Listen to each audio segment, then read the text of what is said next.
into a career. Every time I think that they've hit bedrock, one of these human buffering symbols turns up with a shovel, a marker pen, and the confidence of a haunted bread bin. So brace yourselves, because what Brother Sanchez is about to do to basic comprehension should probably be illegal under the Geneva Convention. This is what we're doing today. Look at this. Where is the camera? People, they can give you live stream footage of what's happening on the sun, and this look fake as hell. Look at how, now who's this close where they can see this amount of detail on the sun? How are we this close to the sun? You right up on the sun, look. This camera will be melted. And by the way, this camera wouldn't be able to send this signal back to the earth because it got to send it through a bigger, more dangerous plasma field than what's around Orion, stupid. That's right! He thinks, oh my God. He actually thinks NASA are saying they have cameras on the sun, not pointed at the sun, not orbiting Earth and observing the sun, not on board a satellite collecting solar data, no, on the fucking sun. And somehow, because his brain is apparently powered by loose batteries and Facebook comments, he thinks this is a live stream from the surface of the sun that has to pierce a radiation bubble to get back to Earth. I can't do this. I think I might be done. My brain is just frankly handed in its notice. It says it didn't survive millions of years of evolution just to listen to Brother Sanchez get outsmarted by the word observatory. Sanchez, please go to the remedial classroom immediately. Bring crayons. Actually, no, don't. You'll eat them. Bring nothing. Remedial classroom. Now.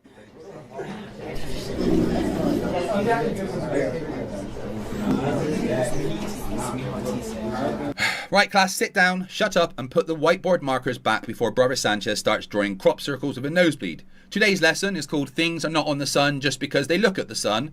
Now, I know this is going to be difficult for some of you. Whitsit! Stop licking that laminated globe. David Weiss, no, the sun is not local because you once saw a lens flare and got emotionally attached. Lord Jamar, please stop asking if ultraviolet light is government CGI. We've been over this. And Brother Sanchez, front row, helmet on, hands where I can see them. NASA does not have cameras on the sun. There is not a GoPro zip-tied to a sunspot. There is not a sweaty NASA intern in a heat-proof onesie stood on the photosphere going, guys, I think the live stream's buffering. Sanchez was looking at data from the Solar Dynamics Observatory, or the SDO, a NASA spacecraft launched to study the sun and how solar activity affects Earth and near-Earth space. It observes the sun from space, not from the sun, from space. Tiny, tiny difference. Only about 93 million miles and one functioning brain cell.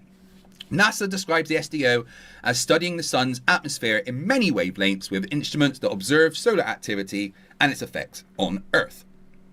SDO is in an inclined geosynchronous orbit around Earth, which means it orbits Earth in a way that lets it keep watching the sun and send data back to a dedicated ground station. NASA says that orbit keeps the observatory in a constant view of relay dishes, and SDO's own mission page says the orbit was chosen to allow nearly continuous observations and a high data downlink rate. It's not inside the sun, it's not on the sun, it's not bravely piercing the radiation bubble like some bargain bin Star Trek episode written by a man who thinks plasma is a flavour of Lucasade. It is a spacecraft near Earth looking at the sun with scientific instruments. One of those instruments is the Atmospheric Imaging Assembly, or the AIA. And no, that does not stand for Absolute Idiot Alarm, although frankly, after today, I might think that's what it does stand for, looking at you lot. AIA images the sun's atmosphere in multiple wavelengths. NASA says it makes images of the chronosphere and inner corona at several temperatures. And the AIA instrument images the solar atmosphere in multiple wavelengths to connect changes at the surface with changes inside the sun. That means it's not just a camera in the way Sanchez thinks of a camera, which I assume is a haunted rectangle that steals your soul and uploads it to Facebook. It's a set of scientific telescopes and detectors looking at specific wavelengths of light, including extreme ultraviolet, to study different layers and temperatures in the sun's atmosphere. And the really painful part is that SDO's data comes down to Earth because the spacecraft is designed for high data transmission. NASA lists SDO's continuous science data downlink rate at 130 megabits per second, using that geosynchronous setup and a dedicated ground station. There is no camera on the sun. There is a spacecraft orbiting Earth. There is an instrument called the AIA. It takes images in multiple wavelengths. Those images are processed, colorized, transmitted to Earth, and made available for NASA and public viewing. Brother Sanchez, you have failed today's class. You failed astronomy. You failed reading comprehension. You failed the difference between looking at and being on. You failed so hard the word satellite has requested counselling. Please collect your F-, return the markers, apologise to the whiteboard, and report to detention where your assignment is to write, a satellite observing the sun is not a camera on the sun 1,000 times. And if you finish early, draw a diagram. Actually, no, don't draw. We've seen what happens. And there we have it, people. The dumbest thing I have ever heard a flat earth dipshit say. And considering the absolute conveyor belt of weaponized stupid we deal with on this channel, that is a spectacular achievement.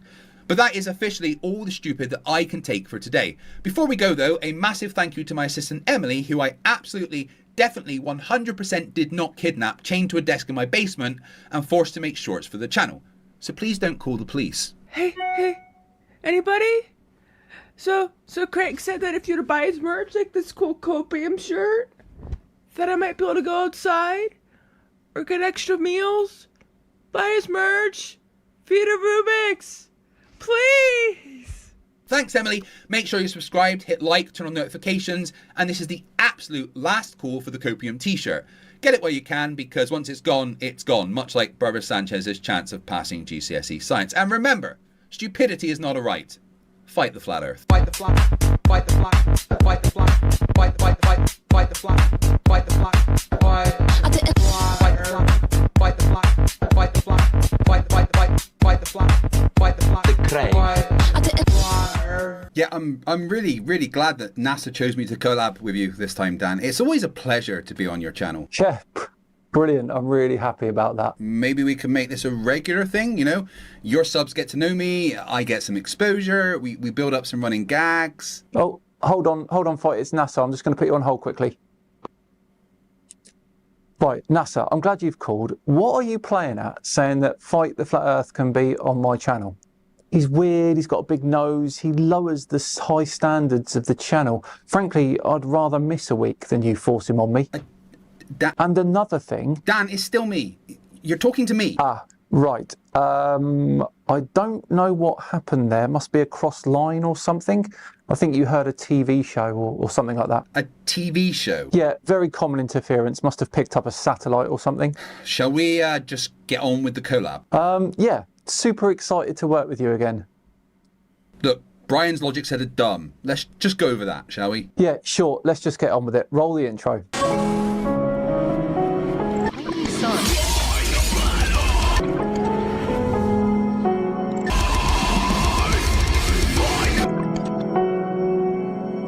Hello all and welcome along to another episode of Flat Earth Friday with me, Simon Dan. Thanks very much for joining me. Before we begin today, a quick word from me about today's sponsor, Extra. Now you might know Extra as the wallet brand that collaborated with Lionel Messi.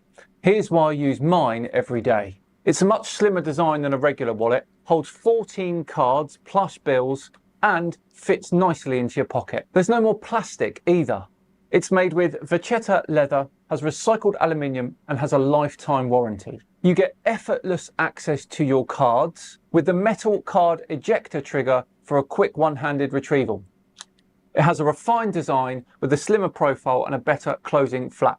And you can expand your carry with modular add-ons, cash clips, trackers and loads more. And they're also responsible for the Travel Vacuum Bag Plus. You can get up to 3 times more capacity in your usual luggage, compressing 15 plus clothes, giving you 60% more space. It's got a centralized vacuum valve. That's for consistent compression that lasts trip after trip. A side zip opening for fast and easy packing and repacking. A frosted finish for visibility. Sealed seams with 0 air leaks, so then it can hold compression for longer periods. Plus heavy duty zippers and anti-rip materials. The upgraded premium materials give it a more rugged, durable feel. And I for one will definitely be using this on my next trip. Now Extra are currently running a Father's Day sale and they're doing so until June the 24th. They've got up to 53% off, but with my code, all of you lot can get up to 73% off. All you got to do is click the link in the description and use my code SIMANDAN. Thanks again to Extra for sponsoring. Right then, on with today's video, and I'm super excited to tell you that I've been joined by my friend FTFE for today's Flat Earth Friday. Honest, his channel is linked below, so make sure you go and check him out and subscribe. Brian's logic saw a photograph and got very excited. Unfortunately, that's because he's not very smart and didn't understand what he was looking at. Because as we all know, there are only two ways to get evidence for the flat earth. 1. Lie. 2. Be extremely dumb and have absolutely no idea what you're talking about, and judging by this video, Brian has decided to explore option 2 with the confidence of a man trying to eat soup with a fork. Excellent start. Yeah, let's just see what he thinks he's found, shall we? Okay, this video is going to be connecting to this site here, Beyond Horizons. I've made a video about this website recently, but this is going to be about this 443 kilometer Fenestra's Pyrenees to Pic-Gaspard Alps famous observation. Oh, I see where this is going. The standard flat earth move. We can see really far. Therefore, I'm going to jump to a conclusion while ignoring every variable that actually matters. Could you imagine if flat earthers ever did research? Flat earth research normally consists of not understanding what's happening, refusing to check, and then for some reason displaying that stupidity publicly like it's a GCSE art project. And somehow still being proud of it. Exactly. This photo is real. The problem is Brian's understanding of it, which appears to have been assembled from wet cardboard and confidence. You're looking across from the Pyrenees to the Alps. I made a video about this years ago. I'm 11 years a flat earther now, so years ago. 11 years as a flat earther. Well, at least we can pinpoint the exact year that critical thinking packed a bag and left. Imagine putting that on your CV. Name, Brian.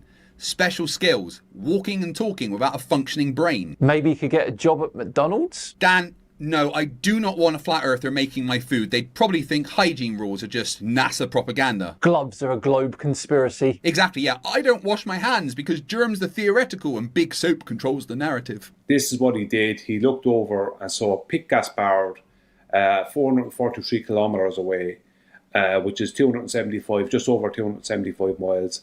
And its height is 3,867 meters. His elevation was, where is it? Sorry, it's down here a bit.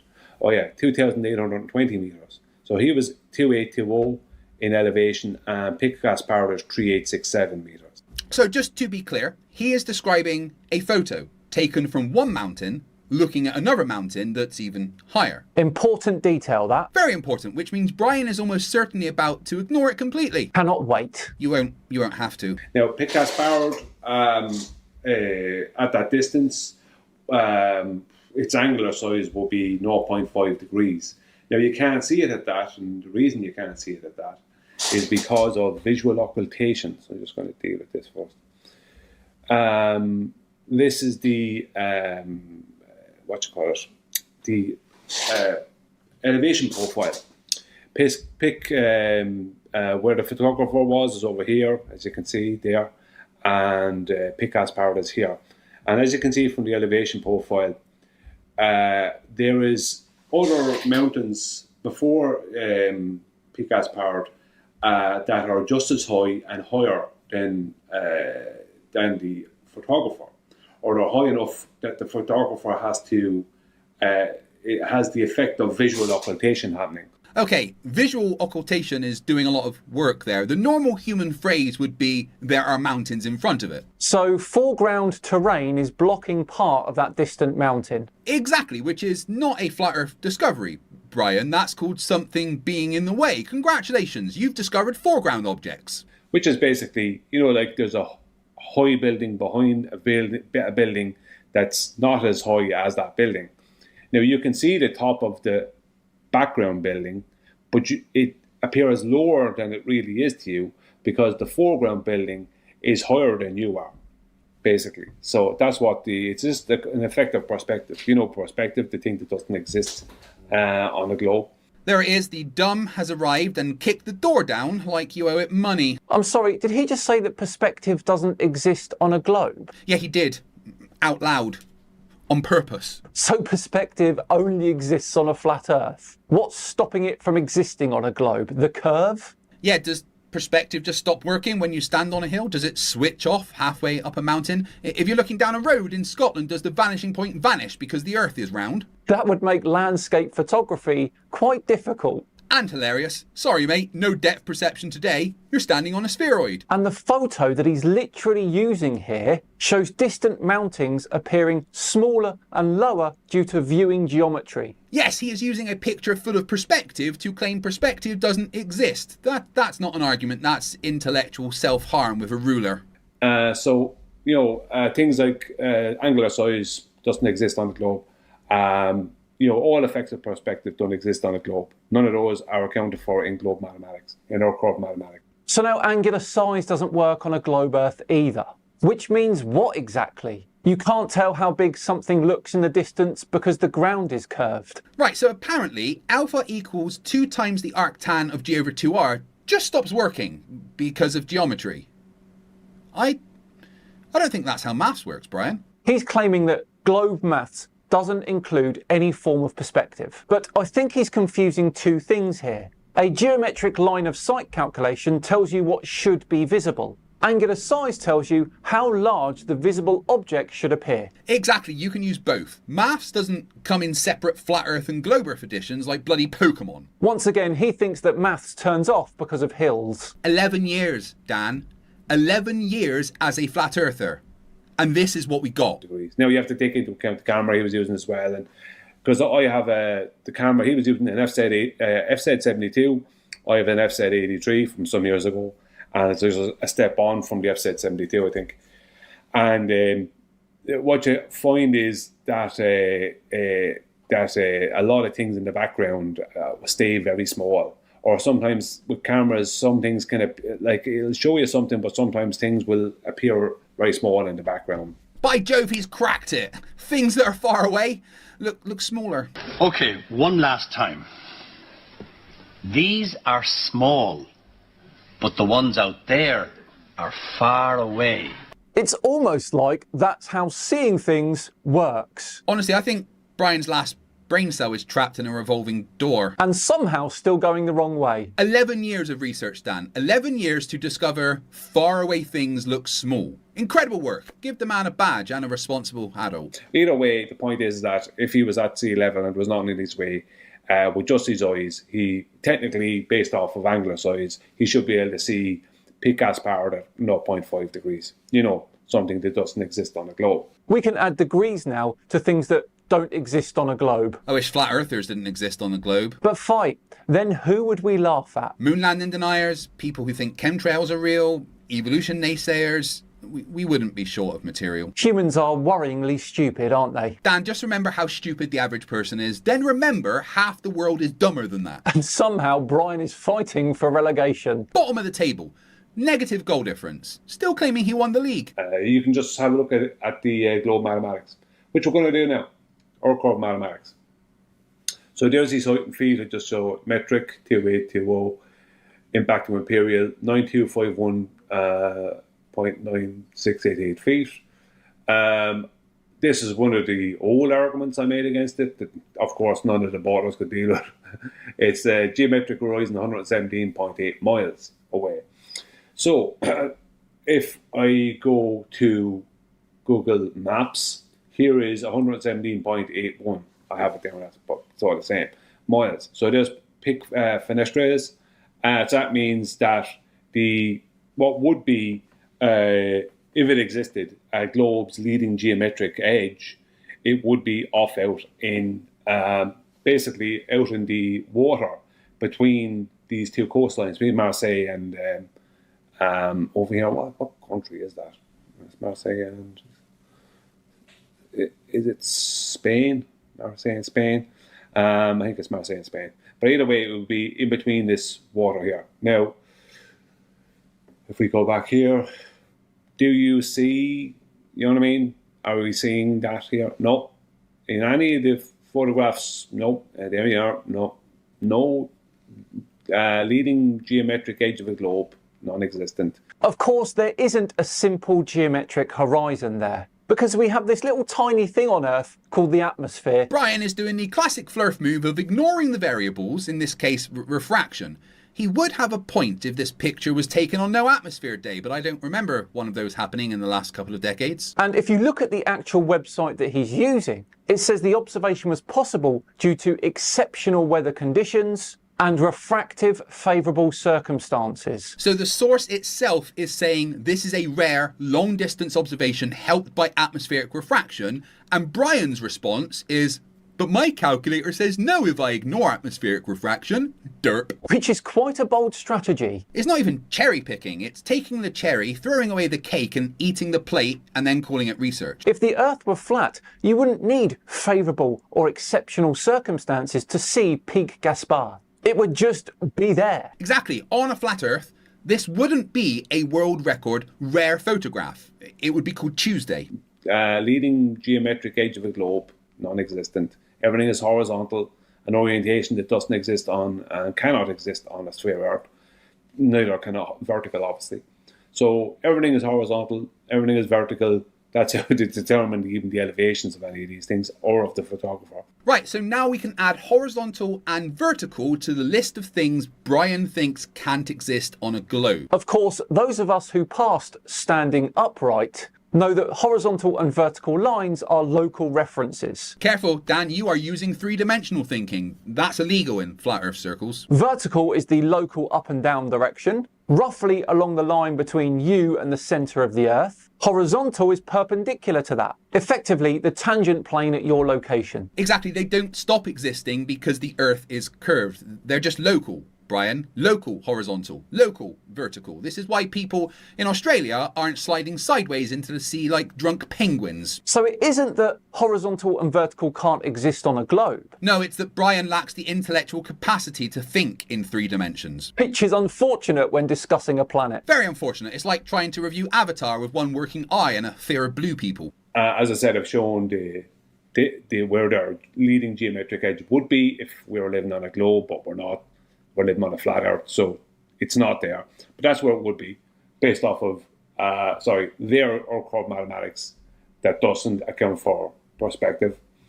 Here's perspective. He keeps saying it doesn't exist in Earth curve mathematics, but I'm starting to doubt that he passed high school maths. And what if we used a decent Earth curve calculator, specifically Walter Bisland's Advanced Earth Curve Calculator?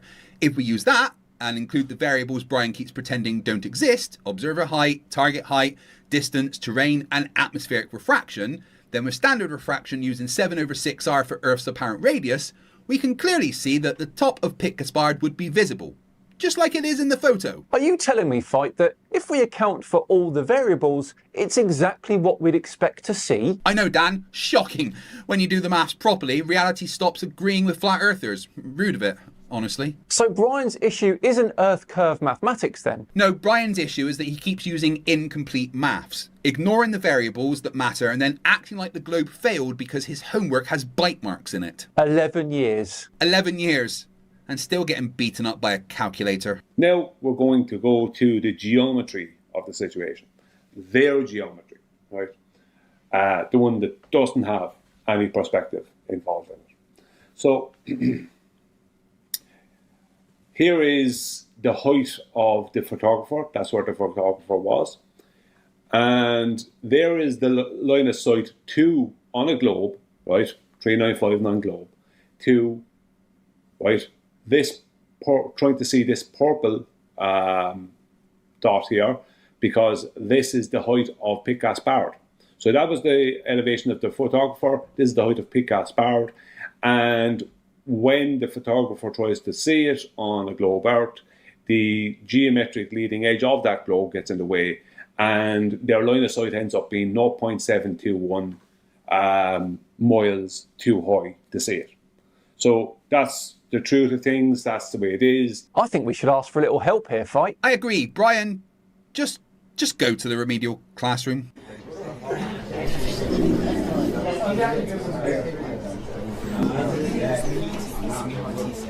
Right, children, gather round, because apparently Brian and the rest of the Flerf circus have reached adulthood without learning that Earth has an atmosphere.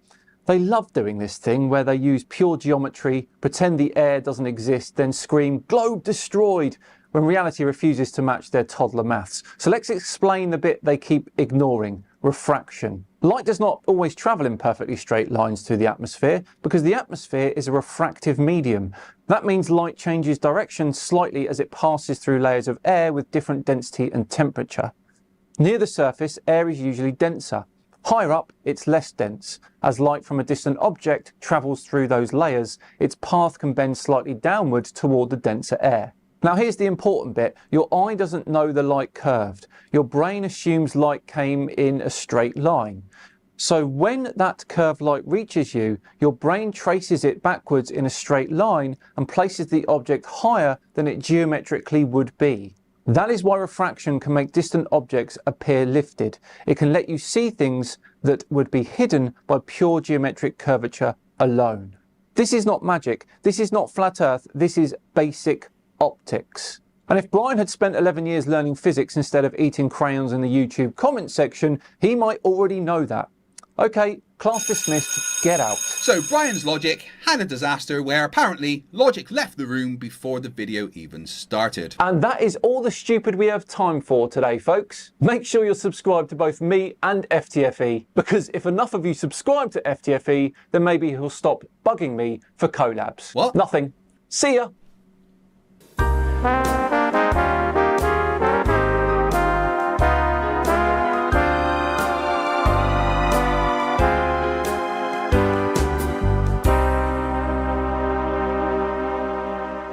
Good morning, good evening, good afternoon, wherever you may be. CC here, Chris, from New York, Westchester County.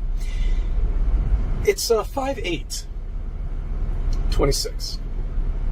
Today, actually, well, I just want to get into Artemis real quick again. Oh goody! More stupid about NASA's latest moon mission. It's been a couple of months since Artemis. Over 12,000 pictures have been released, hundreds of videos are out there, and somehow the cope just keeps crawling back like a Flerf with a head injury and a Wi-Fi connection. Hi, why am I here? I told you to stop bothering me for collabs. Yes, Dan, and last time you said no, I put you in my basement. Good point, well made. Exactly, so today, Dan and I are going to go through CC from Westchester County's latest collection of noises pretending to be thoughts. I regret every choice that led me here. You'll regret more if you don't read the next line, so grab your facepalm protection. Because this is episode 80 of Flerfs Are Idiots. We're living on a disk, floating through space, with a tiny sun.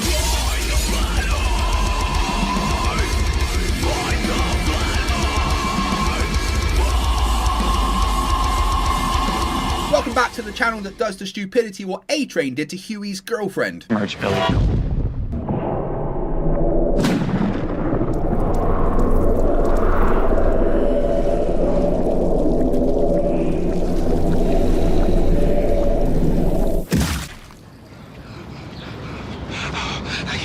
I can't stop. Craig, why are you making me watch CC? He's, shall we say, a lot. Don't be coy, Dan. He's an idiot, but what type of idiot? A something idiot?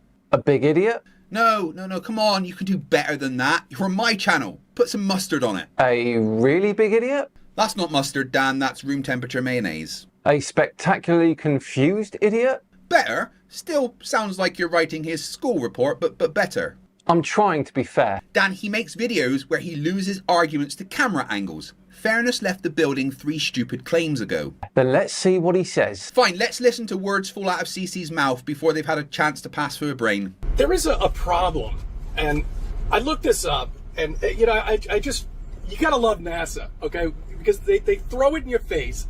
You know, that's what they do. They throw it in your face, and they have to. That's what they have to do. What do NASA throw in your face, CC? Science? Space travel? Evidence? Your fragile ego? I suspect CC doesn't like having his inadequacies shown to him. Exactly. See, that's the feeling, Dan. That's frustration. That little bubbling rage when someone says something so stupid it makes your GCSE science teacher cry. Let it out, man. Goodness, he's annoying. Goodness. Brave stuff, Dan. Really went for the throat there. I thought so. Anyway, before Dan hurts someone with a strongly worded email, let's continue. They've got to throw this shit in your face for them to feel better about themselves. Because they're all lying about this. Every single day they've got to live this bullshit lie. NASA currently employs around 18,000 people, and since 1958 has employed somewhere in the region of around 100,000 to 150,000 people. And CC thinks all of them are lying and keeping the same secret. It baffles the mind, doesn't it, Dan? CC is so deep in denial that he'd rather believe roughly 3 times the population of Greenland are all keeping the same lie, and not one of them revealed it. Not even on their deathbed. It is rather absurd. Rather absurd?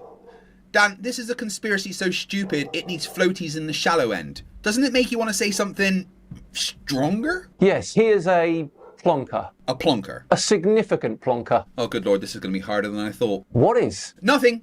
CC's brain. Continue. So, the amount of air that it takes to live in space for 10 days in a little car, smaller than this probably.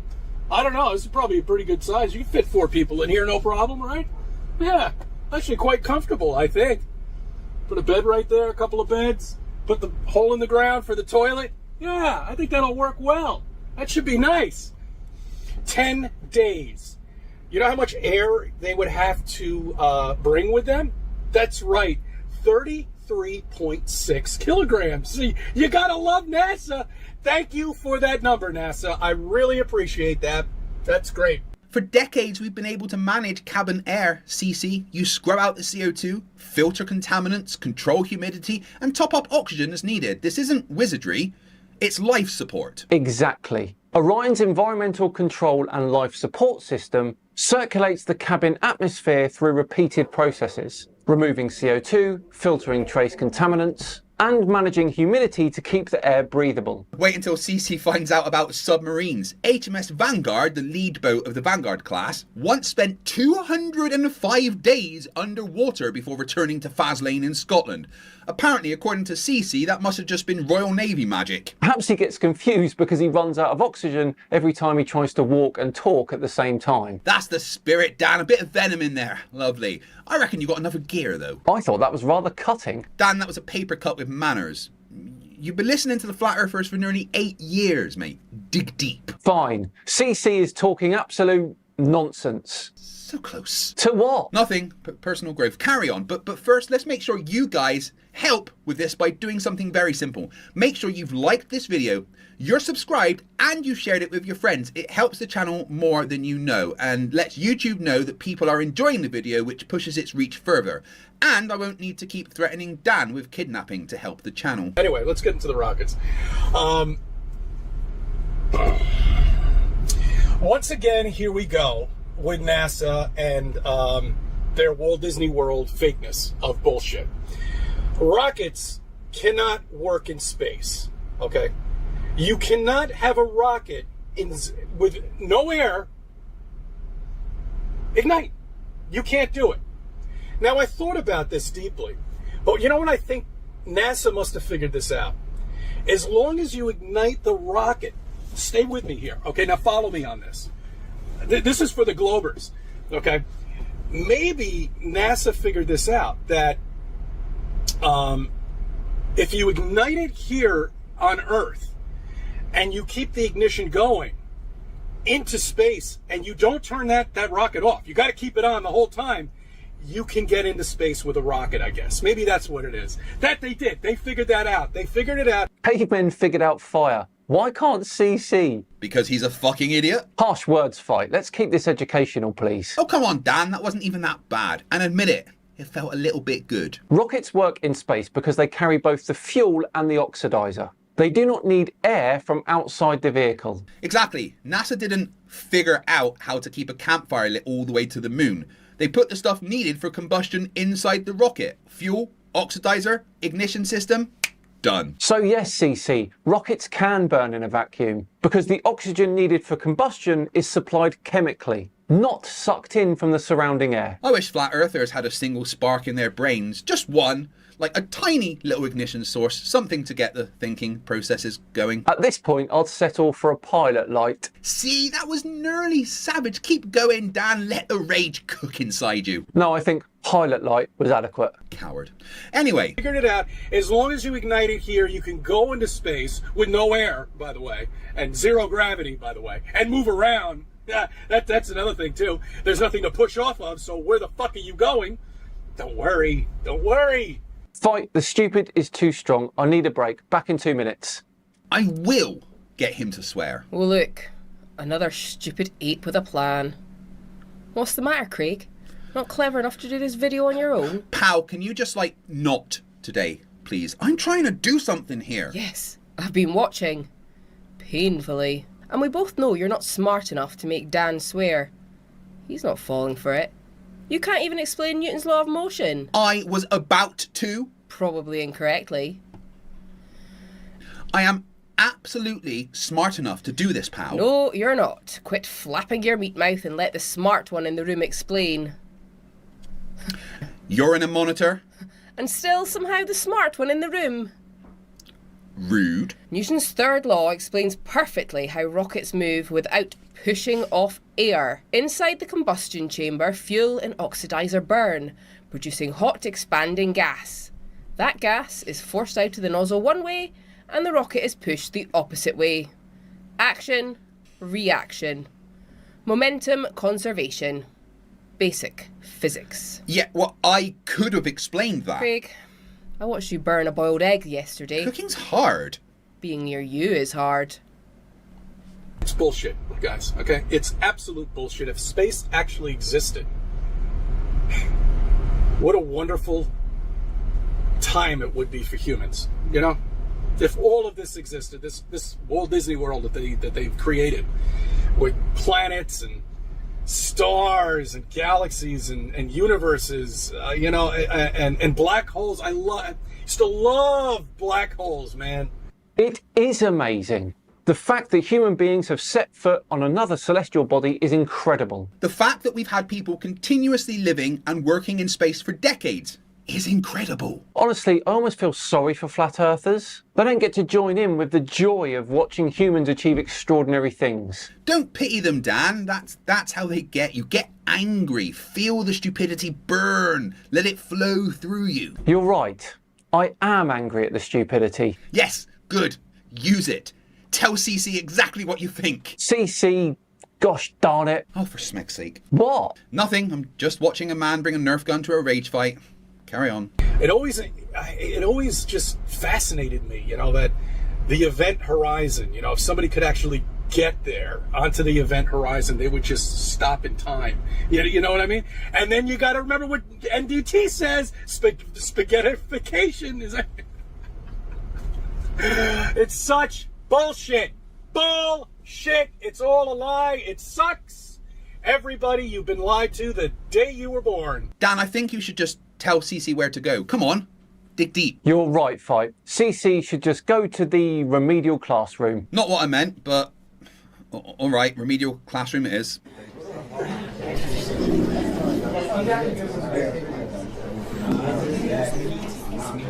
Right, settle down class. Kevin, stop licking the compass. Nathan, the globe is not attacking you. And whoever wrote gravity as density on the desk, congratulations, you failed before we've even started. Today, we're learning about spaghettification. Spaghettification happens when gravity pulls much harder on one part of an object than another. So if you fall feet first towards a black hole, your feet are closer to it than your head.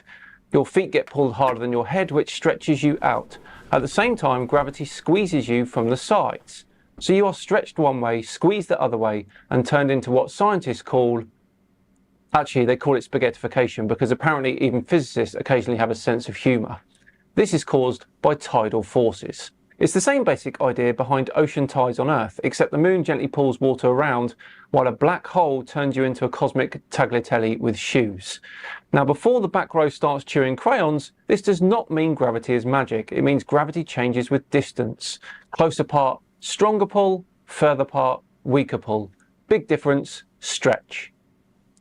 And that class is spaghettification, a real effect with a silly name, which is still better than having a silly idea with no effect whatsoever. Class dismissed. Please revise gravity, tidal forces, and basic not being a flat earther. And there we have it. That is all the stupid that I can deal with for today. That was genuinely hard to get through, Fight. Please lose my number. I will absolutely consider pretending to do that. But before we go, Dan, I forgot. I've just got one more tiny clip of Stupid that CC's going on about to show you. No fight. No, please. It's only short. It'll be fine. That's what you said about the last one. Roll the clip. Actually, it is a day moon. That's right. You can see right through it.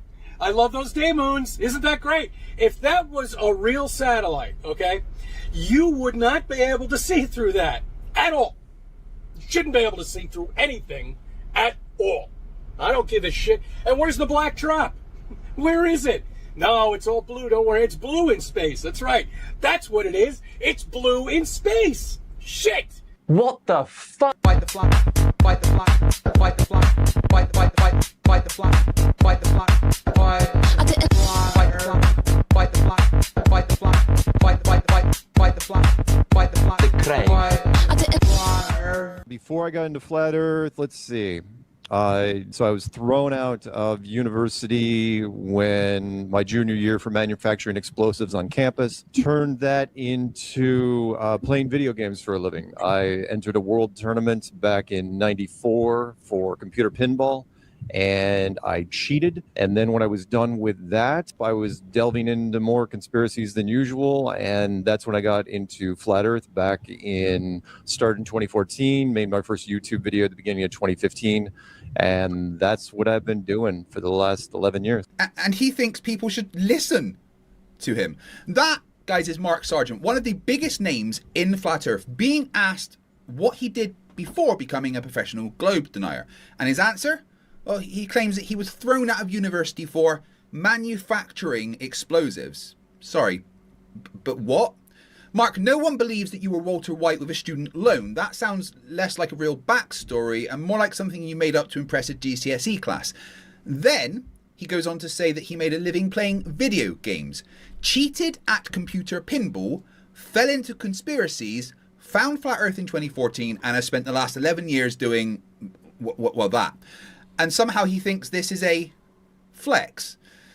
But here's what is actually happening, guys. Mark has been invited to a high school, not because he's teaching the kids, but because their teacher has clearly decided to show them what happens when critical thinking loses a custody battle. Mark thinks he's the lesson giver. He's not. He's the lesson. So grab your facepalm protection because one of Flat Earth's biggest names is about to get trolled by teenagers. This is episode 81 of Flerfs Are Idiots. We're living on a disk, floating through space, with a tiny sun.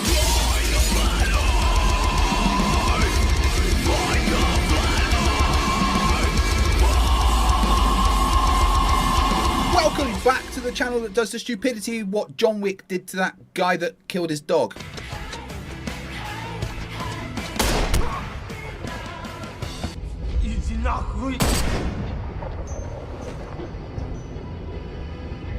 Today we are going over Mark Sargent speaking to a high school class in Texas.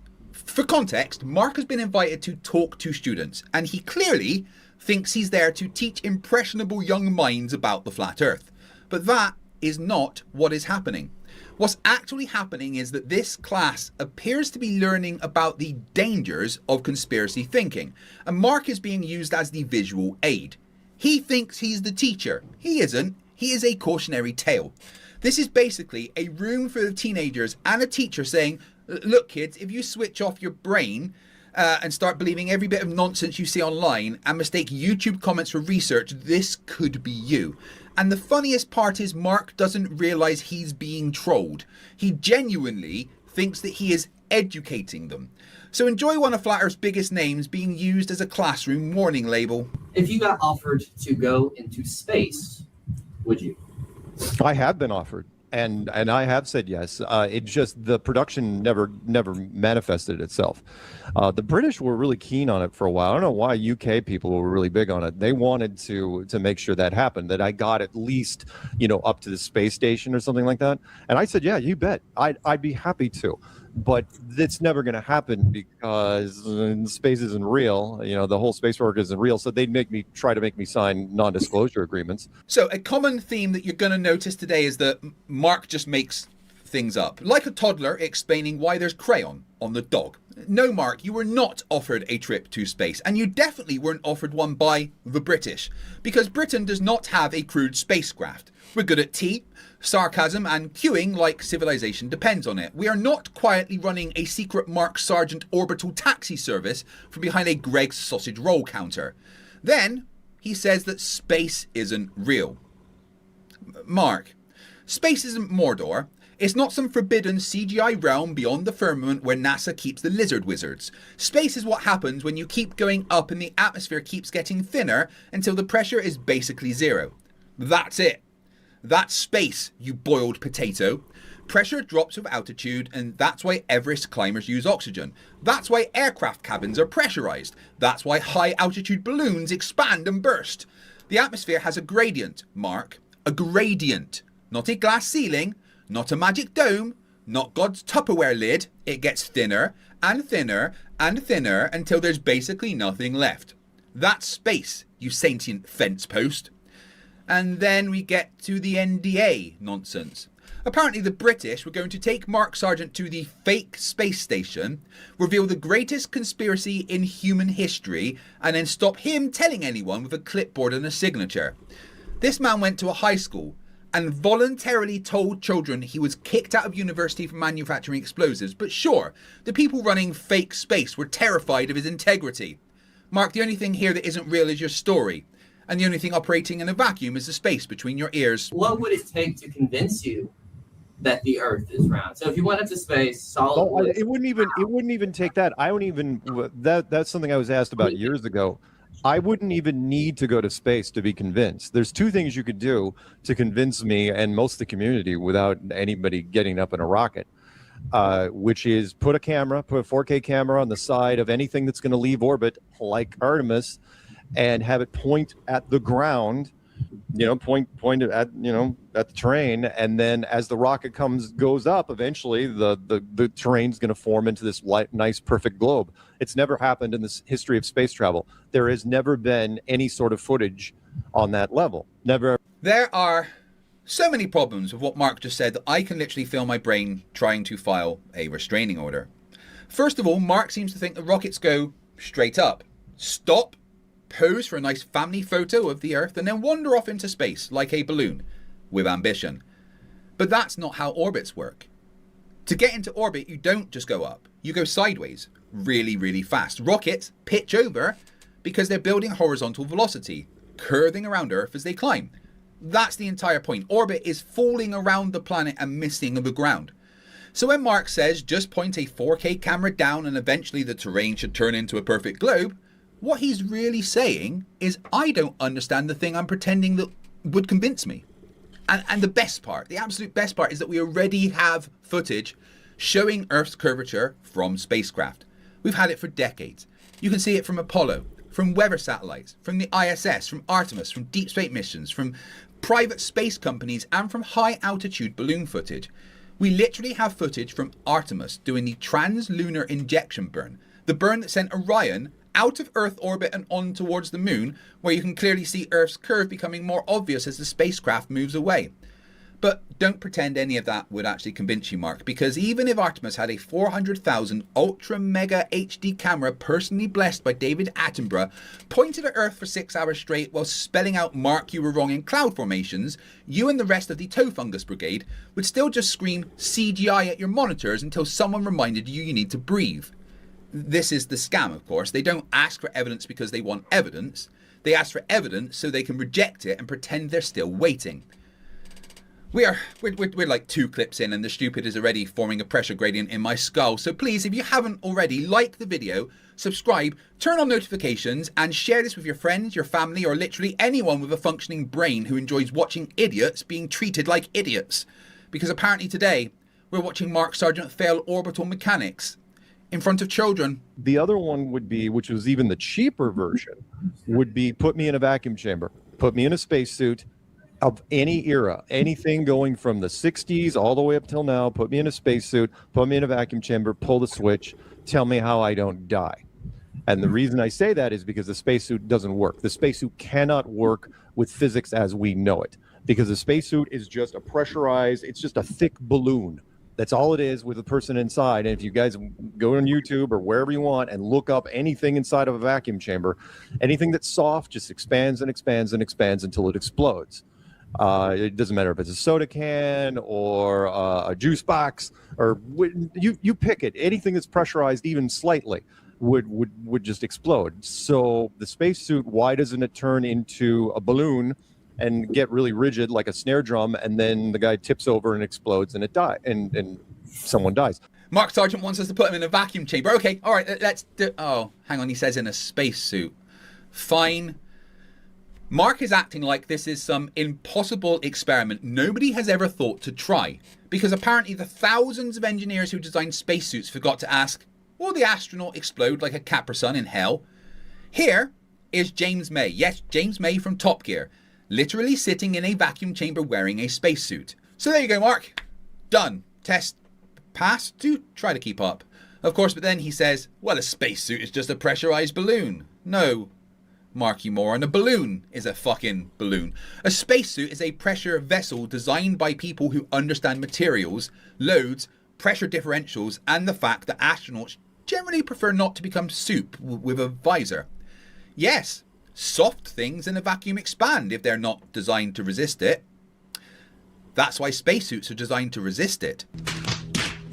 This is like looking at a paper bag, looking at a car tire and saying, well, they both hold air, so why aren't the tires on my Ford exploding? Because one of them was engineered not to, you confused garden ornament. Apollo suits ran at about 3.7 psi. Modern EVA suits run at around 4.3 psi. Space outside is basically 0. So the suit is holding a pressure difference of about 4 psi. A normal car tire is often around 35 psi gauge pressure, meaning it is holding about 35 psi more than the air around it. And yet, weirdly, Britain is not littered with exploded tyres and pensioners cartwheeling through Tesco car parks. Why?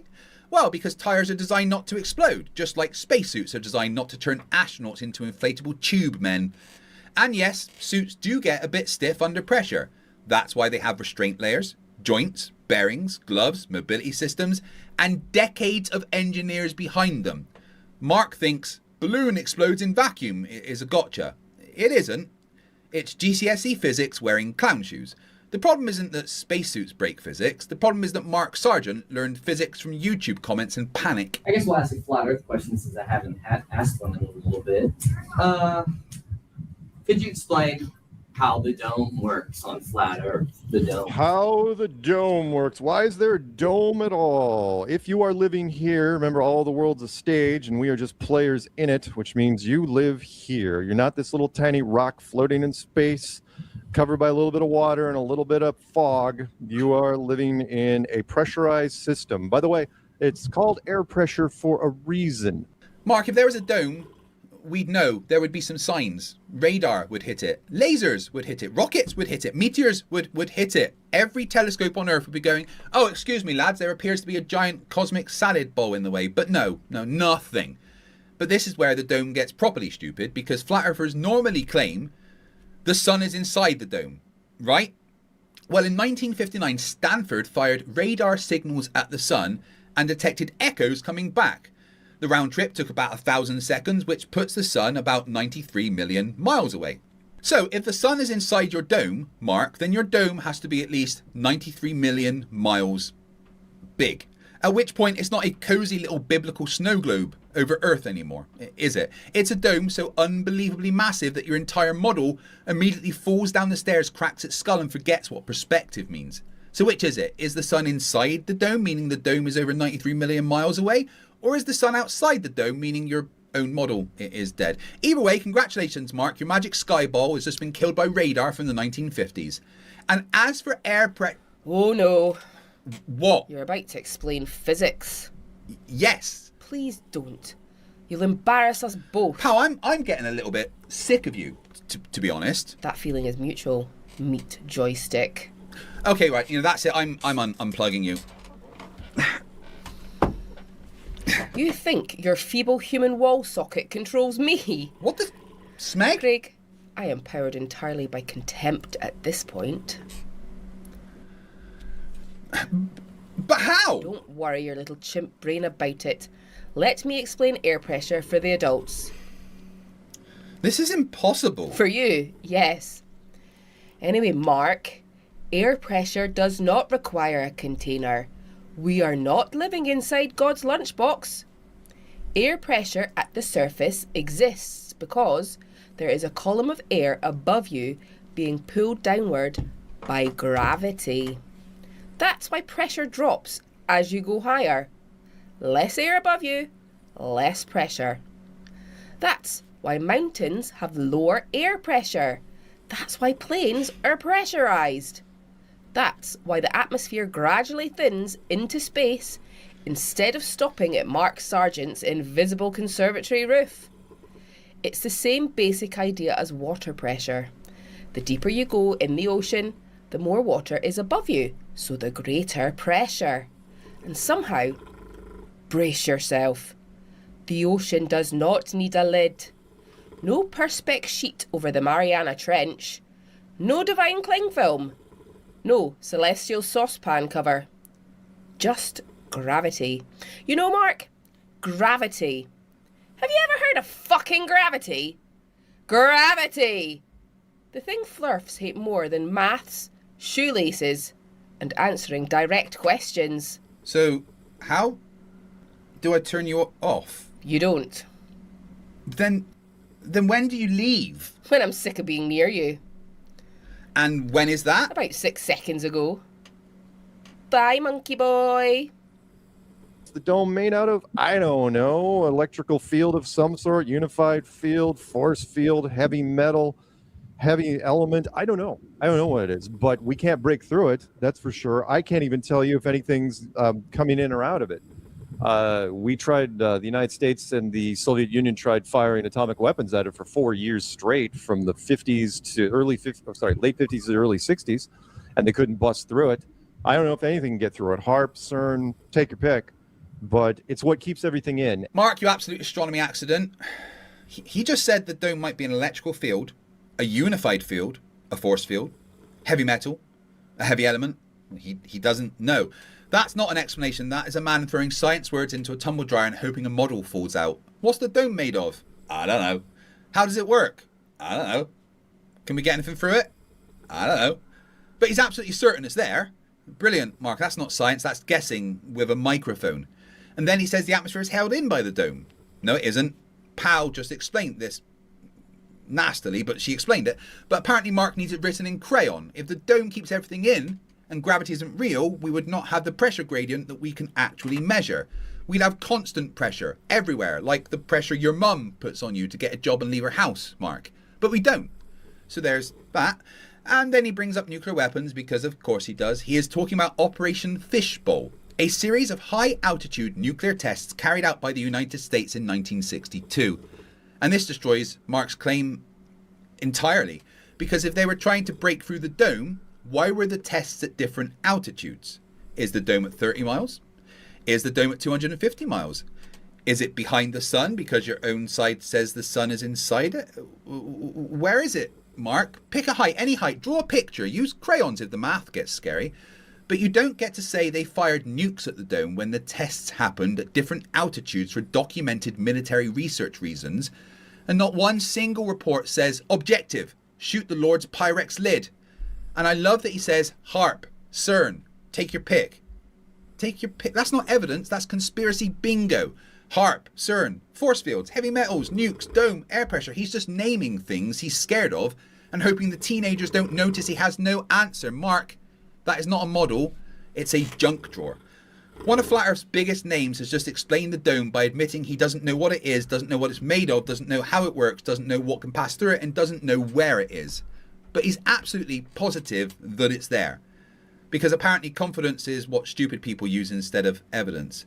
Right, before we continue, a quick sponsor segment. And as usual, the sponsor is me. I don't normally take YouTube sponsors because frankly, most of them are either scams, nonsense, or some app that wants to harvest your soul through a free trial. So instead, I'm shilling my own stuff. This week, we've got the FTFE baseball cap. Perfect for keeping the sun out of your eyes, which is useful because unlike Mark Sargent, you understand it's 93 million miles away. And the FTFE mug, ideal for tea, coffee, or collecting the tears of conspiracy theorists. Links are in the description. Buying merch supports the channel, annoys flat earthers, and helps keep me doing this instead of getting a real job. Right, back to Mark embarrassing himself in front of children. When it's like, well, you're still going to have to deal with the whole pressure differential, which is space versus our atmosphere. Meaning, if space is this infinite vacuum and our atmosphere is sitting right next to it, and physics says that pressure cannot exist next to non-pressure without a barrier, how does that work exactly? So yeah, dome works for me perfect. Oh my cat. This is like trying to teach physics to an unplugged toaster. Mark, just go to the remedial classroom.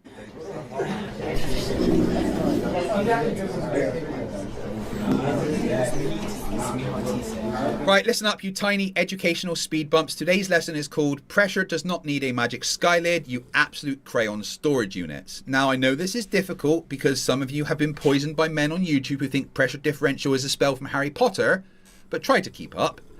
Gas does not need a physical container if there is a force acting on it. This is the bit that Flerfs keep eating with glue sticks. We know gravity exists. We can measure it. We can predict it. We can launch rockets with it. We can calculate orbits with it. We can drop objects, weigh objects, measure acceleration, track tides, predict planetary motion, do actual science instead of standing in front of teenagers going, "Dome works for me." Gravity acts on gas. Air has mass. Earth's gravity pulls that mass towards Earth. That creates higher pressure near the surface and lower pressure as you go up. No dome required. No cosmic Tupperware. No heavenly saucepan lid.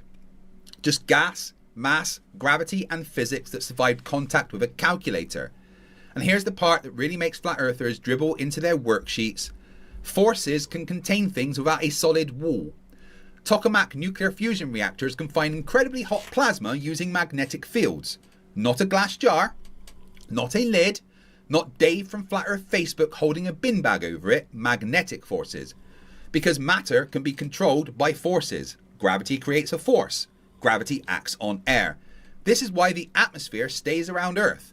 So when someone says pressure can't exist next to non-pressure without a barrier, what they're really saying is, I have confused a school vacuum chamber with an entire planet. And that, class, is why you do your homework, listen to your science teachers, and never build a worldview out of YouTube comments and vibes from a man who thinks nukes were fired at God's conservatory. And that is all the stupid that I've got time for today. Before we go, I want to shout out my assistant Emily for helping me find videos and make all the shorts for the channel. They are not trapped in my basement, so ignore the missing persons report and do not phone the police. Rubiks log number... I don't even know at this point. It's been 284 days since I've been down here, forced to make the shorts. I don't think I'm getting out here. I'm hungry. I'm thirsty. So can somebody help me? Does anybody know I'm down here? Please? Please? Make sure you grab the merch linked in the description and don't forget to subscribe for more debunking fun. Remember, stupidity is not a right. Fight the flat earth. Fight the flat, fight the flat, fight the flat, fight the flat, fight the flat, fight the flat, fight the flat, fight the flat, fight the flat, fight the flat, fight the flat, fight the flat. If we hover a helicopter, does the Earth rotate underneath it? No, because the helicopter is in the atmosphere, which is rotating with the Earth. Rotating, right? So did you know that turning is acceleration? So not only is it just magically rotating with the Earth, but it's also breaking the first law of thermodynamics. Yep, we are dealing with someone who either slept through physics class or was far too busy eating the glue stick. For those of us that were fed lead paint as a child instead of formula, simple concepts like these are never really going to make any sense. Today, TikTok super Flerf and sock puppet of Flat Earth Dave, known as Angels of Light, is going to get a bit of an intellectual spanking. He thinks that he's smart, but he's a flat earther. Those two things are really not compatible. So let's show what happens when you fail to pay attention at school with episode 82 of Flerfs Are Idiots. We're living on a disk, floating through space, with a tiny sun.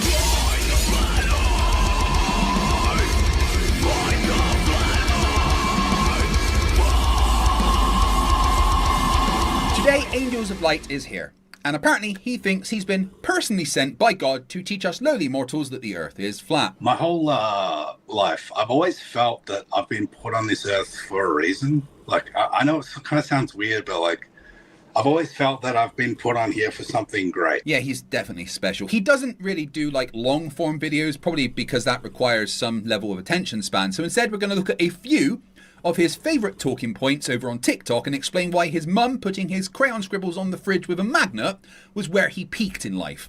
Let's start with planes. Do you adjust nose down around the globe every minute when you fly at 500 miles per hour? No.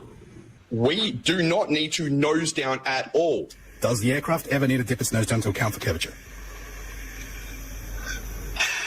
No. In straight and level flight, stick a bowling ball down the aisle. It will roll to the back of the plane. That's because the plane in level flight actually flies about 2 degrees nose up. Yeah, it's pitch attitude, but yeah.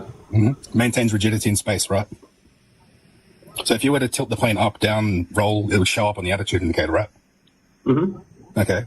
So if you were to fly from the North Pole, or, to say Australia to the south under here, would your attitude indicator be upside down? No, it wouldn't. Welcome to Flat Earth. I know, Angels, I know. Words are hard when you treat comprehension like some optional DLC. Level means having no part higher than another relative to a reference. So if you have one curved line and another curved line above it, and the distance between those curved lines stays the same all the way along, then they are level with each other. Just like a tyre is level to its wheel. That's not some advanced physics, it's geometry with training wheels. So when a pilot says that they're flying level, they mean maintaining altitude above Earth. They are not flying along a magic flat ruler in space because a TikTok Flerf got mugged by a word. A basic word. The nose being slightly pitched up is also normal because wings need an angle of attack to make lift.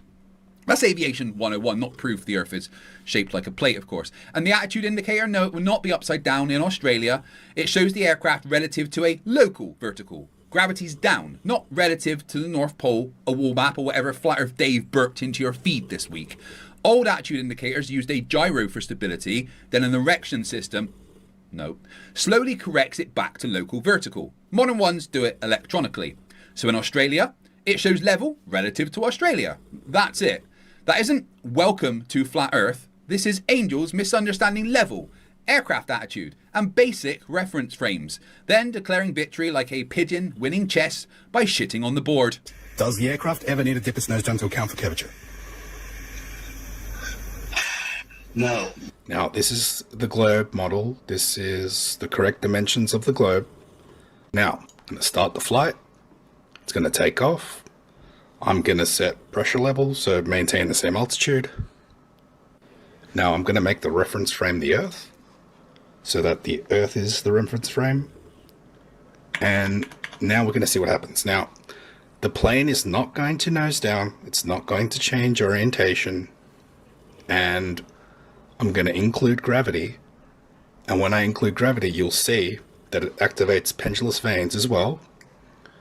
But now what's going to happen is the plane's going to end up just facing away from the Earth, because we're not changing the plane's orientation, right? We're not nosing down.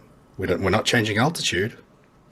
And yeah, the plane's just going to continue to pitch up and up and up. Right, so Angels, you seem to want to make your ignorance of flight mechanics everyone else's problem. Brave. Good job. This model that he's showing is trash because it locks the plane's orientation to space and pretends that real aircraft also do that. They don't. Brain trust. A plane flies by balancing 4 forces. Lift, the force created by gravity, thrust and drag. The force created by gravity points towards Earth. Lift acts through the wings. Thrust moves it forward. Drag resists that. Balance those 4 forces and the aircraft naturally follows the curve whilst staying level relative to Earth. No magic, no constant nose dip, just basic flight, which apparently hit Angels like a brick through a greenhouse. If the plane kept its original space orientation, like his little cartoon model shows, then the forces would stop balancing. The nose would pitch up relative to the air, the lift vector would be wrong, and the aircraft would climb, stall, or need correcting before it crashes to the ground. In other words, his proof only works if you remove the flying from flying. Planes are not frozen Lego models glued to a space ruler. They fly through air, under gravity, using wings. If the ass of the plane is pointing to the ground, then the nose is pointing into space. The wings are not doing normal level flight anymore, are they? Honestly, I'm convinced your mother used your soft spot as an ashtray. Next up, he gets confused by curves. What's causing this convergence?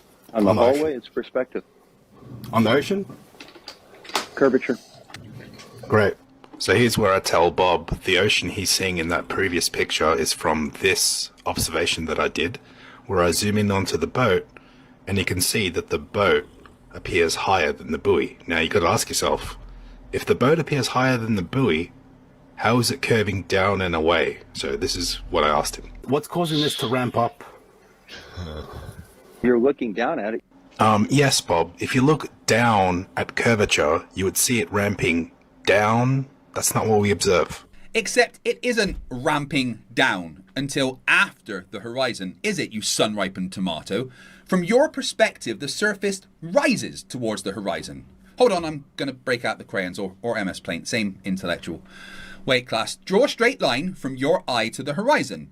That line touches the curve at a tangent point. Before that point, the surface rises up towards your line of sight. After that point, it curves away below it. That is what a horizon is, you geometry-resistant turnip. Your argument only works if your eyes are literally on the water, giving you basically zero distance to the horizon. But they're not. You are above the surface, looking towards a tangent point. That means a buoy closer than the horizon can appear lower, while a boat nearer the horizon can appear higher. Then beyond the horizon, objects disappear bottom first because, you know, Earth's got a fucking curve. Did you not do, like, shapes at school? Was circle locked behind the gifted program where you went? Guys, 3 clips in and I can feel my brain filing for divorce. Please help me. Like the video, subscribe if you're not already, and share it with your family members even when they specifically ask you to stop. Also, YouTube has got this newest way to help videos sneak into the algorithm's bedroom at night. On a mobile, go to the comments section and swipe right. You might see a section called Hype. The more people who hype this video, the more YouTube pushes it to other unsuspecting victims. I mean viewers, definitely viewers. Right, back to the dumb. What's next? This is a debate I had on Modern Day Debate where I prove the Earth is flat using Chicago skyline, and I also show how much cognitive dissonance globers have. We've got this can right here. Light is hitting it in all directions and it's bouncing off this way and this way and this way, right? There is a density gradient going up. And so as light comes up, it's hitting that density gradient this way and it's starting to bend. And as it goes, it continuously, as it goes at an angle up, it is hitting this density gradient and it is bending. And that is going to bend over to where you are sitting across the lake. The top image is what a superior mirage actually looks like. I didn't ever invoke superior mirage. This was on the news in America. They said I am not the news in America. They said that this image was a superior mirage because it debunks the globe. Cool. I'm not making the argument that it's a superior mirage, dude. Welcome to Flat Earth then. If I go across that lake, is that going to be a physical object that I can touch? Once you get there, yes, absolutely. Welcome to Flat Earth. Is it a mirage? Is it a mirage? I don't know enough about the term mirage to say yes or no. The light is bending. Is it bending 1,600 feet around a curve? Yes. Okay. Oh, God. Chicago skyline again. Shut up, meat boy. This is your fault. My fault? Yes. You keep trying to explain things to people whose brains blue screen when they see a curve. Let me do it. No, pal. I'm okay. I can explain this one. Go on, then. Right, so... What's the matter, Craig? AI got your tongue. Adorable. The ape has lost speech privileges. Right, angels. Where is the bottom of the buildings? Did Lake Michigan climb up the skyline? Was this the Great Chicago Flood?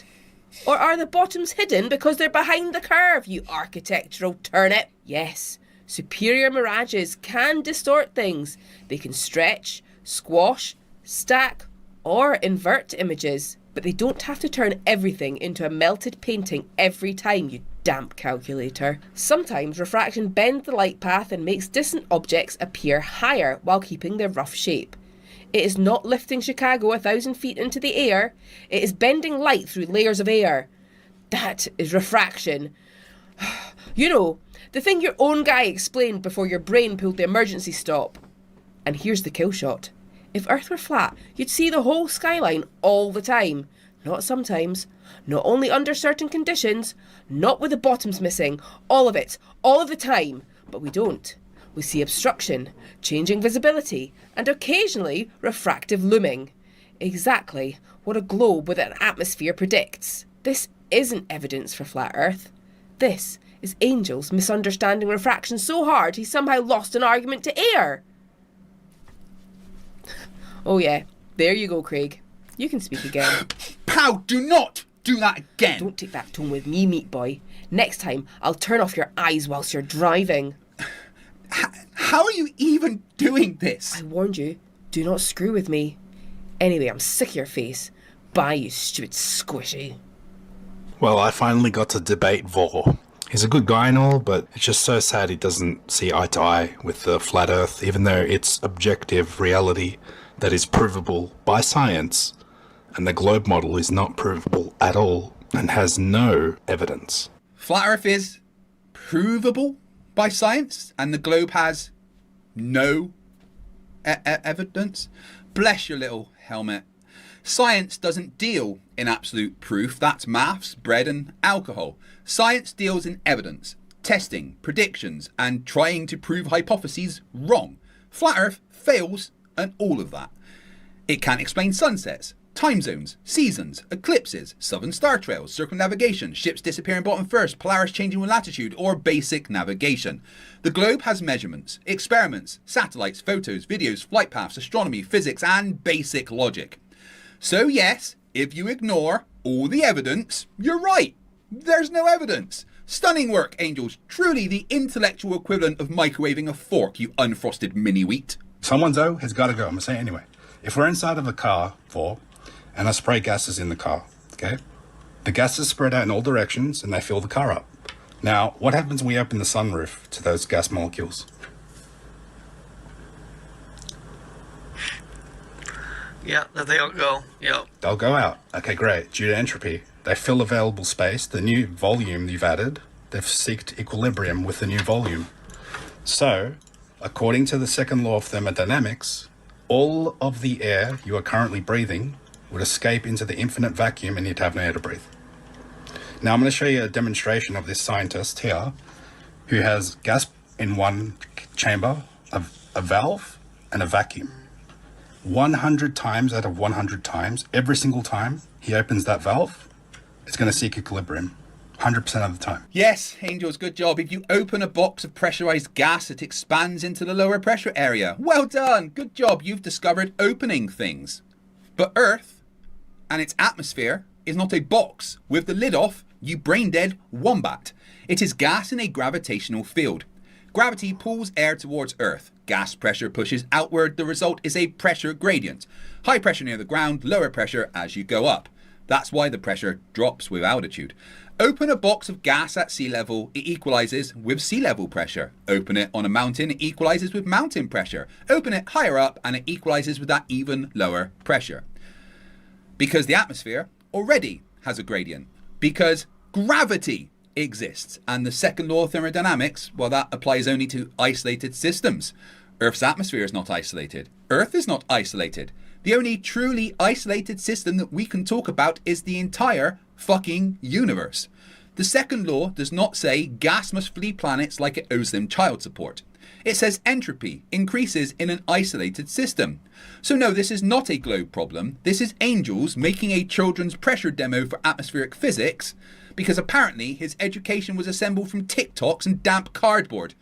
Quick sponsor, then back to the dumb. Today's video is sponsored by the FTFE mug. Perfect for holding Flerf tears and the coffee needed to survive this level of stupid. Get one now, link in the description. Back to the dump. If we hover a helicopter, does the Earth rotate underneath it? No, because the helicopter is in the atmosphere, which is rotating with the Earth. Rotating, right? So did you know that turning is acceleration? So not only is it just magically rotating with the Earth, but it's also breaking the first law of thermodynamics because nope, it's not. Energy. You're just ignorant. Now, they had to interrupt me here because what I'm saying is absolutely true. Acceleration requires extra energy. So what the globe heads don't realize when they're saying that a hovering helicopter is rotating with the Earth, if turning is acceleration requires extra energy in order for that object to keep accelerating. So where does a hovering helicopter gain the energy to keep accelerating? Well, from nowhere. So by them saying a hovering helicopter is turning with the Earth, it is violating the first law of thermodynamics. Oh, you absolute fried watermelon. No, just go to the remedial classroom.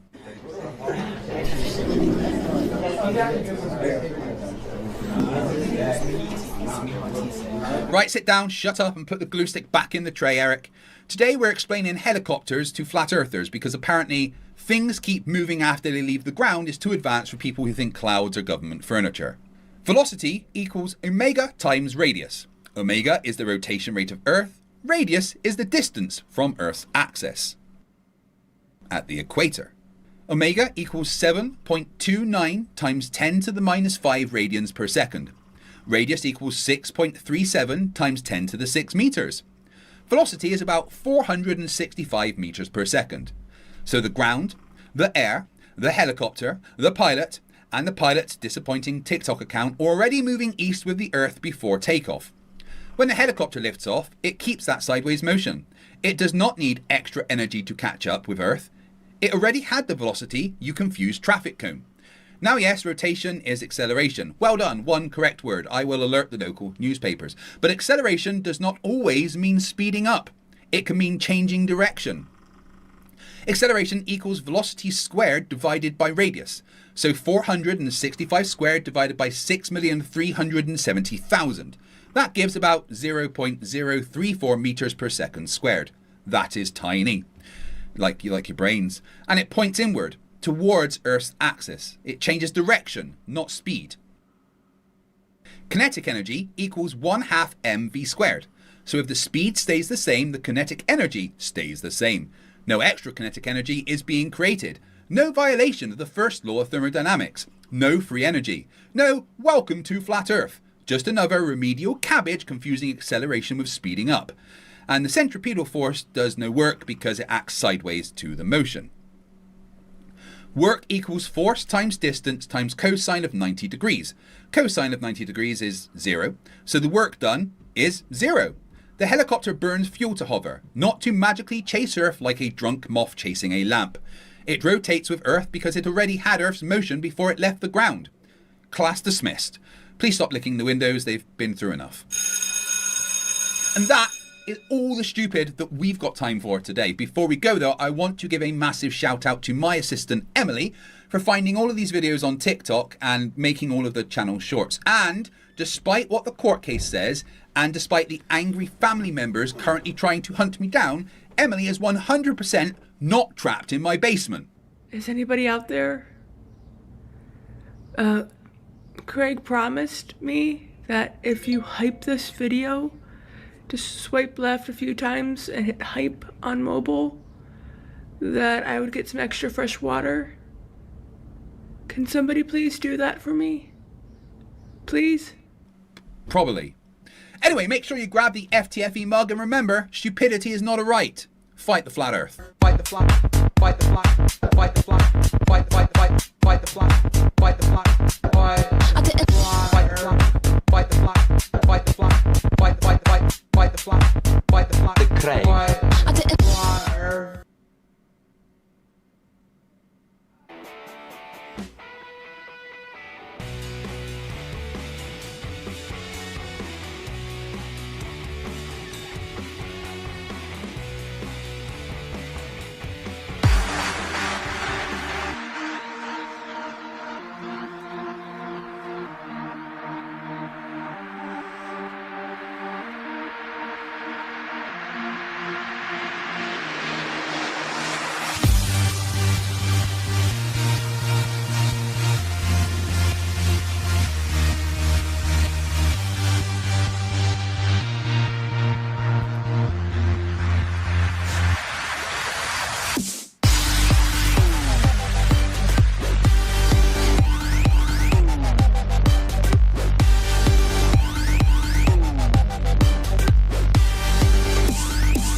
living on a disk, floating through space, with a tiny sun.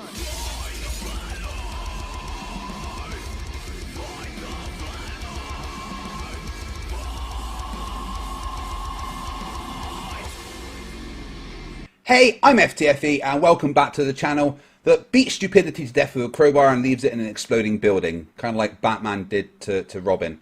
Does anyone ever wonder why Batman doesn't have like social services come after him? Because basically he gets an orphan, like trains them in martial arts and then they die, then he gets a new orphan. Yeah, someone should look into that. Anyway, so tonight we're going to have a interesting debate because Landry is back and Landry and I have discussed a format where we're going to have some questions for each other.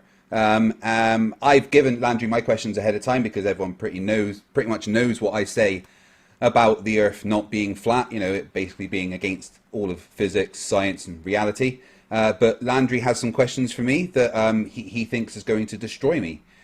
So Landry, welcome back to the channel. How you doing? I'm good, man. How are you doing? I'm doing very well. Thank you for taking the time. I know you've just finished work over there. So not much time to chill out for you. So thank you for coming back into the lion's den. Okay. After Landry and I have had a wee discussion with the questions we got for each other, we're actually going to invite you guys, the audience watching, on to have a talk with Landry as well. If you would like to ask Landry any questions or send any of the comments that you like to leave, but you know, actually to his face, then please send me an email, fighttheflatearth@gmail.com. And we'll get as many people on as we can to have a little chat with Landry. I also want to point out that brutal. I want to be brutal. Okay, he wants brutal. Yeah, he wants brutal. We can do that, guys. I also want to point out that I've been working on some scripting, and I've got an AI chatbot called Gary Webenenga in the chat. It's not a real person. It's not even a real flat earther. It's just a chatbot that I've programmed with, you know, to seem like a flat earther. It's got about 400 kind of pre-programmed responses that can seem like it's talking to people. It almost seems like it's a real person, almost. But you know, I'm not quite that good. So have fun with the Gary Webenenga bot. Landry, so what prompted you to want to come back and ask me some questions? Well, I think that just kind of keeping up with all this channel, I had to do one final showdown before I left it all behind, because one of my first questions is kind of not a. So I actually wrote something. Is it okay if I read it?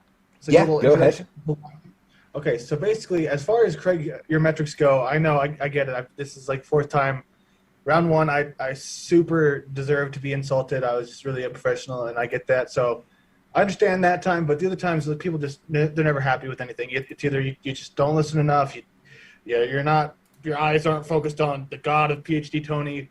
But so this made me realize that I kind of wanted, like, how I would want to do things differently over time, just like looking back on him. So I think that one thing that I wanted to bring up is that where is that? But yeah, so I want to dig deeper than the assumption that there's only two sides to hold on every single idea or situation that ever comes up in life, like the flat earth thing. I'm not sure if Craig will be interested in that, because I mean, this is your career for the time being. So I guess that's all I got to say, and then I'll go to the next question whenever you, or not the next question, but the first question whenever you are ready. Okay, so what was there a question in there for me, or was that just no? I saved that. I stopped before I said that. I was and wondering if you were there. Would you like to go first with the questions, or do you want me to? You go ahead.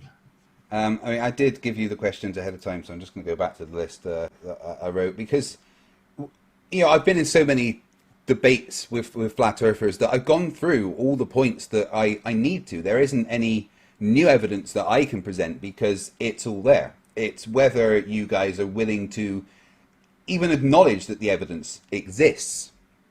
And one that gets anybody quite angry that I talk to, it is the simple question of why isn't there any accurate flat earth maps? There is no flat map that accurately represents reality that you can follow at all, anywhere. They are all distortions of the world that we see. You know, for instance, if you look at the azimuthal equidistant projection map, Australia isn't 3 times the size of Canada. So why isn't there any flat Earth maps that are accurate? You say Australia isn't wait, which map are you looking at? Well, if you look at the A map, the azimuthal equidistant projection map, if you were taking that as reality, let's get that up here, it's this one, then Australia would be like 3 times the size of Canada, which we know isn't true, and we also know that Australia isn't 3 times as wide as it is in height, and we know that China is a lot bigger than that in comparison to the other nations, and this just doesn't represent reality, and there is no flat map that accurately represents reality. Yeah, that's true. I don't think there's any accurate maps at all. I mean, if you want to turn the globe into a map, assuming that's accurate, it's still going to get distorted in every different way. That's why there's all the different choices that have like 5 different ways that they distort it when they make it flat. And I mean, so I'm going to go ahead and take that one, and I'm going to take can I get the X? Give me a big X, because I don't know. And well, I just want to address what you said there, because you said that, that there isn't any accurate globe maps, but a globe is an accurate globe map. If you have a globe in enough detail, you don't need to distort it, and you could use it for navigation. And that's what all the systems that pilots use, and that it's just big globes that are programmed that they go into.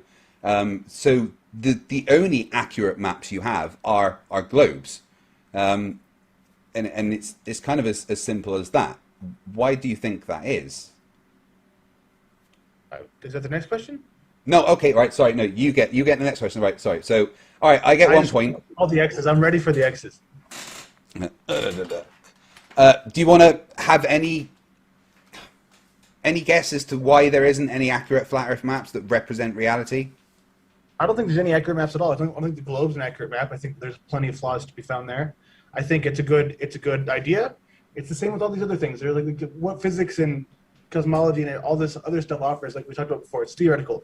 I mean, and like I said, I'm happy to take the X on the first. I'm going to lose this. Like I already told you that. But I have some great questions that I'm really excited to bring to the table. Okay. All right. So I got just nothing.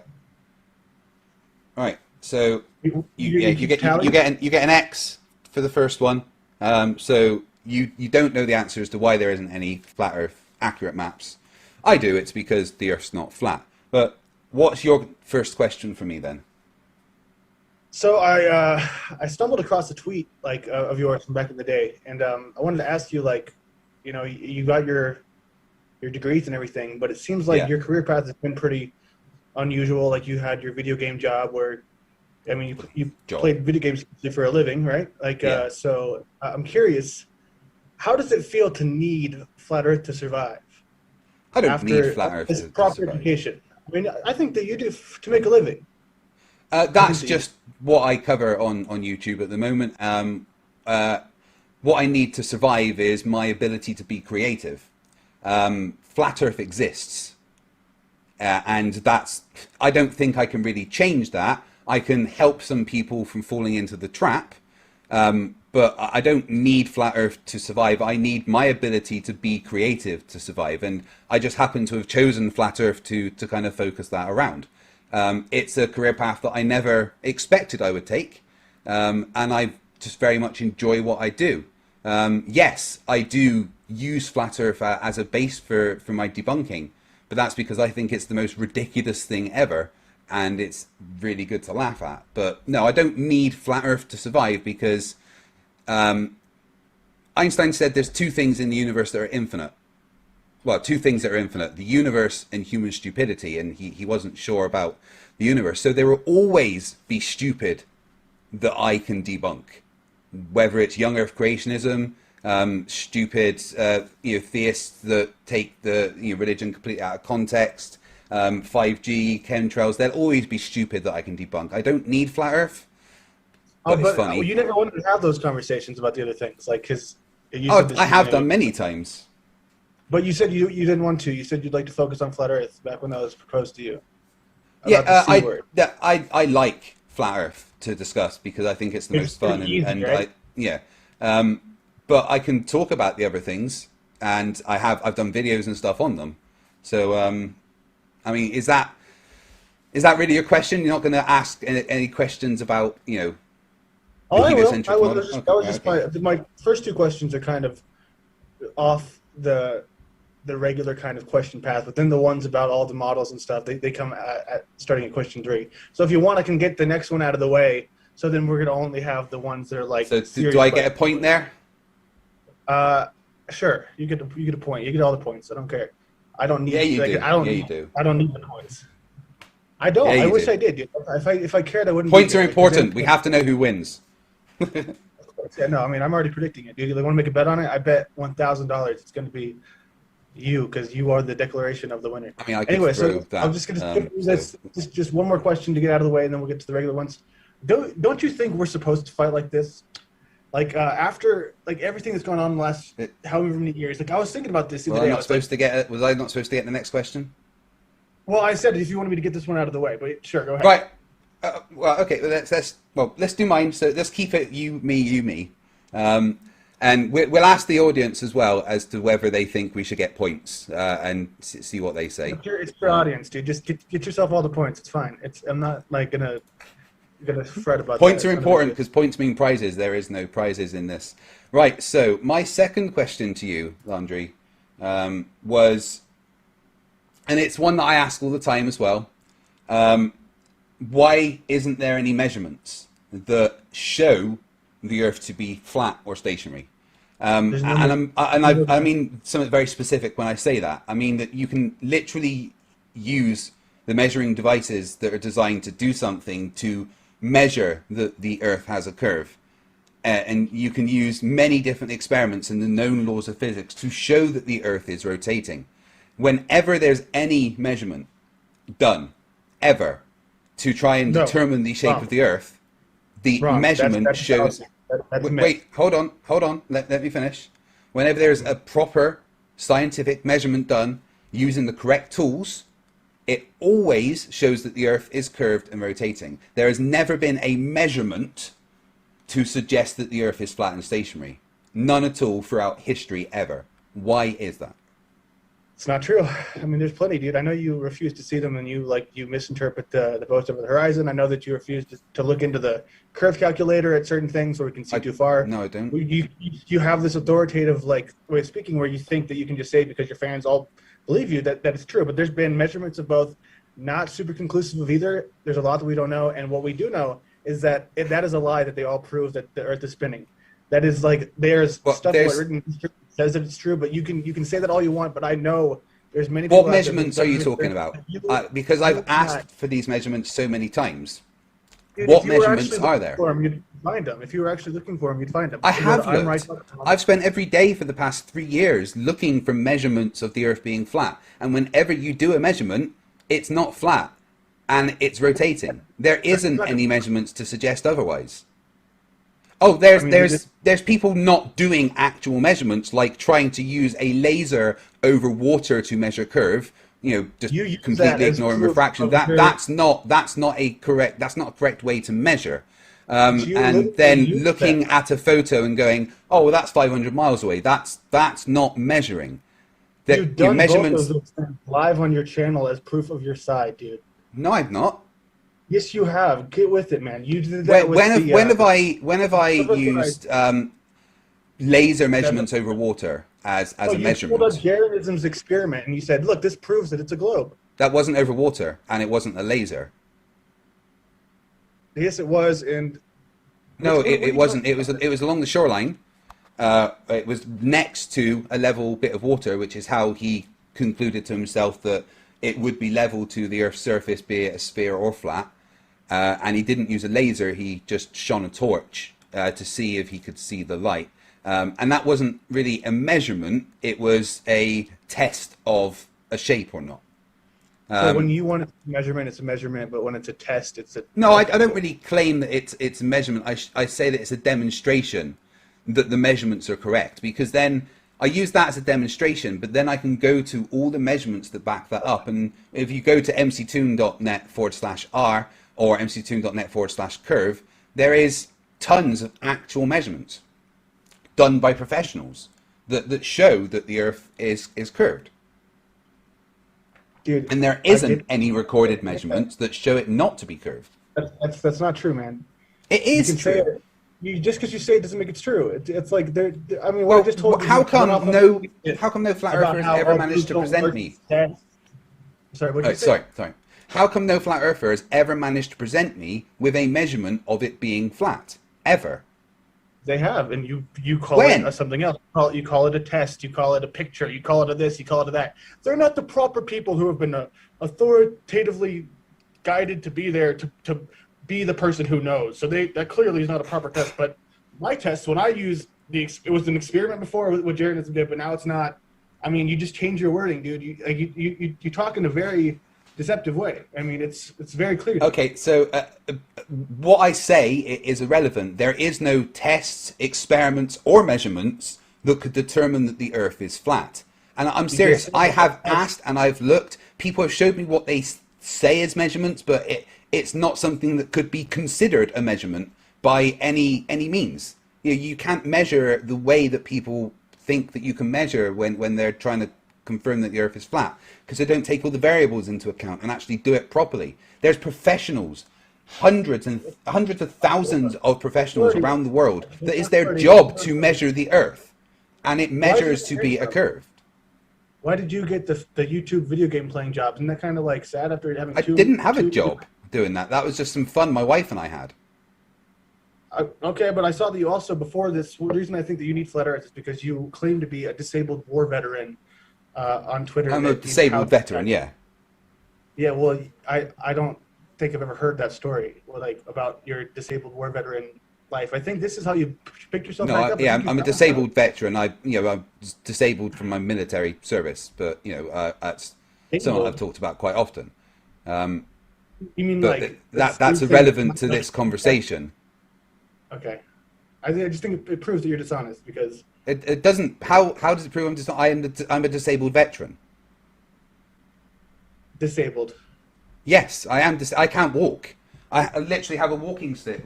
Over there, I can't reach it right now. That I use to get around everywhere. I wear a massive brace on my leg so that I can even support any weight. I can't use my left shoulder very much because of all the damage and surgery I've had on there. I'm disabled. I can't work. I had to stop working before I started doing this on YouTube. It's something that's well known, but it's also very irrelevant to the conversation. Well, I'd feel bad if it wasn't for all the things that you said to insult me. So I'm kind of letting that go for right now. It's relevant to me, so I bring it up. So how about that? Yeah. So wait, you get the next point, right? I'm ready for your point. So. Yeah, you got it. You got it correct, and then I get it. I'm wrong. I'm ready. Well, I do want to, we talked about the curve there, but the rotation thing. What would you consider a measurement of rotation? I would love to feel it. That's not a measurement. Feeling something isn't a measurement. And you don't feel constant motion. Those are just things that, there is nothing in your body that is designed to feel a constant motion. It's just not something that happens. Yes, of course there's stuff your whole body feels motion. No, your body feels acceleration. Your body does not feel a constant motion. Your body feels a change in velocity over time and an acceleration. That's what your body can feel. Okay. You do not. There is nothing designed in your body. No organs or sensory perceptions that would. That's false. Just okay. It's not false. You can't just say it's false and gloss over it, Andrew. This is the thing. This is why people get sucked into flat Earth. No, I don't. I don't. I actually talk about proper physics, right? You yell at people. You tell people to do what you want to do. You're very controlling in the conversation. No, I mean, I get it. Let me finish what I'm saying though, because I would love to finish what I was saying, but. Well, you interrupted me, so let me finish my point first, and then you can respond, and then go back and forth. Go ahead and finish it. Right. So, when you got me confused now, what was my point? Exactly. Yeah, right. Anyway. So when you can't just say that that's not true and then gloss over it and ignore it. Because there isn't something in your body, there is no sensory organs or ability that your body has perception-wise to sense a constant motion without any acceleration. There is no way that you could physically feel that. So why would you expect to feel a constant motion of the Earth's rotation. So is this your third question? Well, no, this is part of the conversation about the rotation. You said that you would expect to feel it, but why would you expect to feel it? What in you would make you expect to feel a constant motion? Everything, dude. It's the stupidest question I've Like ever what? heard. You can't. But no, there's no reason you feel constant motion. It doesn't work like that. A constant velocity is relative to you, and you wouldn't feel it if you are moving at that constant motion. Down, right? Sorry? You know, like when a plane tilts down, and when like a plane Yeah, tilts, right? you would feel the acceleration because it's changing direction. You don't feel a constant motion. Once a plane's at cruising altitude, you could, for all intents and purposes, feel like you're not moving at all unless there's a little bit of turbulence or maybe a vibration for the engine. But on electric, prop planes and stuff, there's literally no movement at all. You can have a glass sitting there with water in and it doesn't move at all because you do not feel a constant motion. You feel acceleration, a change in motion. Like this is just physics. If your physics, just take your physics and like, honestly, man, we got to go a little bit faster than this. Like, everyone's heard you say all this stuff all the time, dude. Like, we're good on this point. Yeah, but how you need to come up with a reason why it's not true. You need to explain why it's wrong. I get it wrong. I'm ready for the next ones where I can get you getting it wrong. Okay. But I got some good questions. do you agree with what I'm saying though? That you do not feel a constant but I don't motion? have to, dude. Why do you not agree with it though? Please explain to me why you don't agree with it. Because I don't have to. Like it doesn't make sense. Well, you can't just ignore physics. It does make sense. I can do whatever I want, Craig. Well, okay. Well, then you are literally just ignoring reality. Oh, I can just ignore physics. If that's the way you want to work, then what's the point? If I want to look into it, I'll look into it, dude. But quite frankly, you explain it a lot. It's really boring, and it's just a lot of whether it's boring or not, it's the facts. Wordplay. Yeah, I don't care about your facts, dude. Like they don't make sense. They do make sense if you studied physics or understand anything kind of. All right, can we move on to the next one? I think you're just going to stay on this one, but I don't have that much time. Can we just move on? So you don't have any measurements, right? So I'm going to give that a big fat X for you there. Yeah, you get the point. Right, so what's your second question for me then? So don't you think that we're supposed to fight like this? Like political parties and stuff? Like it's so stupid, man. Like the whole flat earth, like it's like flat, it's round, it's like it's two different sides of the same thing. And I get it, dude. Like your whole thing is everyone's infuriated and all that, and I get that that's not very much of a question. So you know what? I'm just going to go up to the next one. Do you know who came up with the Big Bang Theory? Which part of it? There's kind of lots of aspects to it. You get to do that. Just answer the question. If you know everything, answer the question. Off the top of my head, I can't think of the specific scientist that came up with it. No. Do you know he was not a scientist? Or a physicist or whatever. No, you're going to say he's some kind of Jesuit Catholic or something, which isn't. Do you have any evidence of that? Because it's just not true. Like you just thought of it, dude. What are you doing?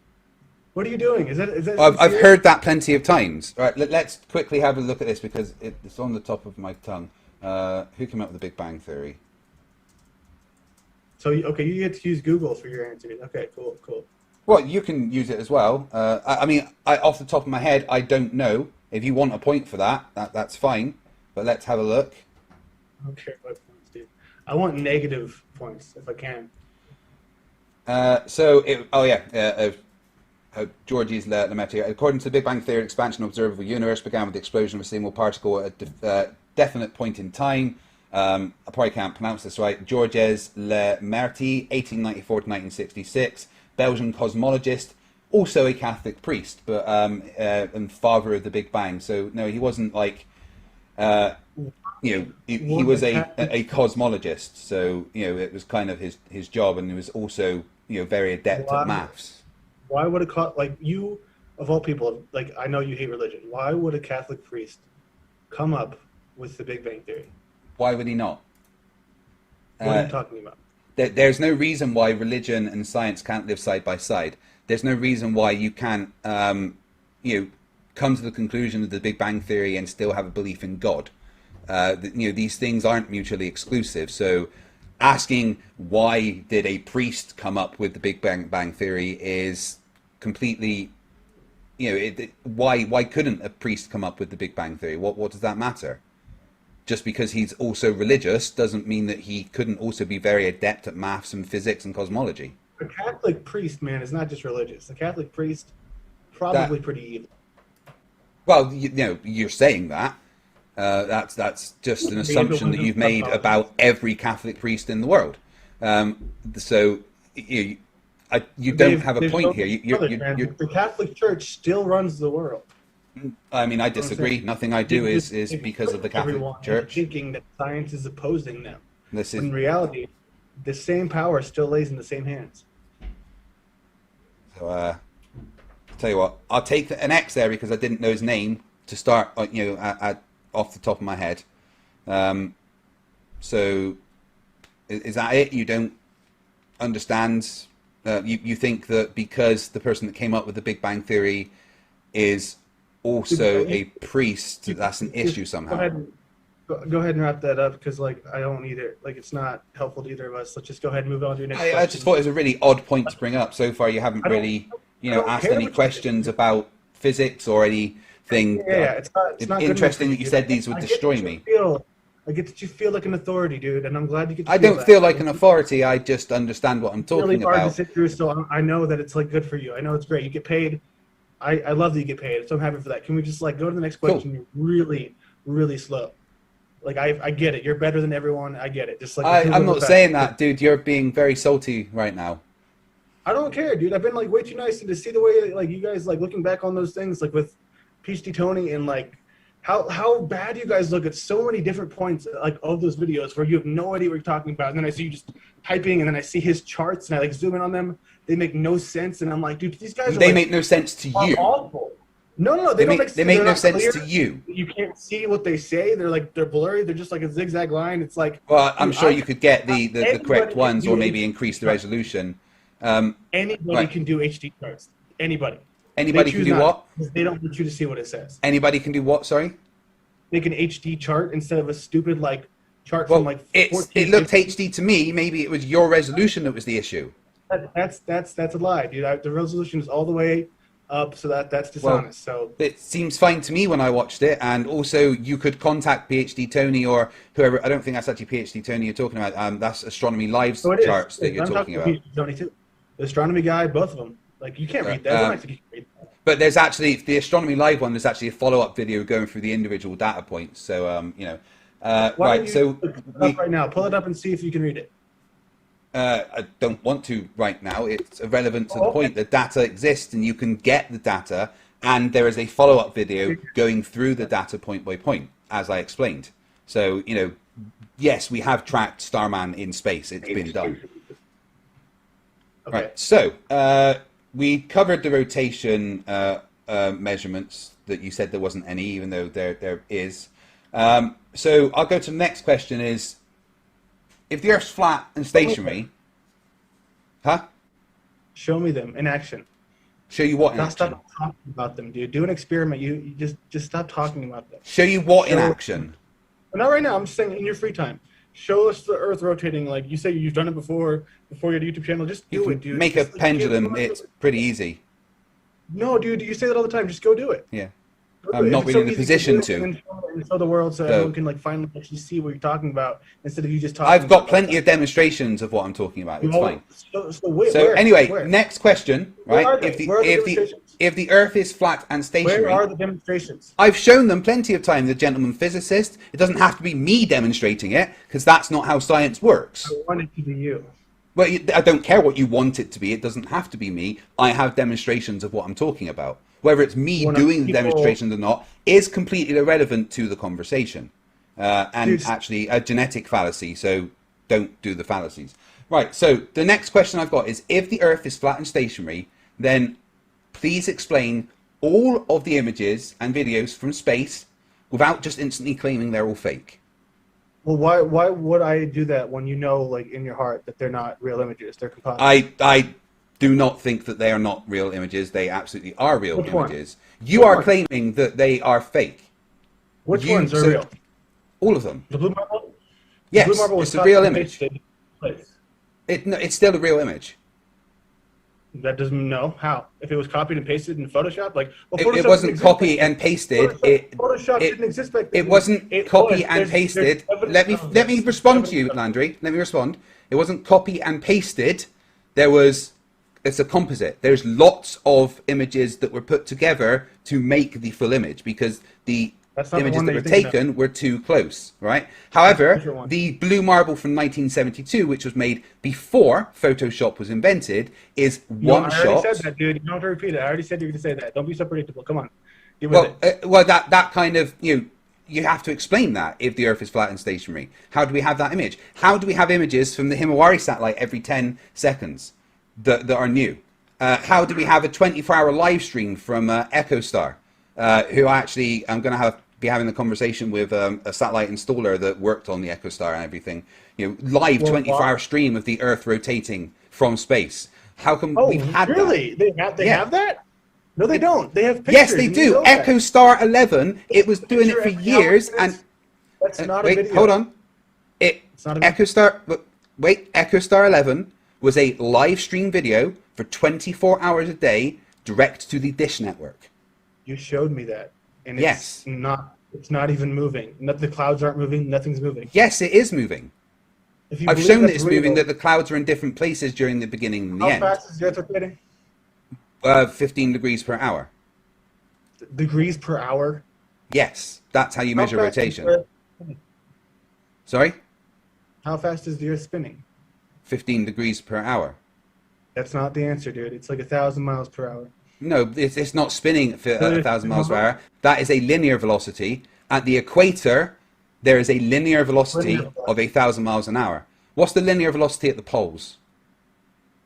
There are no poles. What's the linear on the heliocentric model? What's the linear velocity at the poles? What is this? Your next question? No, it's part of the same question. It's us having a back and forward question. All right. Do you think the linear velocity would be the same at the equator as it is at the poles? Of course not. Right. But would the rotational velocity be the same at the equator and the poles? I'm trying to think of this. Wait, no, I think it would be the same actually. No, the linear velocity wouldn't. That's the part in the middle, and the part on the outside would be separate, you're saying? No, I'm not saying they would be separate. I'm saying they would have a different linear velocity. The linear velocity at 45 degree parallel is half of the 1,000. It's like obviously 500. At the poles, there is a linear velocity of 0. If you were somewhere close to the center, then you would have a different amount of times that you rotated than the other part. It wouldn't be even, you don't think. So that means it's moving separately.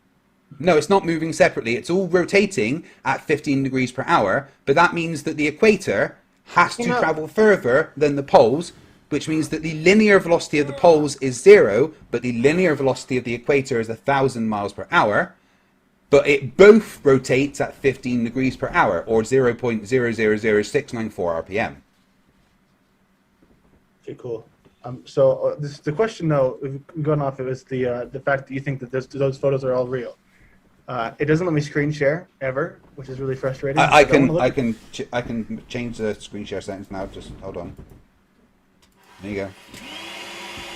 Where's that? Okay.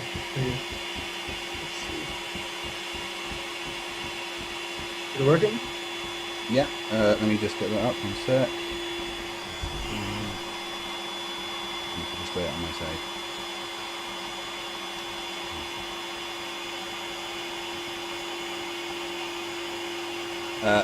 Right, yeah, so what we showing here?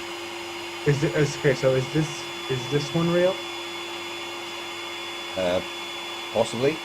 I'm not saying that every picture in the world ever that depicts the Earth in space is real, but my point is that the one on the right you're showing there is real. This is real. So this, if this is real, then this is the same planet as this. Yes, they're different sensing apparatus on them. One of them is designed to see infrared images, whereas the other one isn't. So they will display in different colors. Just to refresh my memory, why is North America taking up a whole half of the globe? Because it's too close to see 50% of the sphere. Okay, Sure. Whatever I mean, you say, man. do I have to break out Paint and show you how that works? Or wait, dude, look. Look. Here. Look at this. Look at this. This is the best way to describe it to you, right? But these are all the same planet? Wait, hold on. We're just going to discuss your problem about North America taking up half the globe. As you can see on what I'm showing you, on one, Africa takes up a much larger portion than on the right, even though this is exactly the same globe. That's not real. This is a real photo. This was taken by Tommy Gronville. It was so heavily edited because there's no way. It's not edited at all. How is that? There's no way that's possible. Because if he moved closer than that, it wouldn't be the same size. It's a different focal length. That's all. This is all he's done is he's moved closer, changed the focal length of the camera, and taken it. That's the same globe, the same camera, just closer with a different focal length. That's all. You should do a video. You can say it's bullshit. It's been done on video. I can. Simon Dan has shown it on his channel like 4 or 5 times of him doing it on video. Is literally like the biggest pussy in the planet. So just don't bring him up. He's got. That's not a very nice thing to say. Dude, you think that you've never said anything mean to anybody? Are you kidding me? Come on, man. You can take it. Oh yeah, I mean, you're slagging off someone who's not even here. That's not very nice. You want to slag me off? That's fine. You don't need to go and slag off other people that aren't here. Dude, everyone does. He's got men's name tattooed on his arm. Like, come on, man. So what? So what? He's got some famous scientist tattooed on his arm. I've got a man's name tattooed on my arm. I've got a boy's name tattooed on my arm. Am I gay? Who's boy? It's my son. No, of course not, dude. It's a whole different story. And I would very much like to get like Newton and Einstein and stuff tattooed on me because I think that they were amazing parts of reality. Why is that a bad thing? Are you being homophobic that you're saying you can't have a man's name tattooed on your arm because you appreciate what they've done for humanity? What's your issue with that? Please explain. It's really fun. It's really. Hello everyone. How are you doing? What's playing? That wasn't on my playlist.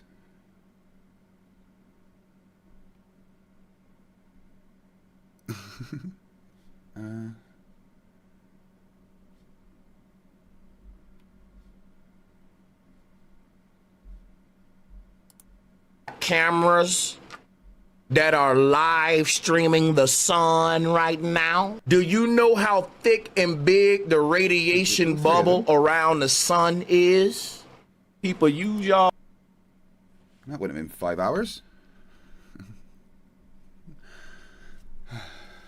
All right, I'm going to go and grab a shower and get a coffee and something to eat, and then I will be back. What are we at time-wise? 16 hours and 24 minutes to go. Just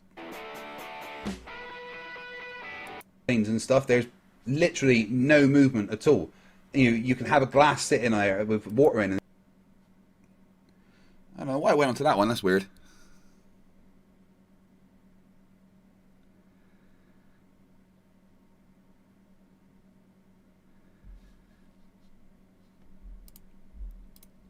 Right.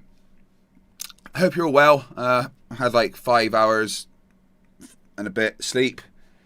So yeah, I'm going to go get a coffee, have a shower, and I will see you soon. I guess I'll just leave this to play a bit more.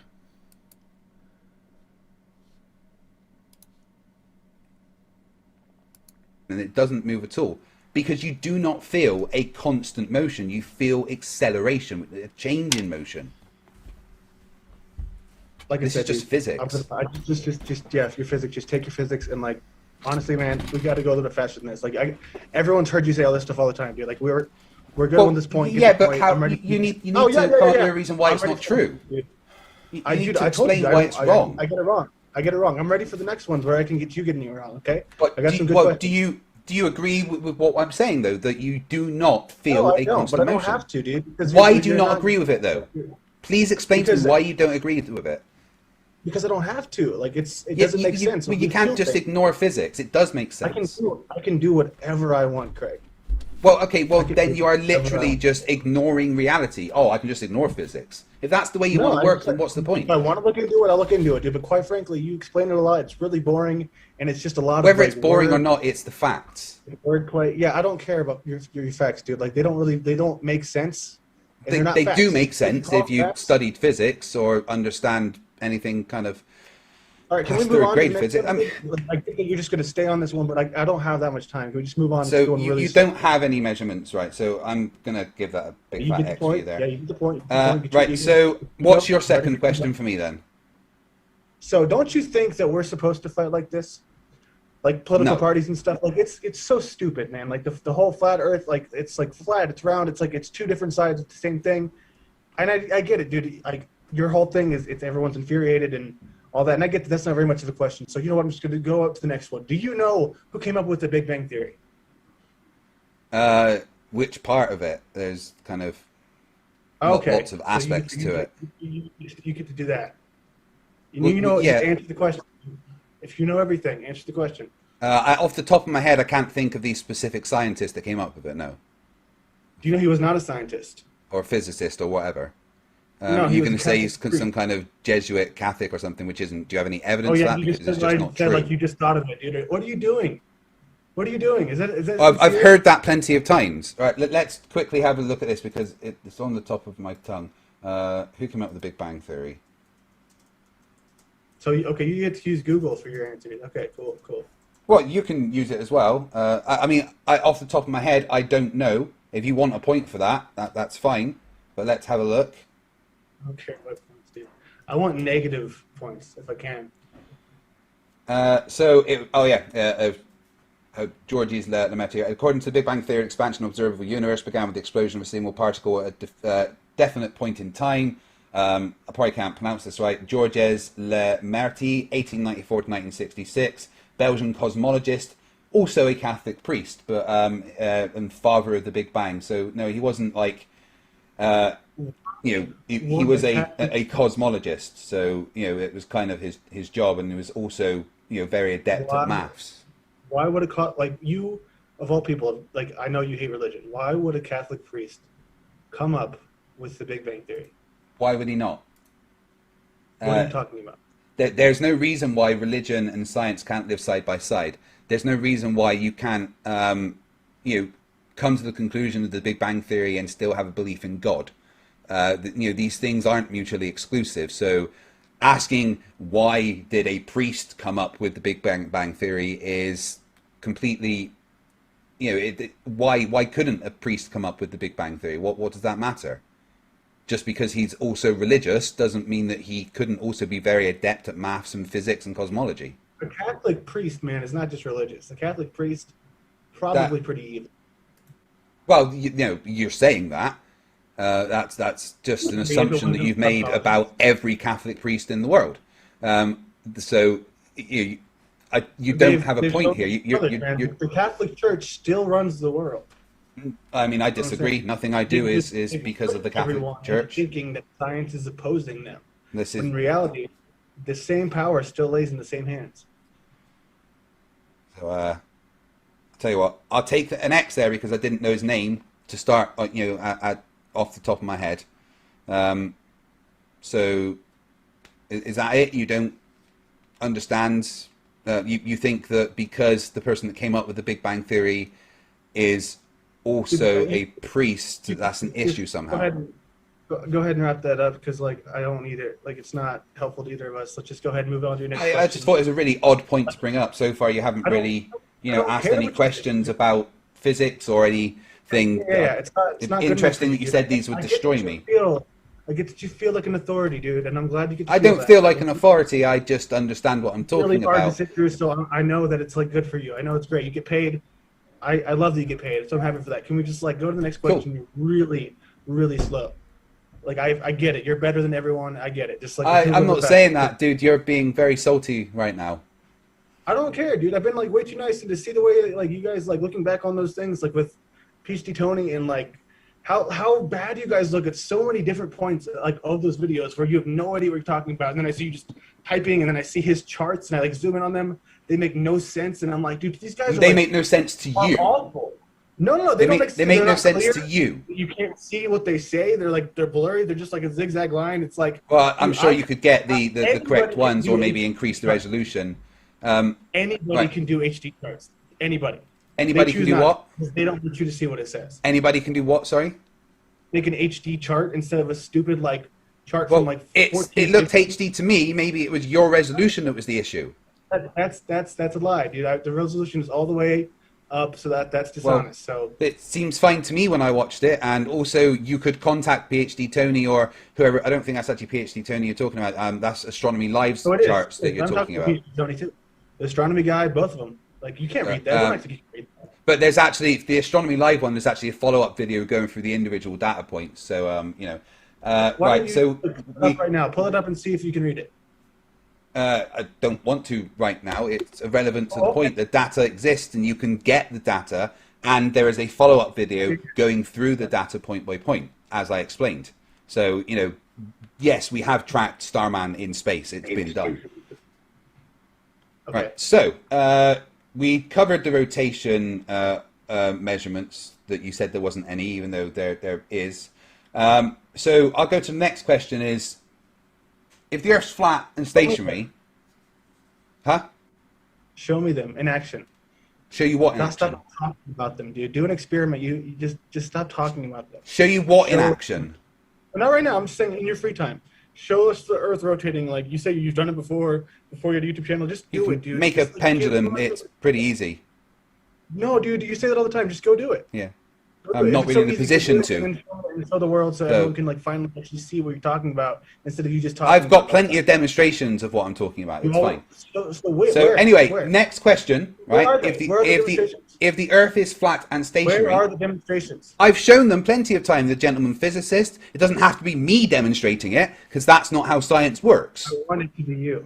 Well, I don't care what you want it to be. It doesn't have to be me. I have demonstrations of what I'm talking about. Whether it's me doing the demonstrations or not is completely irrelevant to the conversation.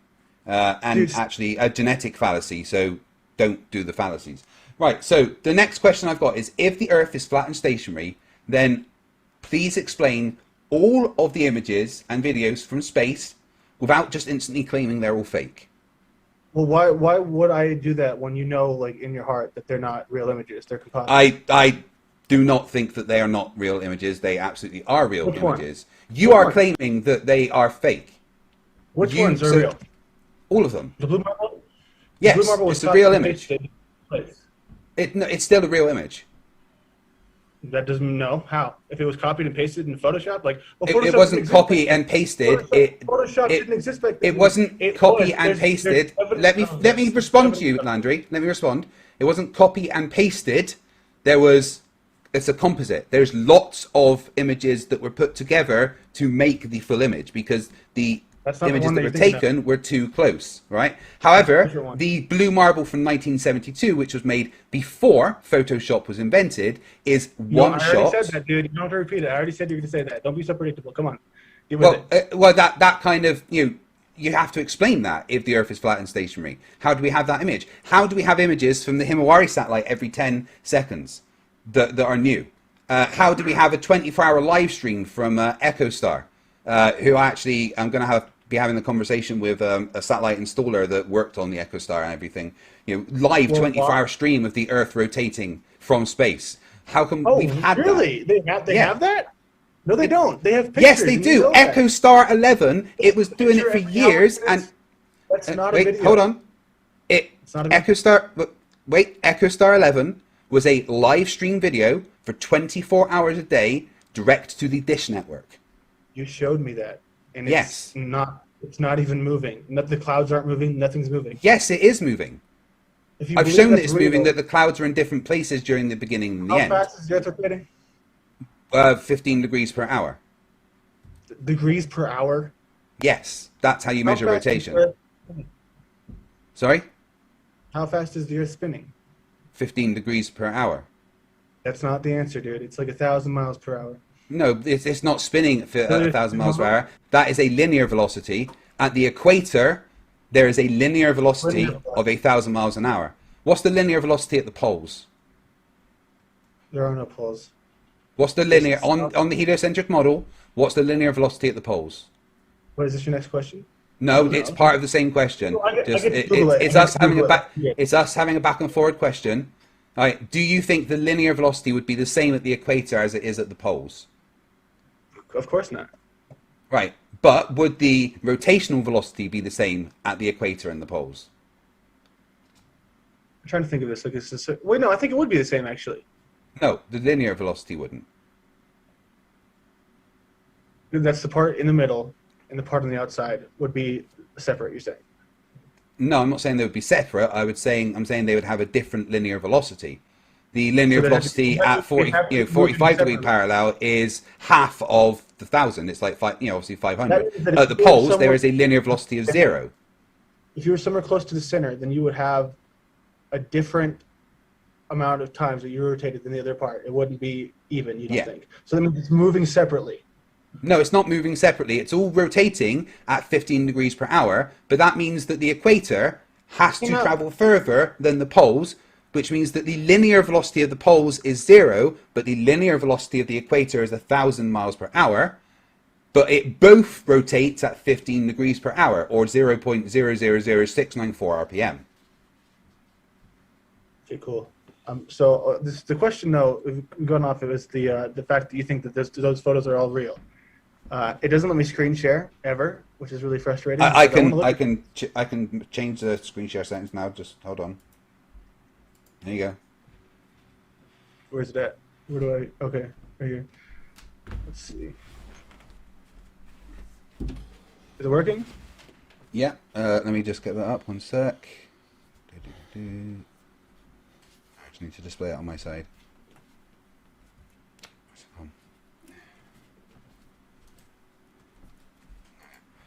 Right, yeah, so what we showing here? Is it okay, so is this one real? Possibly. I'm not saying that every picture in the world ever that depicts the Earth in space is real, but my point is that the one on the right you're showing there is real. This is real. So this, yes. if this is real, then Yes. this is the same planet as this. Yes, they're different sensing apparatus on them. One of them is designed to see infrared images, whereas the other one isn't. So they will display in different colors. Just refresh my memory. Why is North America taking up a whole half of the globe? Because it's too close to see 50% of the sphere.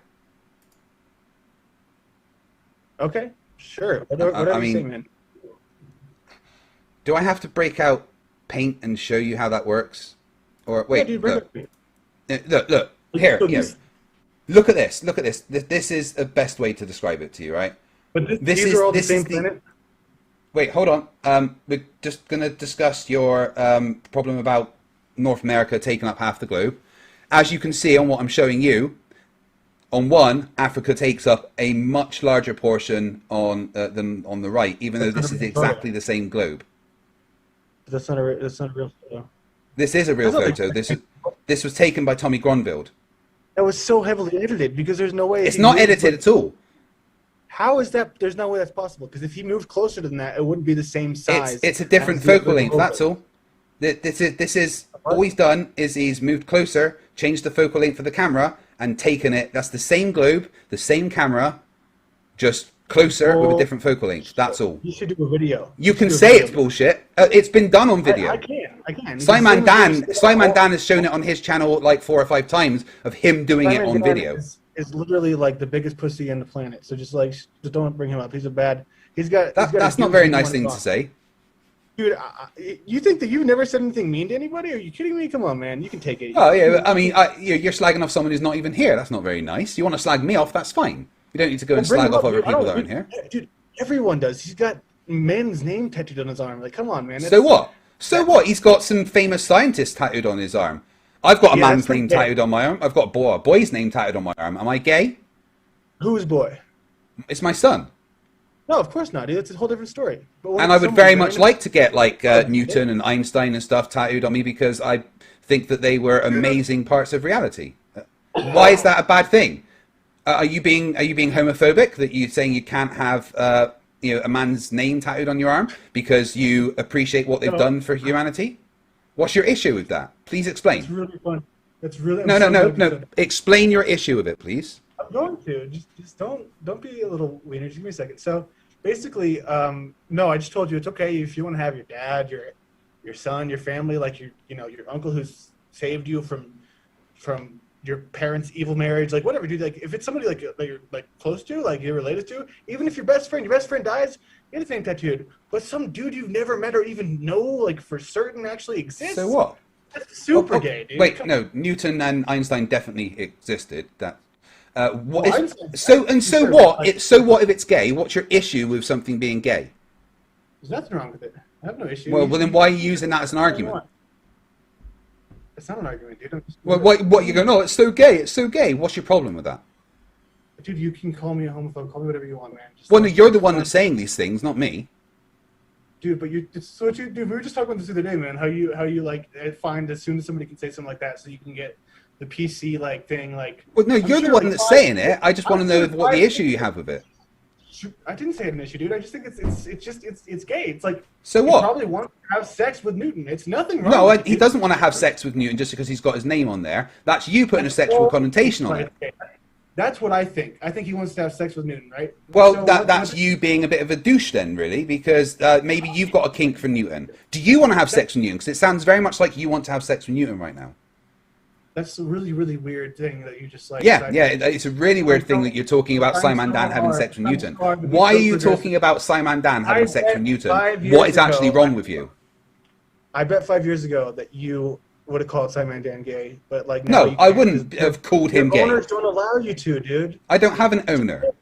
Well, my wife. Okay. Yeah, I mean, well, you get paid on YouTube for spitting what they want you to spit, and if you say anything outside of the norm, if you say no, trust me, YouTube aren't happy with a lot of the things I say. They're bullshit, dude. Stop. Do you want to see the amount of reds I've got for monetization? It's insane. But anyway, you were talking about these images in front of you. Please explain to me. You want? Show me the red. There's many reds, and I've actually shown them before. What are they for? For swearing and bad language and talking about things that we shouldn't. I've been demonetized on many videos. My video about Nathan Oakley when he talks about putting his balls in my mouth several times, that got demonetized. I've had several videos demonetized. But anyway, you're talking about singular videos being demonetized. It's a whole different thing than like not being able to, like, or getting your content striked. Like, it's a whole other deal, dude. I shared a video privately with somebody, and I got a YouTube strike. That's insane. Yeah, there's rules on YouTube. There's wait. When you create the account on YouTube, there's a little box that you tick that says, "Do you agree to the terms of service?" Once you tick that box, you are then bound by those terms of service. Otherwise, they can delete whatever the fuck they want. Do you remember when you said you didn't have owners? I don't have owners. You just admitted you had owners, dude. No, I don't have owners. I agreed to some terms of service to use this platform. Service them forever. They are your god because there is no god in our world. No. You have owners. Right. Anyway, Landry, your salt's showing. So anyway, back to these images. What is your problem with them? Dude, so you think this is all the same planet? Yes. Why do they look so different? Different also, cameras. One with, like, no land let me on answer. It. Let me answer. You see that one with no? I'm still talking. Let me finish. Do you see that one with no land on it? No, there's none there that have no land on it. I mean, maybe some in the top right corner, but the one in the top right, there's basically no land on that whole globe. No, there's plenty of land. I can see, the Arctic. No, you can't. You're lying. The Arctic. You can literally see the Arctic at the top there, and there's also lots of clouds. Clouds are a thing. Clouds are a thing, except for when they're not a thing, right? So look at all that. Where's the Arctic? I want to see the Arctic. Up the top, the white bit. Up here? Which one's the Arctic and which one's the clouds? How can you tell? The bit at the top that doesn't have any textures on because it's reflecting back from the snow. This is empty. No, there's probably land underneath some of those clouds. But there's no continents here. How do you know there's no continents there? They're underneath the clouds. I don't see them. Dude, there's clouds. There's clouds there. And again, there is massive oceans on Earth, and if that was a picture taken when you're close up, the ocean would take up a large portion of the globe, then that's what you're likely to see. Now, what is your issue just because they look different? Yeah. I guess I got it. Yeah, this is the whole rest of the world. That makes sense. And look how different the shape of America looks in this one. That's pretty fun. Yeah, different Like, focal lengths, different. America- You're going to be closer. Again, look how different Africa. Look at the different shapes of Africa here. How it's much fatter in the middle compared to the other one. Different cameras. The one that I'm showing on my screen. But the answer to your question here, Landry, is they're different cameras, different imaging sensors, different distances away, trying to detect and look at very different things. One of them's at fucking night. One of them has a lot of clouds and is clearly looking at the ocean. One of them is clearly using some kind of infrared to see heat sensors. That one appears to have elevation data on. Very, hold on. Very simply, tell me exactly how there is this much land or water on Earth on the globe model, which we look at the globe and every time there's never this much water anywhere on that globe. So how is that possible here if these photos... Have you not seen a globe before? Yeah, I've seen a globe. You're telling me there's this much space of emptiness in a globe? Let me get my... So, right, here we go. All right, so you've got Africa there, let me make it big so you can see me. So there we've got Africa, right? And you're going over and you've got America. Keep rotating, and then look at all that water there. Why, Landry, is this globe got just water that I'm holding?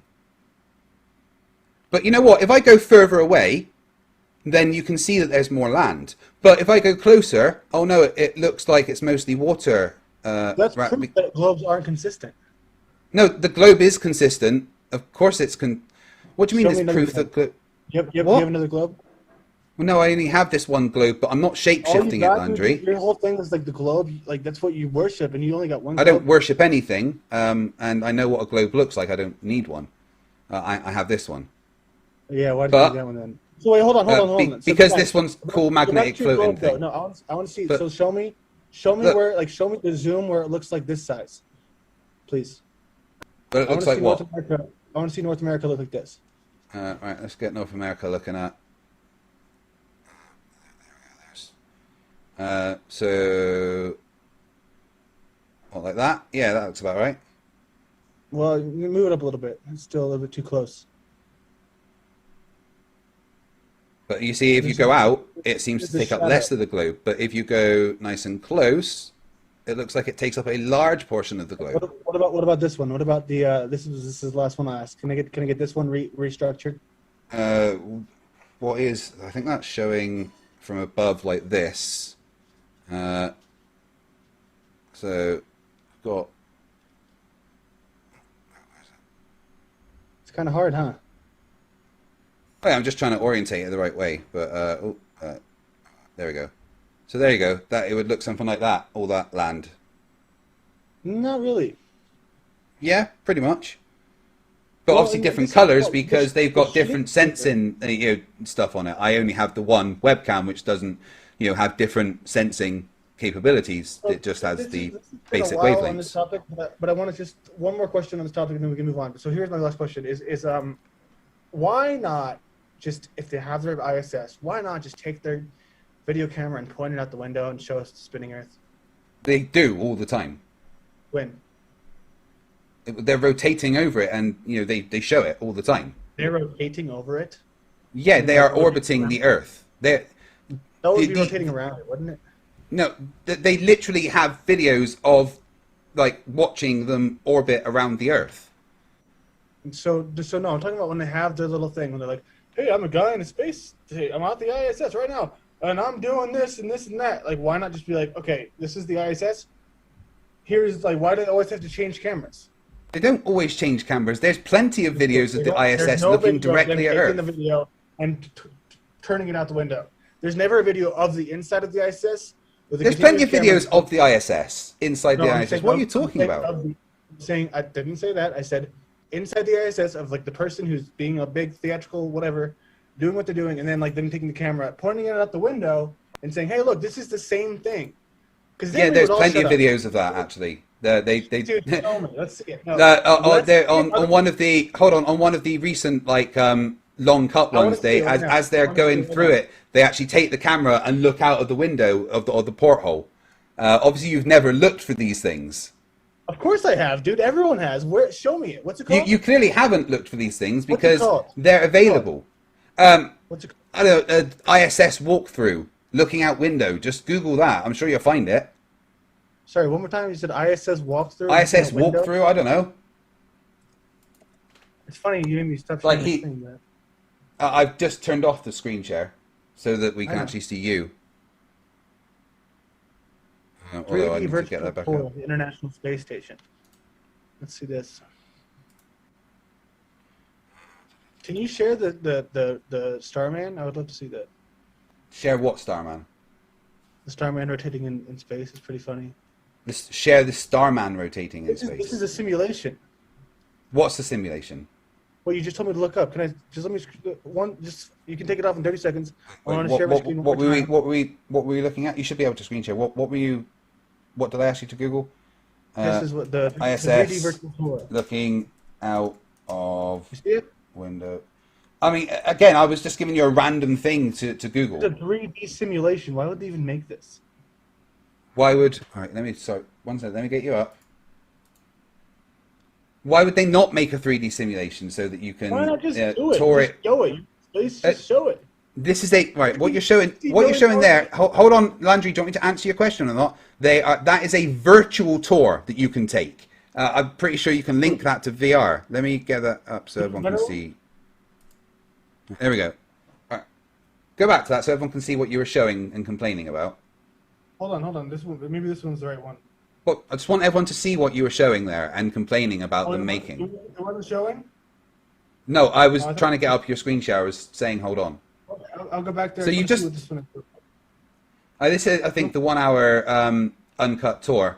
And I'm pretty sure in that one they do show them looking out of the window as they go through it.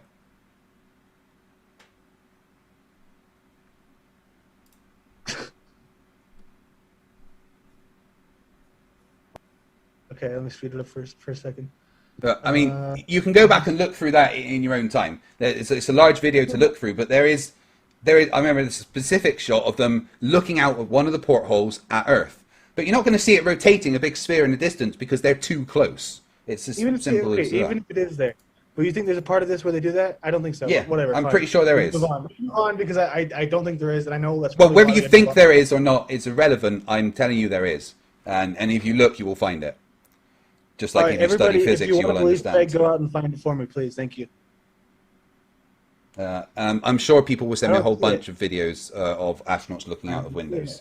I I mean, that's the thing. You guys ask for things. You go, oh, why isn't this here? And then we show it to you, and you go, that's not real. When did you show it to me? You never showed it to us. That But wasn't it. I've shown those things plenty of times to other flat earthers. I don't have it on Dude, hand okay, right now. You would know what it was if you showed that before. If Why? you I showed don't yours- have every little clip of everything saved. But You if would you probably- watch that particular video that you were just watching, there is one point in that Howard, where they go past the I just went porthole. through, I saw all the little frames, and I almost got to the end before you stopped sharing. And it looked. Yeah, well, you should probably just watch the actual thing rather than just skipping through, and you might see it. You should probably watch the actual thing yourself. Yeah, I've watched it. I've watched that actual whole thing. It's quite Okay, interesting how many seeing the points do astronauts I- float through the ISS. How many points do I get if I go back and I watch the whole thing through and that does not happen? You get 20 points. Wow, cool. I'm ready. You retroactively win the debate. Right. Anyway, so what was your next question? Because we've gone past all the stuff about. Is that your second question? That was my third one. Where's my board? Yeah, that was my third question, and I'm going to give you a big fat X there because you couldn't answer that. You just What do went. you mean I "Nuh-uh." couldn't answer that? I just gave you demonstrations times 20. You just said that no. I asked why. I said you have to explain all of the images and videos that we have from space without just saying they're all fake, and you basically just gone they're all fake. Well, we went to look at some of the other things that might be more realistic, and we couldn't find any now, could we? Right. So let's go ahead and give me whatever you want to give me. I don't care. I'm Yeah, not yeah. here You to get win. a big fat X. That's 3 X's so far. That's Right. great. So what's your Wait, third question? I love it, dude. I love it. So my third question I is, love it do as you- well. Do you know the angular resolution of the human eye? Not off by heart now. So that's an X for you. Woohoo! This is fun, right? No, it's not fun. That's not what I'm here to do. But that is the next question. But go ahead. Your turn. I can move on. Why? Yeah, we need to discuss why you're talking about it. Why are you bringing up the angular resolution of the human eye? The why we can see the curve thing. That's why that's relevant. Is because Please explain why. It's going over the curve. Please explain why the angular resolution of the eye is important to seeing a curve. Well, it's what you guys mistake as the curve. So you How? say, we can't see this far because there's a curve, right? When in reality, it's like if you were in a hallway, the same distance and whatever. Like I live on the 9th floor. Let me just go ahead and show like this little thing right here, right? I can see pretty far, right? And I don't think that it's going over the curve over there. I think it's very obviously, if I was in a hallway the same size, it would be still getting smaller, right? Like if you see, how do you draw things? You draw things. Yeah. So who's that fat fucker on the screen over there? Who's that? Jesus Christ. Got a difference in the shape of the face. Hello everyone, how are we doing? Back and ready to get back at it. We're going to cover another Flat Earth debate on modern day debates.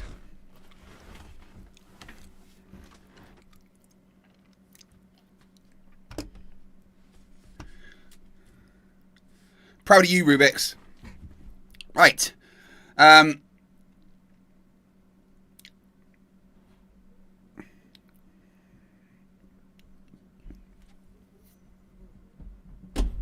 Well, actually, give me a sec. My wife's home. I'm just going to quickly go and say hello.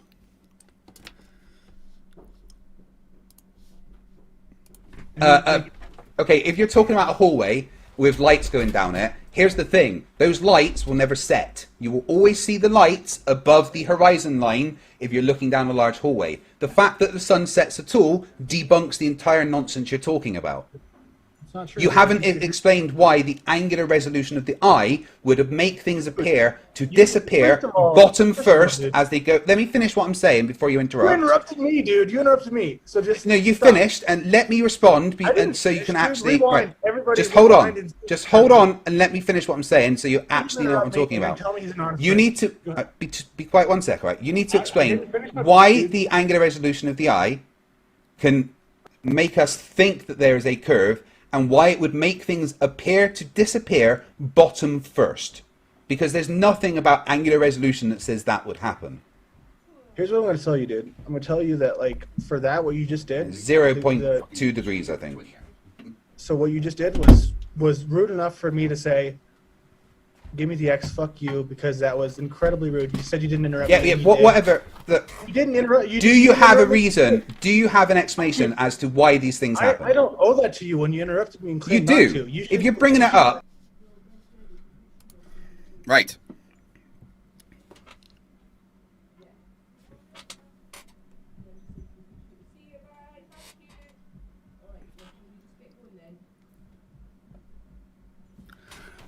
Okay, so let's have a look at the super chats. Got gifted membership from JM Trance. Ross Allen, £5 says, Mikey Smith whittles on drywall, then eats it. Pass it on. The Copium and Pouring gifted 5 memberships, which have added 15 minutes to the timer. Brandon K57999 says, this is for the CC Wig Fund, and I better add 3 minutes for that. So, I started streaming, 19 hours ago. At 8 p.m. yesterday. It's now coming up for, about 20 hours ago, so it's coming up for 4 p.m. So I've been streaming for 20 hours. Slept for about 5, because I went to bed early the day before and got up dead early.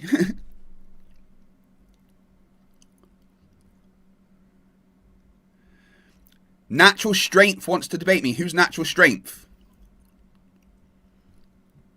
Well, are they a flat earther?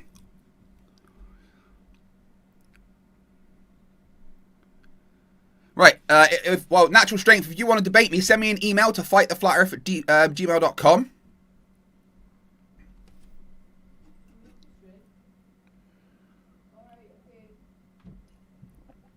I don't remember debating someone called Natural Strength. Rubiks upgraded their membership I think I got to do that manually. I don't think the upgrades go on.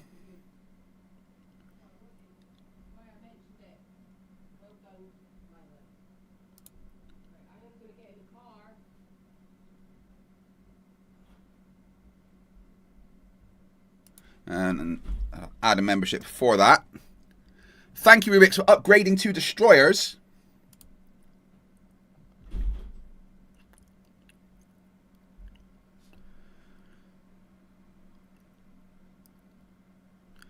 Right, so who's this natural firmament in the chat then?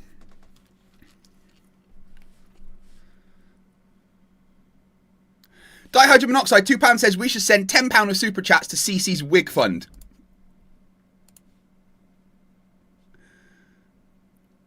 Wait, natural strength is Dick Wayne. Dick Wayne's still here.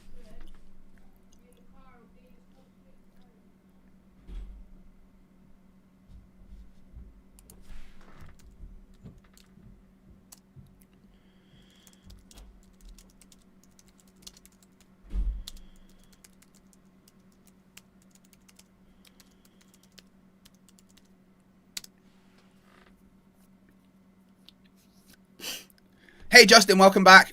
Anyway, yeah, so I started streaming yesterday at 8 p.m. It's now coming up for 4 p.m. the next day. So when I started, there was a 45-minute timer on there. And then somehow 20 hours later, there's 16 hours on there. I don't know that's how time is supposed to work, but that's how it's going, right? I don't stop streaming until that timer reaches 0. I will be here until it gets to 0. You can, of course, increase that timer by becoming a member, gifting a membership, increasing your membership, donating £10 worth of super chats, and they all add 3 minutes to the timer. However, if you want to add an entire hour to the timer, if you gift 10 memberships,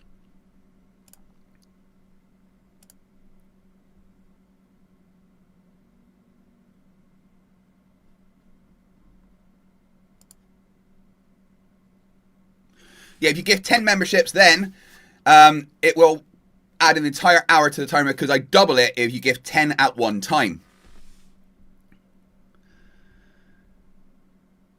So who's this natural strength in chat, and do they want to debate me?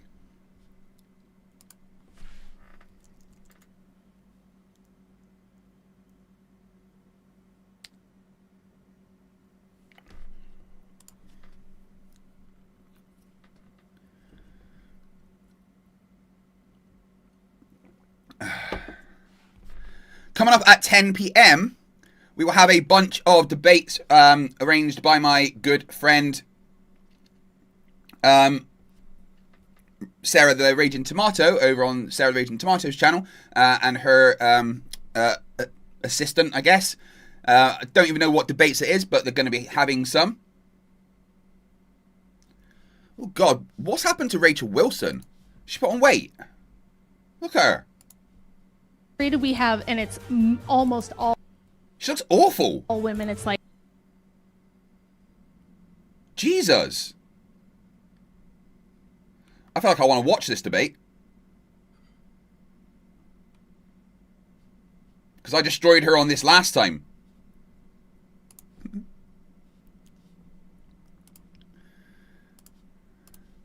Guys, is natural strength just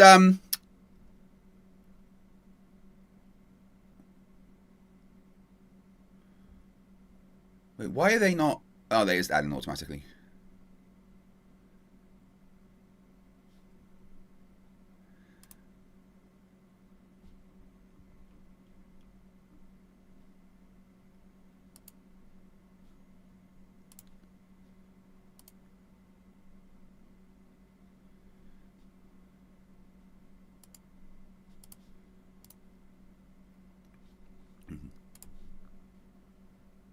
Super Ghost wants to know, is the Gmail still giving the same response to Dick Wayne? That was hilarious. Well, let's have a look, shall we?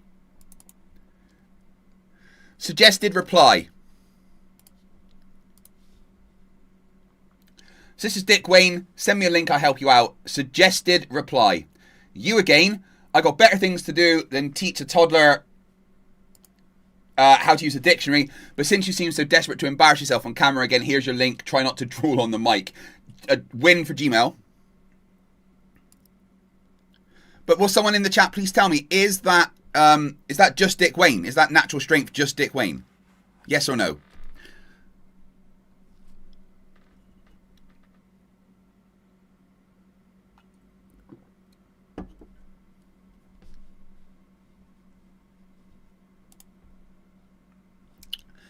We are going to cover another Flat Earth debate that's recently been done.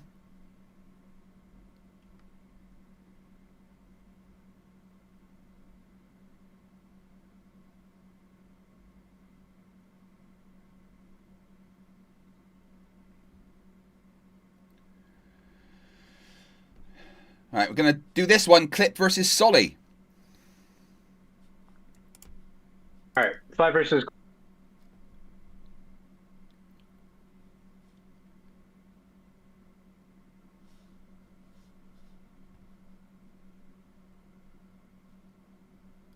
No, Rachel Wilson's not a flat earther. She's a dumbass that fights against feminism even though she's a woman, which boggles my fucking mind.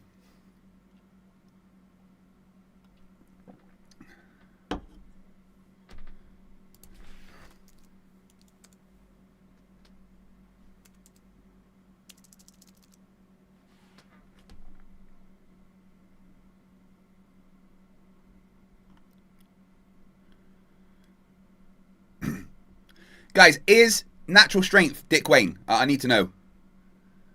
They seem to have disappeared from the chat, though. I can't tag them anymore.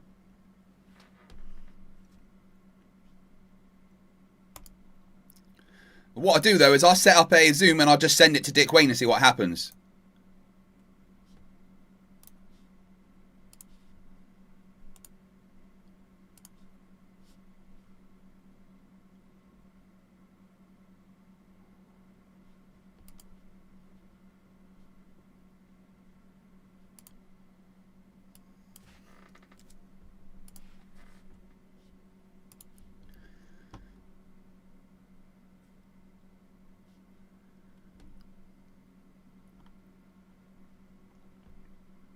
Clip Wayne. Right, so yeah, I've sent a link to Dick Wayne if he wants to join. Because it's always funny. Right, that was the debate from last night that I finished.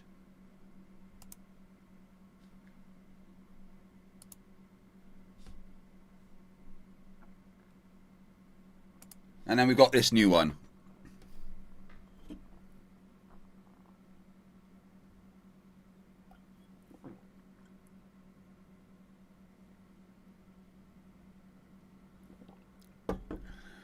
Okay. We also have in there Nathan Oakley's book to go over at some point. I say book with inverted commas, of course. Sir Little Wolf, hello, how are you? Right, guys, let's get some new members in there. Let's increase that timer, and then I will keep streaming for as long as possible. Obviously, debates coming later on. Gonna just cover a bunch of stuff in the meantime. Aaron Ballistic became a new member. Thank you very much for that. I do appreciate it. So that we don't know if that was Dick Wayne then, that natural strength guy.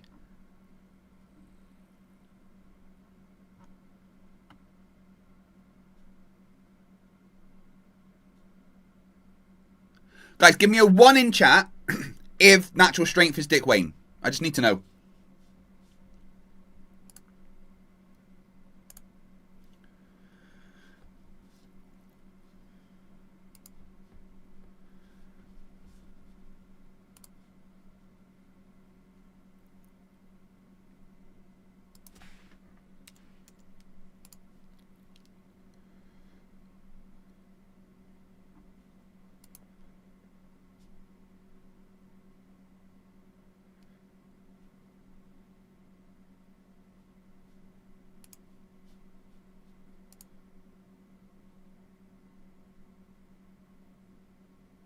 Maybe not. But they disappeared. I come and they run away. I don't know what that's about.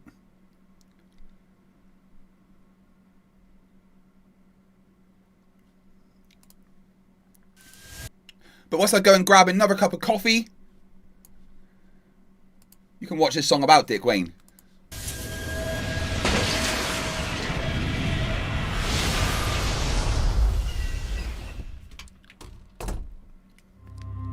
He's the hero none of us needed. The scholar of zero, the sage of whatever. Ladies and gentlemen, give it up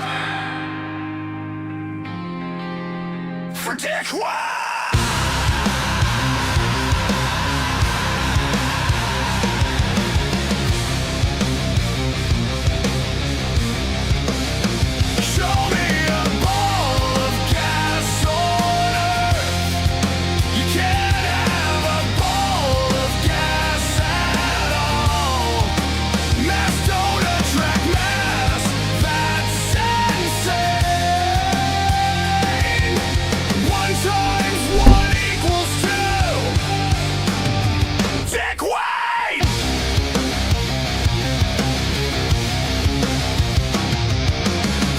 Doesn't set, it's always in the sky. Water's perfectly flat, don't ask me why.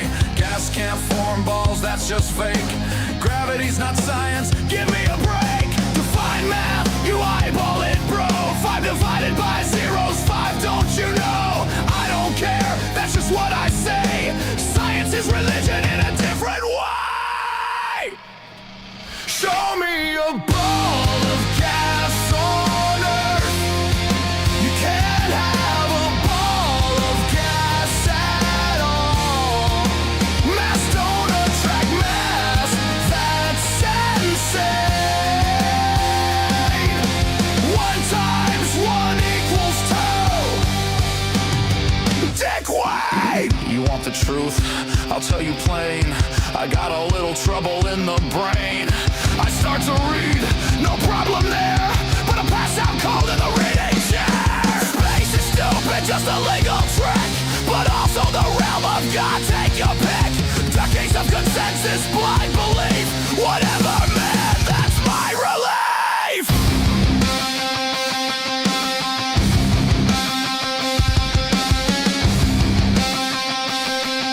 Whatever, when you show me proof, I don't care, I just stand aloof. Don't need no science, don't need no brain. 1 times 1 equals 2. Dick Wayne, show me a ball of gas on Earth. You can't have a ball of gas at all. Mass don't attract mass, that's insane. 1 times 1 equals 2. Dick Wayne, show me a ball of gas on Earth. You can't have a ball of gas at all. Mass don't attract mass, that's insane. 1 times 1 equals 2. Dick Wayne!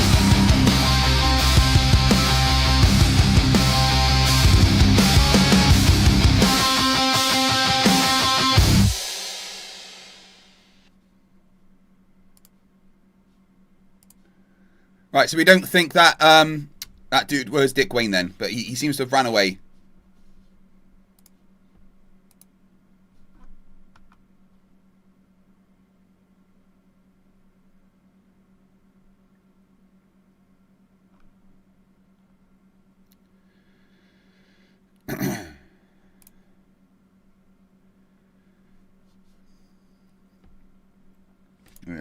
Is he still in the chat? No. Ran away. Okay. Right, so this is Clip versus Solly, Flat Earth debate. We'll cover this. And then we've got some time. We will go over Nathan Oakley's book.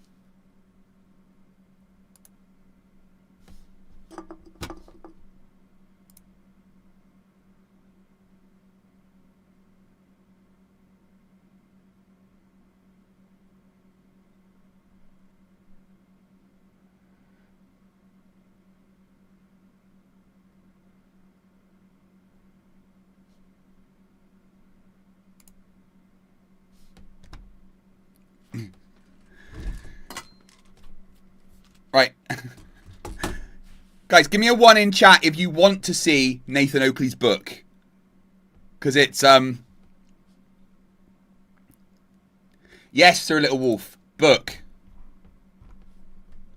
This is Nathan Oakley's book.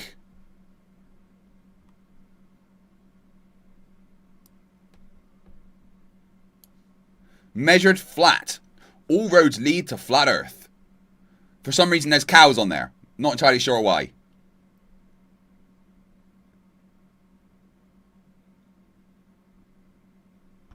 Actually got a publisher, which is crazy.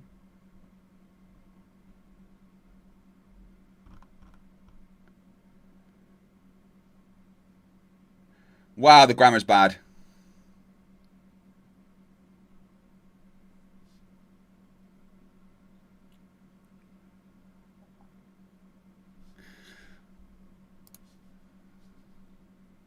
Globe, winning criteria. Well, all right, let me put a poll up, and we'll see what you want me to do now.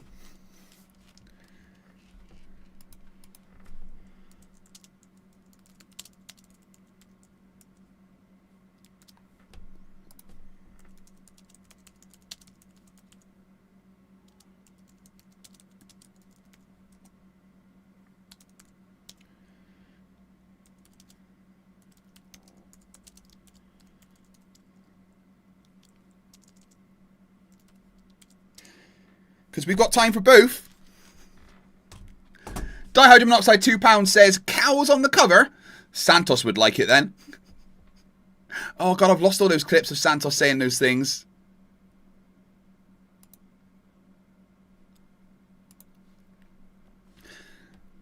Oh, straight away people want Nathan Jokley's book. Fuck's sake. Really?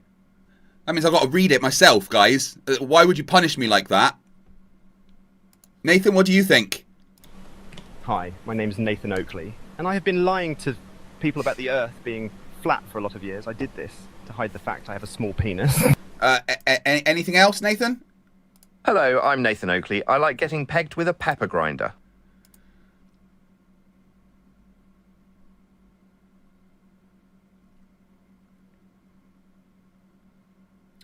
Itsarubiks says, I'll see if I can find them from other streams. Find who from other streams?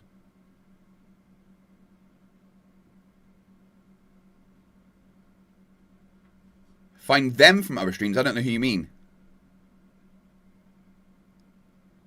Tay Redgrave says, I've read it. It's so bad. I need someone to share in my pain.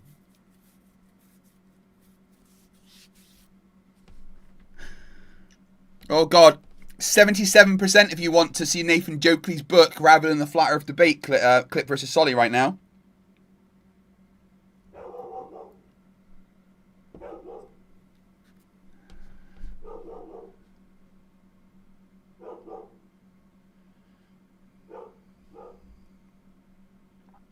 Okay.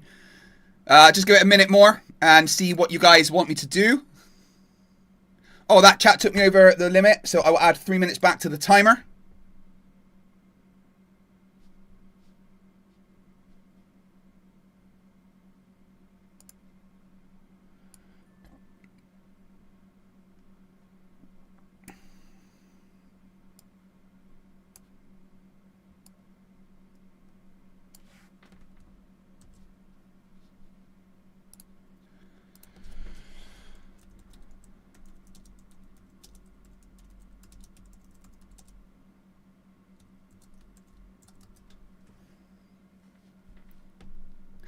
Well, you guys really want me to fucking suffer, right? Oh, the Santos audio clips. Oh, thank you, Rubiks. I appreciate it.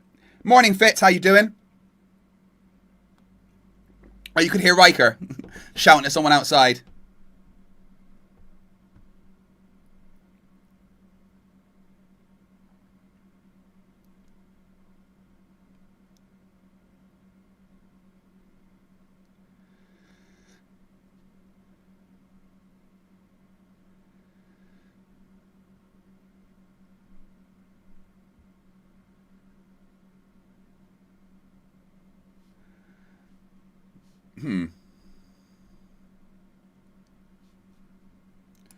So there should be a comma.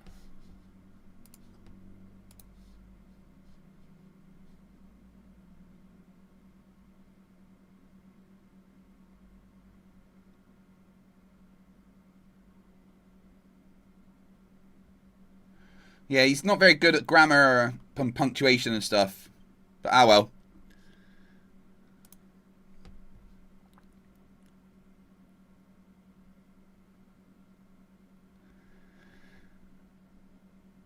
Right, okay, fine. I'll fucking read Nathan Jokley's book, you bunch of dicks.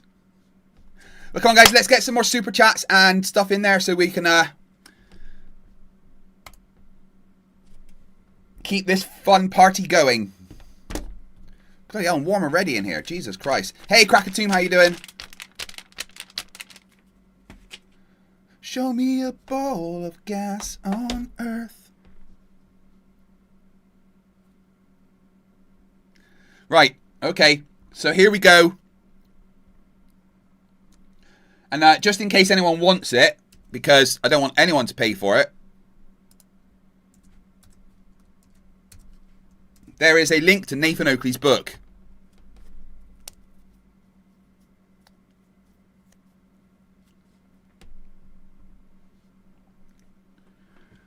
Who's this Sakau Publishing?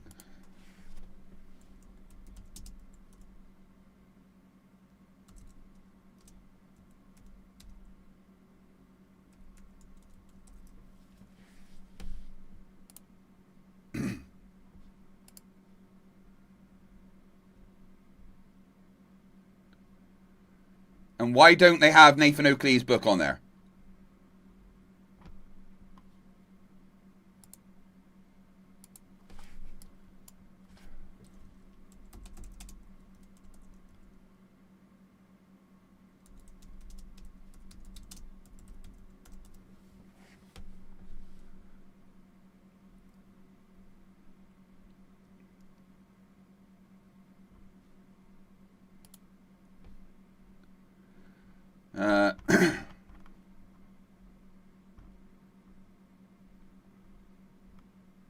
New releases.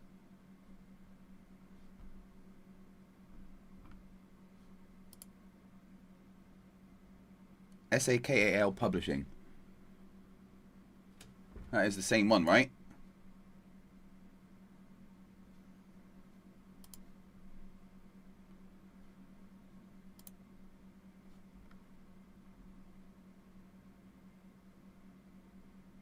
Oh, anyone can publish, I see.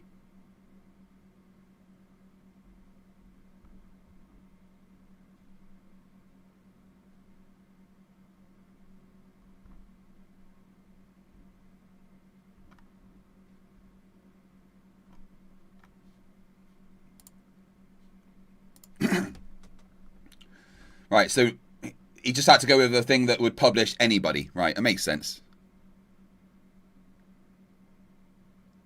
Can I read it in Dickie Poo's voice? Fuck no.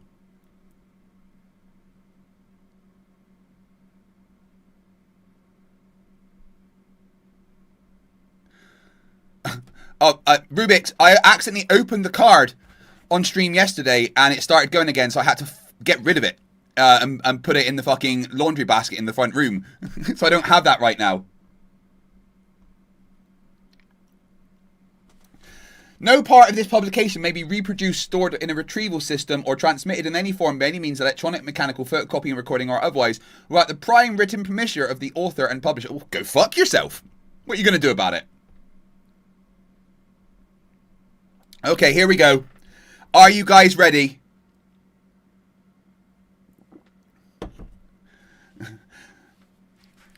The acknowledgements. The long process of writing this book would not have been possible without the help of my panel members, so a bunch of idiots, who have supported me throughout the whole process. In particular, I want to thank John Shelton and Neil Cosentino. In particular, there should be a comma there. In particular, comma, I want to thank John, so that just reads as, in particular, I want to thank John Shelton and Neil Cosentino, who have been there every step of the book writing process. It's a bit of a carry-on sentence. I also want to thank my amazing wife, who is, there should be a comma there as well, who is always right and brought this book back from the depths of betrayal. A special thank you should also go to Chuck, Mond, and 10th Man, who got the ball rolling and have also been a constant source of support. Fuck's sake, that's a bit of a run-on sentence, isn't it? All names and titles in this book have been changed to protect the innocent. You're not innocent, Nathan. Dan Reeves says, I think grammar is going to be the least of the problems in this book.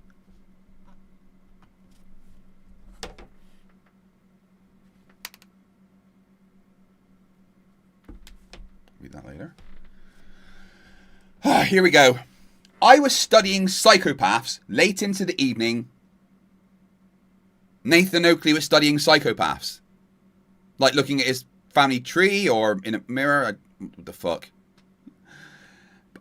Because I was trying to figure out why I'd been embroiled in a tribunal with a former employer when a video by Art Horizon World came on my iPad and played automatically after the Lucky Guinness video about psychopathy. Fucking hell, that's a long sentence. Like no punctuation at all in there. Alright, I'm going to read that as it's written. I was studying psychopaths late into the evening because I was trying to figure out why I'd been embroiled in the tribunal with a former employer when a video by Art Horizon World came on my iPad and played automatically after the Lucky Guinness video about psychopathy. I was watching had ended. I listened as a level of passion and urgency came across in Art's words that were unfamiliar to me. Before long, Art Horizon World was talking about flat Earth, a terminology that I had come across prior to Art's video. But this was different. Art Horizon World spoke of flat Earth, not with a tone of disdain, but with a passion and enthusiasm. And as he did, the reality of a world I had experienced already flashed before my eyes.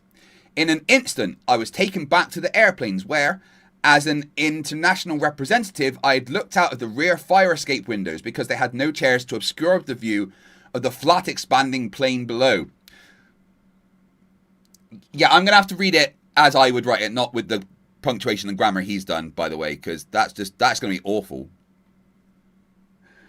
Until hearing Art's words, I had looked out of those airplane windows and thought, I wish I could go higher so I could see the Earth curve. Which I incorrectly thought wouldn't be visible from the altitude planes cruising at level flight. Level flight. Something covered later in these pages. God, this is written so badly. The reality is that I had actually been saying to myself was... The reality is that what I had actually been saying to myself was... The view is flat. And it was. I ran to the bedroom where my wife Paula was sleeping and shook her awake and told her, the Earth is flat. It's so obvious. So, you don't do that, right? If your wife's asleep, here's what you do. You let her fucking sleep. At no point do you ever, and I repeat, ever wake a sleeping wife. Unless, like, there's a fire in the house. And not straight away, right? If there's a fire, you kind of get the kids to safety and stuff and you let her sleep. You only get her up once the fire's starting to lick the bed. Maybe set the sheets on fire, okay? So, it's not... That's a way to get punched in the penis, basically. Dihydrogen monoxide £5 says, as a fan fiction writer, why do I torture myself by listening to Craig read this book? Maybe I should ship Oakley and a pack of crayons. Yeah, Oakley would eat the crayons.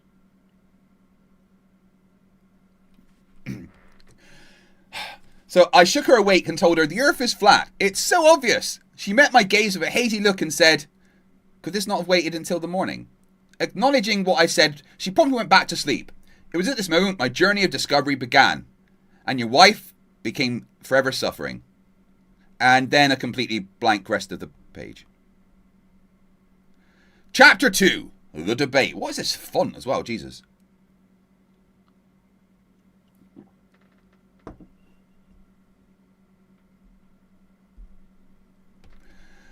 I broadcast on a channel called Nathan Oakley 1980, which featured my daily show Flat Earth Debate. It really shouldn't be called a debate channel. You shouldn't call it Flat Earth Debate because there is no debate. You don't allow debates. You've said that clearly. A show that destroyed the pseudoscience of heliocentrism and more recently points out the simple fact that the Earth is measured flat by everyone, always, in all circumstances and without exception. Except it's not. The Earth's not measured flat ever. Using straight lines does not mean it's measured flat. Do you measure it with flat things?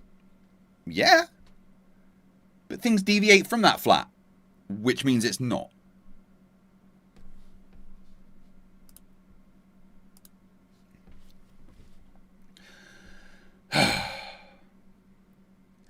I am joined by a hand-picked panel of enthusiasts who have an unrelenting insistence that claims are proven, and lies, misrepresentations, false assumptions, and logical fallacies are exposed.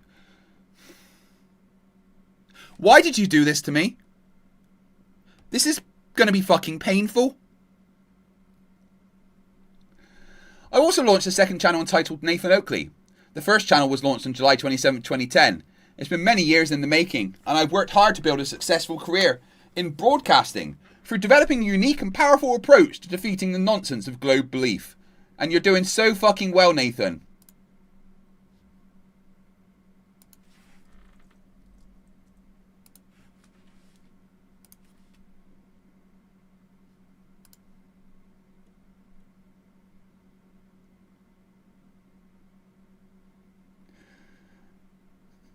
Oh, and his most recent ones are about his book, and here we go, 1 day ago. A whole 823 views.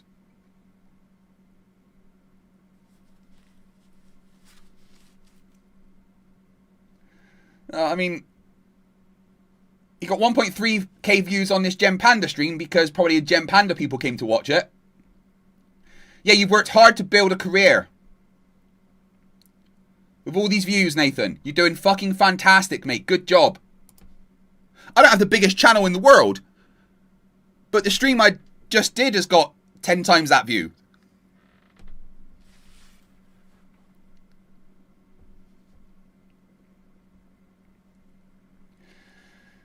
At the time of writing this book, my videos had over 10 million views. Oh, bless you. I've got about 20. And my loyal subscribers, consisting of over 26,000, are from countries around the world. Well, where else would they countries be?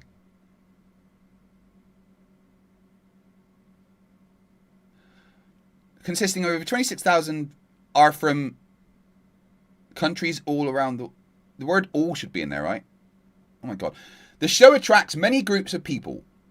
It attracts anti-globers, often referred to as flat earthers, who long ago, well no, they're never referred to as anti-globers, they're all flat earthers, who long ago were convinced the earth is not a sphere, that we do not live in a heliocentric system with a sun at the center, and that the Copernicus/NASA model of the universe is a massive deception.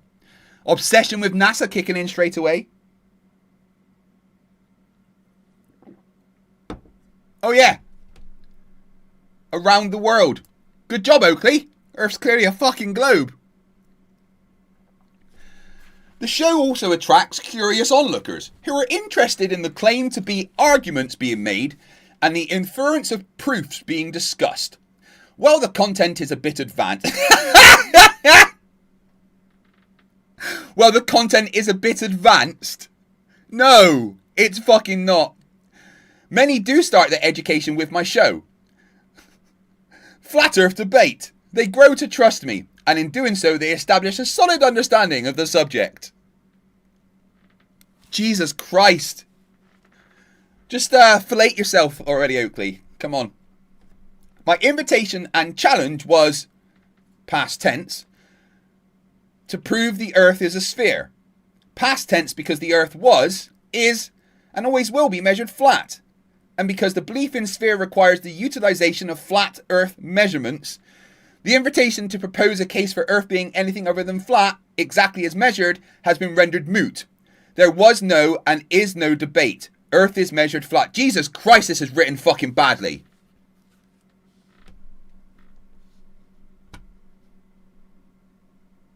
Hello, I'm Nathan Oakley. I like getting pegged with a pepper grinder. So he's basically admitting that he's not allowing people to come on and debate it anymore. However, back then, I invited guests who, under the misapprehension that they could prove their case that an Earth that is measured flat was capable of being proven to be a sphere, or that it rotates on an axis which is actually perpendicular to the plane of reference, a flat Earth prerequisite, no it's not, or that it revolves around the sun on the ecliptic plane, another flat prerequisite. Sorry, revolving around the sun is a flat Earth prerequisite? Why have you guys done this to me? You're actually going to need to super chat and stuff for this, because it's just not fair.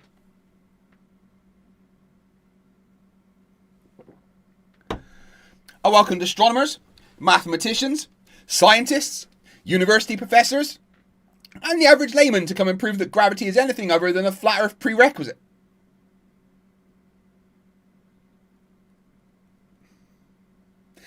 Mass attracting mass is a flat Earth oh my fucking lord.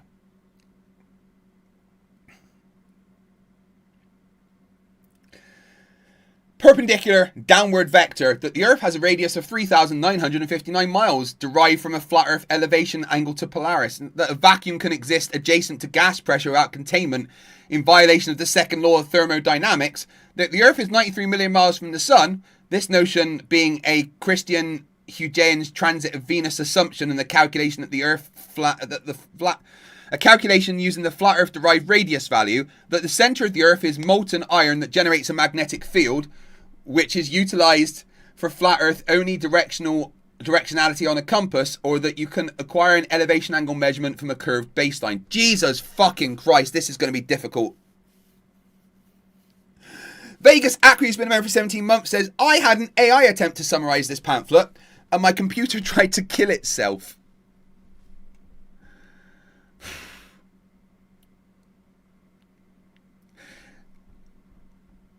That is just written so badly. Nivox Bilkerman for 20 months has been a member and says, please stop reading this drivel. I gave chat the choice. They chose this. Aaron Taylor says, who is Gary and why do you love us but not Gary? Gary knows what he's done.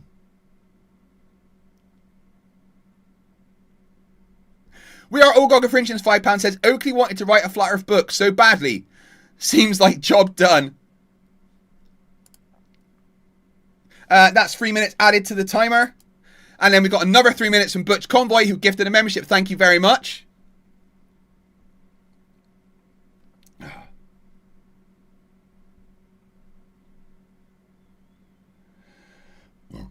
This is going to hurt me. 10 of 180 pages.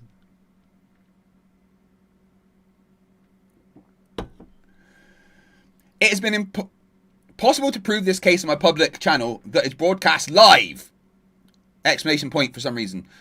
Surely, don't call me Shirley, you may ask yourself there has been one, perhaps astrophysicist.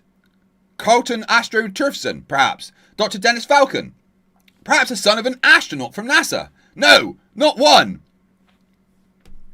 Sincere guests who genuinely seek the truth were educated in logic, the scientific method, the laws of thermodynamics, and they were taught the fallacies held within their own argumentation. Jesus Christ, no.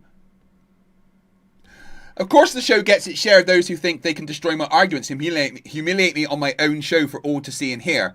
And this is what made the show so entertaining. Yeah, what made the show entertaining was watching you get wrecked. But not very entertaining, mostly because, you know, you're not entertaining, Oakley. Which shows in your views.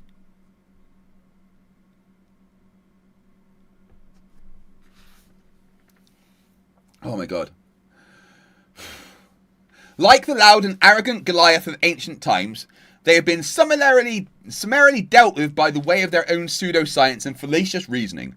But moreover, the flat Earth measurements that their arguments relied upon the entire time, we were debating unnecessarily. Like David who slayed the giant with a small stone and a slingshot. I disbanded the foolish arguments of the biggest names in science with their own use of flat measurements. I'm actually going to struggle with this.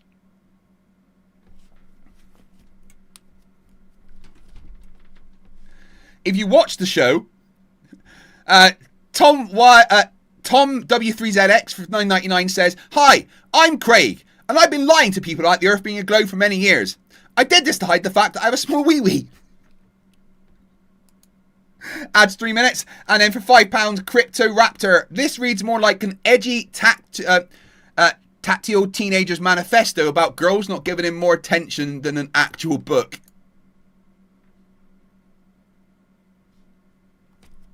Oh. Thank you very much, guys. I appreciate it. If you watch the show, you'll be aware that I am not a softly spoken host who panders to his audience. Back when there was an impression that there was a debate to be had, I was called a flat earth ninja who relentlessly battled the sharpest minds in, claimed to be, science and astronomy. And I never lost a debate. You never won a you never had a debate. Jesus. This is so bad.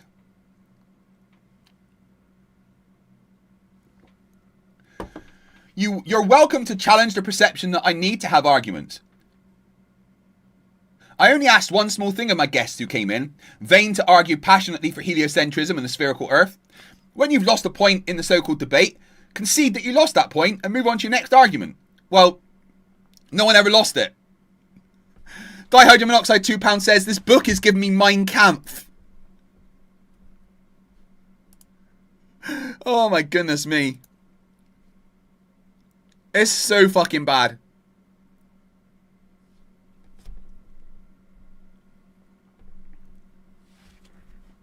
Have the humility to acknowledge your error like a person of integrity. Admit this error and move on. I was, back then, when it was perceived necessarily to have the argument at all, a man on a mission. And I had refined my methodology and tactics thanks to years of practice. Those who challenged me thought they could shatter my perceived to be required arguments, discovered to their detriment that I am not a man to be messed with.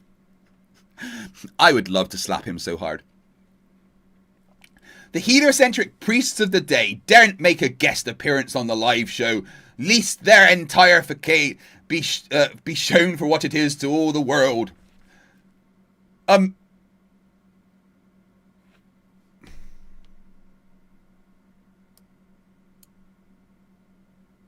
AI? A massive fraud of pseudoscience and fallacious reasoning. They dare not enter the battlefield, because the risk they take is not just a public whipping, a devastating defeat in the court of public opinion.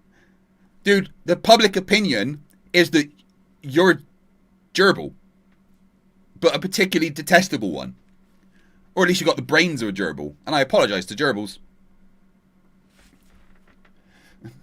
A devastating defeat in the court of public opinion, but the potential end of their own careers as propagators of false science and fallacious reasoning. Of course, the establishment behind heliocentrism was and is powerful, and certainly well-funded. And there were many globe believers who feast at the table of nonsense. I've endured abuse, slander, attacks of all kinds, and a constant barrage of videos purporting to be destroying my argument. Yeah, it's so easy to destroy your argument. Those who have personal integrity and perseverance to examine the real evidence eventually experience the greatest shock of their lives. It's a massive shock to one's system to discover not only that you've been lied to your whole life by your own government, the media, the military-industrial complex, but that you believed it your whole life. For some, the shock is almost impossible to process. The realization that the Earth is not a sphere, and that the Earth does not revolve around the sun, is almost like waking up to discover you don't live on the Earth.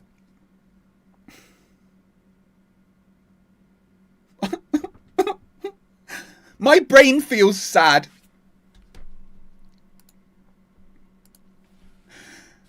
Caucasian Sensation $5 says, for fuck's sake, how much do you want to quit reading this narcissistic delusional manifesto? All of it. I want to quit now, but you guys voted for this.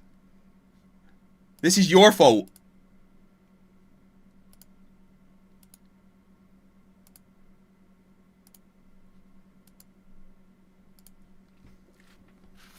Oh my God. As far as your perception is concerned, the world you live in has changed. You don't live on the Earth you thought you lived on, and you don't live in the universe you thought you lived in either. Why is there a comma there? Jeez. Watchmaker says, set a super chat goal to stop reading. That's actually not a bad fucking idea. And I'm going to do that right now.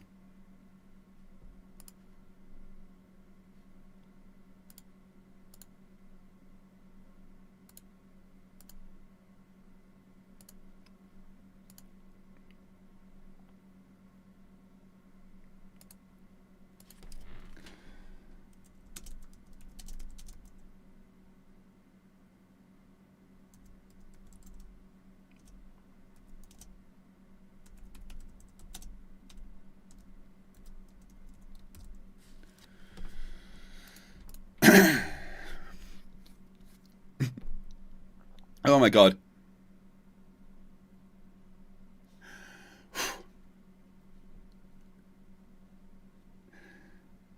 The Earth is not a sphere. It is measured flat, and we do not live in a heliocentric system. 3 lies. My life's mission is to demonstrate the truth, and to let you see the truth for yourself, if you have the courage.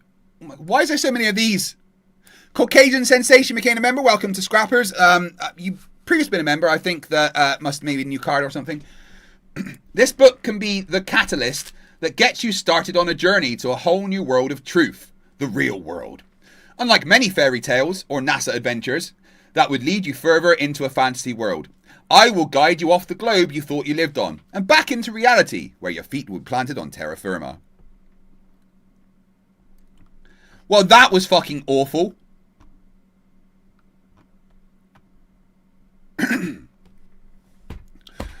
Whew.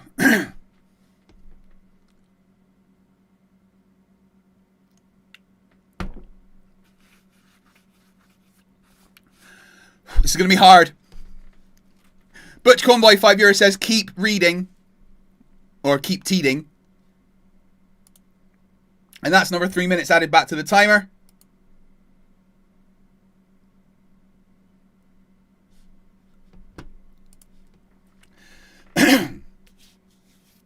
I hate the way that this is.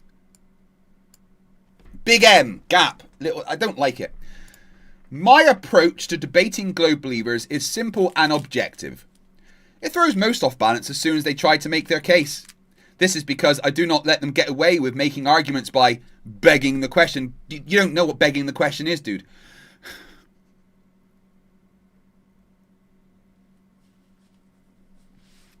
This means assuming the conclusion of an argument as one of its premises, like you do, saying the Earth is measured flat. Therefore it's flat. That's begging the fucking question. How do you not know this? Oh yeah, because you're actually retarded. This is a logical fallacy where the argument is circular and the conclusion is simply restated in different terms. Like, the Earth is measured flat, therefore it's flat. That's begging the question circular reasoning. In other words, you couldn't come to the Flat Earth debate and try to enter into a debate by demanding that we agree to your heliocentric assumptions. I will not agree to assume anything for which there is no scientific proof, and pseudoscientific proof is not admissible in the Flat Earth debate. So basically, he refuses to engage in thought experiments or to engage with any arguments that require you to think logically, or to say, if this is the case, then this is what we expect to see, which is how you do science, of course. I often use the metaphor of living in Narnia. Is that because he's in the closet? I juxtapose the vacuum of space and Narnia as both being imaginary places that cannot exist. They are both fantasies. No, of course, there's no lower pressure up above us, is there? Not a thing that exists in reality. Fucking hell. You know, I used to like you guys. And then you're making me read this. We are all Goga Frinchins, £5 says, sounds like Mein Kampf. This doesn't even have the intelligence of a Minecraft kid's sticker book with Hello Kitty stickers used to fill in the gaps. Oh. If you're not familiar with it, The Chronicles of Narnia is a great literary work by C.S. Lewis. In a fantasy world of magic, mythical beasts and talking animals, it is the fantasy world reached by travelling through a wardrobe. Analogous to traversing from the high-pressure gas we are breathing to reach an ultra-high vacuum of outer space. You mean going up? Like we do.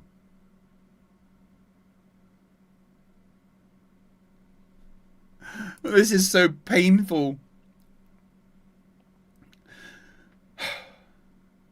When the globe believer tries to engage in a conversation that assumes mythical beasts in a world of magic and sorcery, I will stop them dead in their tracks. They will not be allowed to beg the question by assuming myths or assuming unproven colloquial theories that are based on assumptions rooted in fairy tales. So basically, you refuse to engage in any arguments with things that are clearly proven because you think they're not. That's called being a dickhead.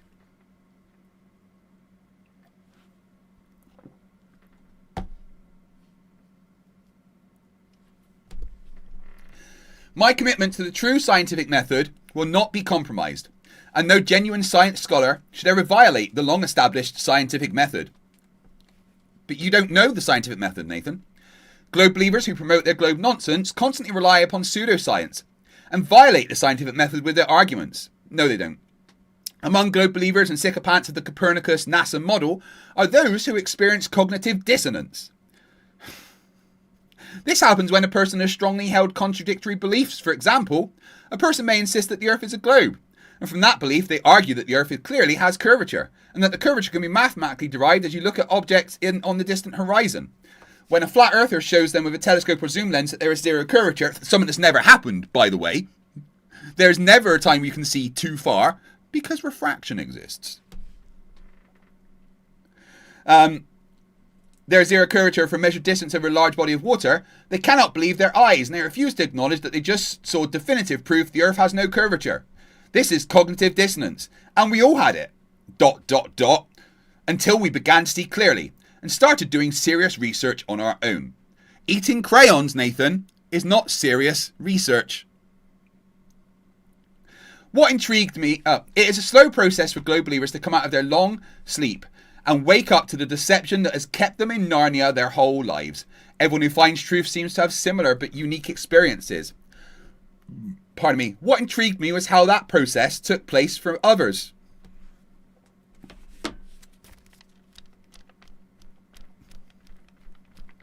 In other words, how did they find out the Earth was flat? Most of the stories were different than my story, but similar to each other in terms of what people were doing to come to that tipping point. I'd bought a new computer, and I wanted a picture of Earth from space with weather patterns in real time. As much of that was highly demanding graphically, I was like, why not? How hard can it be? So I started looking for that and drew a blank. You can't Google? And all I found were multiple copies of the Blue Marble from December 1972. Then it became obvious to me that the Blue Marble image of Earth, claimed to be from outer space, wasn't a real photo. You mean the thing taken with a physical camera? With the negatives still available to be seen? I've heard other people describe a very similar experience, and others stumbled upon their blatant contradictions. Regardless, whether a person stubs their toe on the current pseudoscience, thus begins the first step in discovering what is true and what is not. Most people start, like I did, on a journey to do further research. But the more you dig, the more you learn. Dude, this guy likes fucking commas, doesn't he? This is what the Flat Earth Debate Show is about. And this is why the housekeeping questions are not only important to expose pseudoscience and logical fallacies. So people reading this will be like, what the fuck's housekeeping? You should have done the housekeeping part already. It's why the show is so devastating to globe believers. The only reason it's devastating is because we have to look at your fucking face. Who rely upon nonsense, false assumptions, and totally unproven so-called evidence. And those who attempt to beg the question, like you, saying Earth is measured flat, of course, or use logical fallacies, are feasting at the table of nonsense. And they cannot stand against objective reality, nor the scientific method. They get destroyed by their own proofs. When a person does learn that they have believed something that is actually false or built on false assumptions their whole lives, it puts a seed of doubt in their mind, and it bothers them. This is where almost everyone begins their search for truth on this subject. Admittedly, there are many who absolutely refuse to examine the evidence objectively. Nathan Oakley, for instance. Hello, I'm Nathan Oakley. I like getting pegged with a pepper grinder. Admittedly, there are many who they are lost in Narnia and insist that everyone follows them, though they have no idea where they came from or where they are going when it comes to true science, true mathematics, genuine astronomy, traditional logic, and common sense. The irony is, like, palpable. I can taste it. These are the classic extreme narcissists.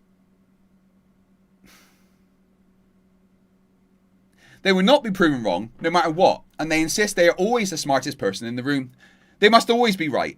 The narcissist does not have the mental capacity to acknowledge that they have been wrong, and therefore they cannot comprehend apologizing to someone since they can never be wrong. This is clearly spelled out in the Diagnostic Statistical Manual of Mental Illness. known at the time of writing this book as the DSM-5. I mean, Nathan must be very aware with that book. He's been assessed by it many times, I imagine. Froggo says, we understand if you need 5 minutes before you're feeling sick. Because you're feeling sick. I'll get to the end of this chapter, and then I do need to use the toilet.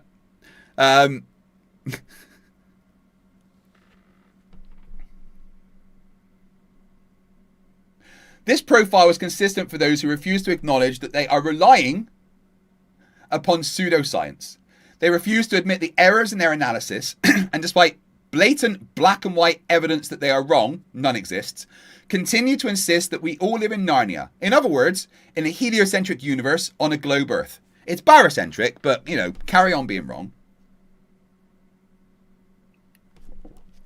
The Flat Earth Debate Show was not a beginner class for novices, although some of our shows certainly are entertaining.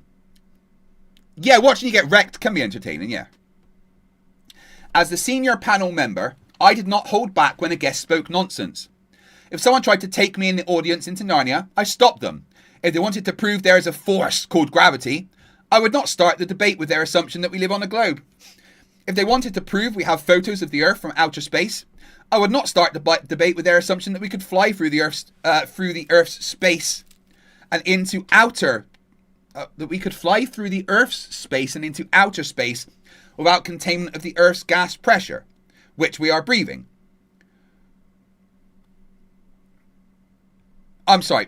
I would not start the debate with their assumption that we could fly through Earth space and into outer space without containment of the Earth's gas pressure, which we are breathing. He thinks we're breathing gas pressure.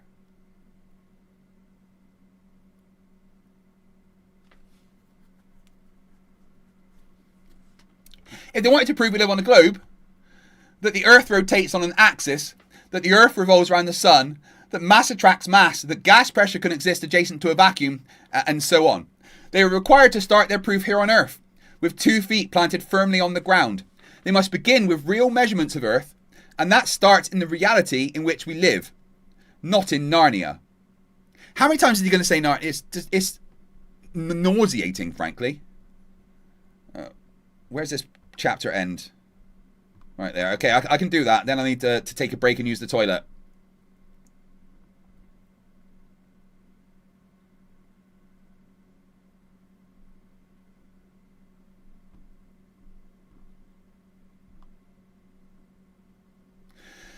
The panel is not willing to accept the very paradigm within which globe believers live mentally, and so they are held accountable on the show.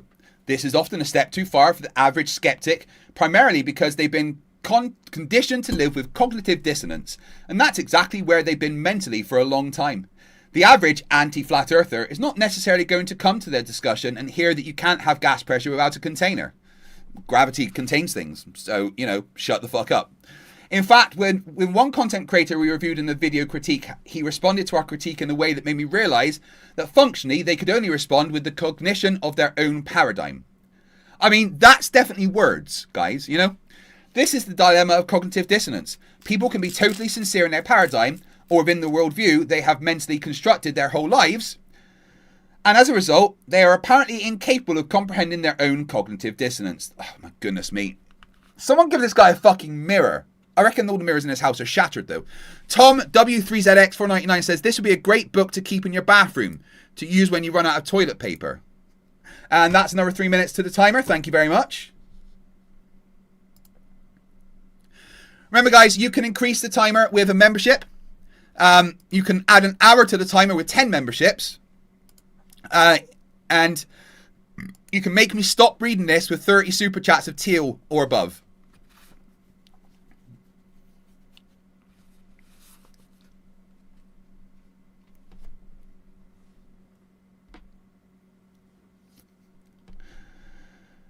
We had some guests who literally say, let me beg the question. I have to work within the paradigm I live within. My answer is the same. No, you don't get to beg the question with assumptions that are not part of our reality. The paradigm you're living in is unreal, and I'm not going to let you make an argument by assuming something that isn't true, just so you can stay within your own mental paradigm. My watch is telling me to get up. Even my watch wants me to stop reading this. I sometimes want to say, wake up. Your paradigm is not reality. You are living in a fantasy world. It's time to come back to reality. Here is how a typical conversation might go. Okay, so you've come to me, and in your mind's eye, you currently stand on a sphere, right? Yes, would be the reply. Right. Well, this is going to be way too much for you because you can't step outside a world that you mentally live in at the moment, even though I'm going to prove how you don't physically live in it. Your mind will still be in that place, even if I prove it's not real, which you've never done. We reviewed a video by Phil Carving entitled Make It Stop. Phil Carving and his panel agonized over their objections to any notion of flat Earth. Phil Carving. I think he's talking about Geo. I could see that Phil and his panel could not mentally cope with the pain of their paradigm being challenged in such a way. Hence the title of his video, Make It Stop. It was abundantly clear that they were so invested in heliocentrism and a globe Earth that they could not bear to hear that they could be wrong.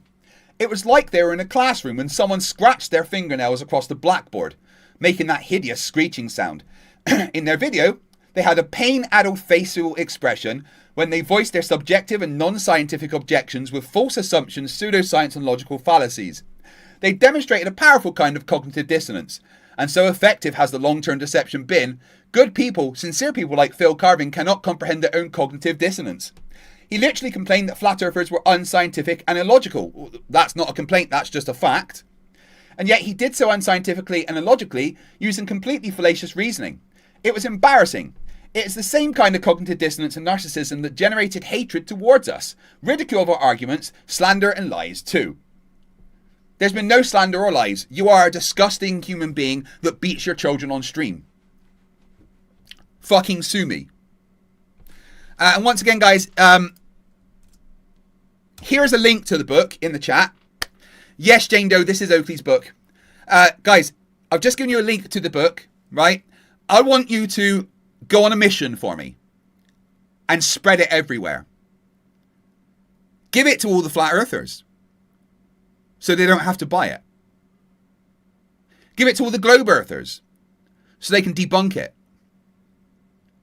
Post it in forums so people can laugh at it. This isn't going to wake anyone up. This is going to make people think that a delusional twat waffle wrote it. But what I do not want is for people to purchase the book and give Nathan Oakley money.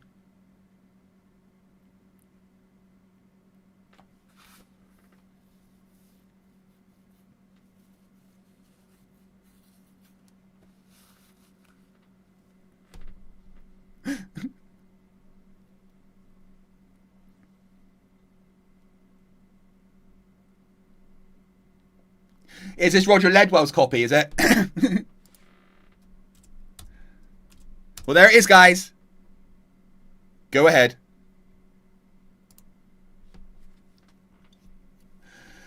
On my show, we demonstrated the fallacy of a globe. This is just like self-fellatio. You know, he may as well be standing in the corner having a wank. This is, look at me, I'm so great, everyone's so stupid. This is 19 pages of sucking oneself off.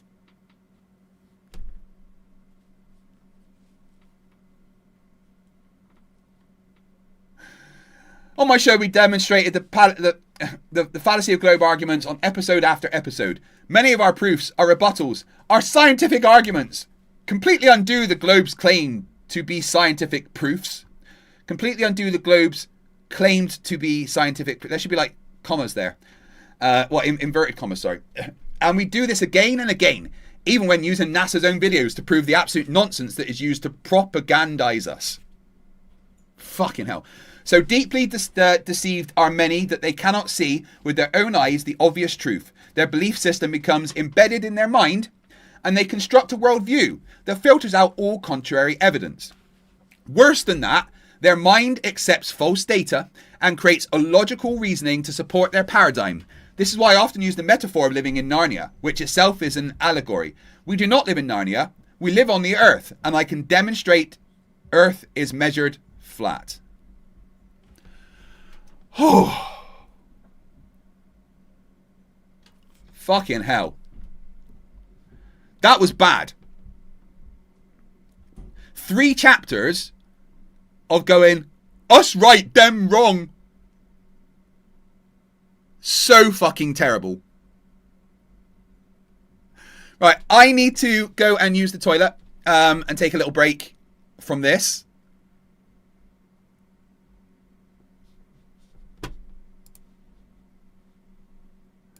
So, in the meantime, let's go to my channel and pop on one of my videos.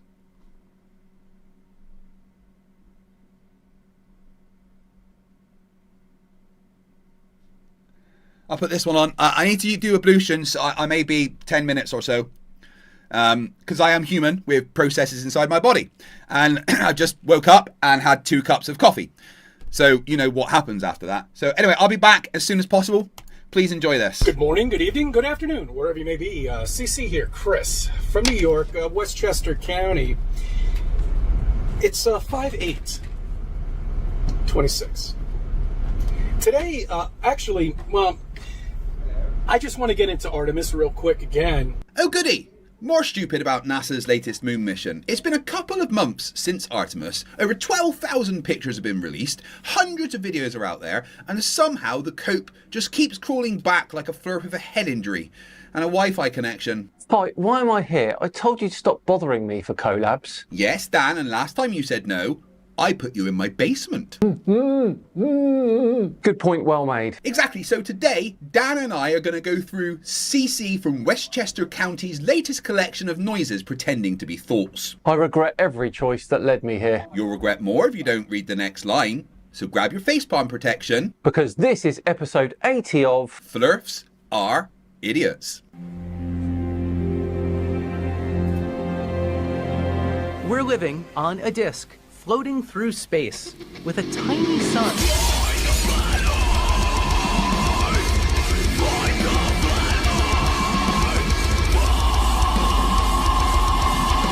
Welcome back to the channel that does to stupidity what A-Train did to Huey's girlfriend. Merge Billy.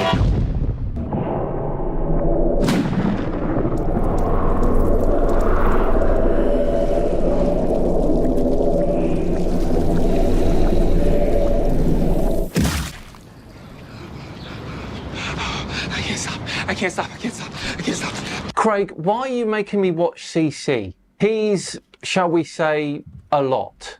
Don't be coy, Dan. He's an idiot, but what type of idiot? A something idiot? A big idiot? No, come on. You can do better than that. You're on my channel. Put some mustard on it. A really big idiot? That's not mustard, Dan. That's room temperature mayonnaise. A spectacularly confused idiot? Better. Still sounds like you're writing his school report, but better. I'm trying to be fair. Dan, he makes videos where he loses arguments to camera angles. Fairness left the building 3 stupid claims ago. Then let's see what he says. Fine, let's listen to words fall out of CC's mouth before they've had a chance to pass through her brain. There is a problem, and I looked this up, and you know, I just, you gotta love NASA, okay? Because they throw it in your face. You know, that's what they do. They throw it in your face, and they have to. That's what they have to do. What do NASA throw in your face, CC? Science? Space travel? Evidence? Your fragile ego? I suspect CC doesn't like having his inadequacies shown to him. Exactly. See, that's the feeling, Dan. That's frustration. That little bubbling rage when someone says something so stupid it makes your GCSE science teacher cry. Let it out, man. Goodness, he's annoying. Goodness. Brave stuff, Dan. Really went for the throat there. I thought so. Anyway, before Dan hurts someone with a strongly worded email, let's continue. They've got to throw this shit in your face for them to feel better about themselves. Because they're all lying about this. Every single day they've got to live this bullshit lie. NASA currently employs around 18,000 people. And since 1958 has employed somewhere in the region of around 100,000 to 150,000 people. And CC thinks all of them are lying and keeping the same secret. It baffles the mind, doesn't it, Dan? CC is so deep in denial that he'd rather believe roughly 3 times the population of Greenland are all keeping the same lie, and not one of them revealed it. Not even on their deathbed. It is rather absurd. Rather absurd? Dan, this is a conspiracy so stupid it needs floaties in the shallow end. Doesn't it make you want to say something stronger? Yes, he is a plonker. A plonker? A significant plonker. Oh, good lord, this is going to be harder than I thought. What is? Nothing. CC's brain. Continue. So, the amount of air that it takes to live in space for 10 days in a little car, smaller than this probably, I don't know. This is probably a pretty good size. You can fit 4 people in here, no problem, right? Yeah, actually quite comfortable, I think. Put a bed right there, a couple of beds. Put the hole in the ground for the toilet. Yeah, I think that'll work well. That should be nice. 10 days. You know how much air they would have to bring with them? That's right, 33.6 kilograms. See, you gotta love NASA. Thank you for that number, NASA. I really appreciate that. That's great. For decades, we've been able to manage cabin air, CC. You scrub out the CO2, filter contaminants, control humidity, and top up oxygen as needed. This isn't wizardry, it's life support. Exactly. Orion's environmental control and life support system circulates the cabin atmosphere through repeated processes, removing CO2, filtering trace contaminants, and managing humidity to keep the air breathable. Wait until CC finds out about submarines. HMS Vanguard, the lead boat of the Vanguard class, once spent 205 days underwater before returning to Faslane in Scotland. Apparently, according to CC, that must have just been Royal Navy magic. Perhaps he gets confused because he runs out of oxygen every time he tries to walk and talk at the same time. That's the spirit, Dan. A bit of venom in there. Lovely. I reckon you got enough of gear, though. I thought that was rather cutting. Dan, that was a paper cut with manners. You've been listening to the Flat Earthers for nearly 8 years, mate.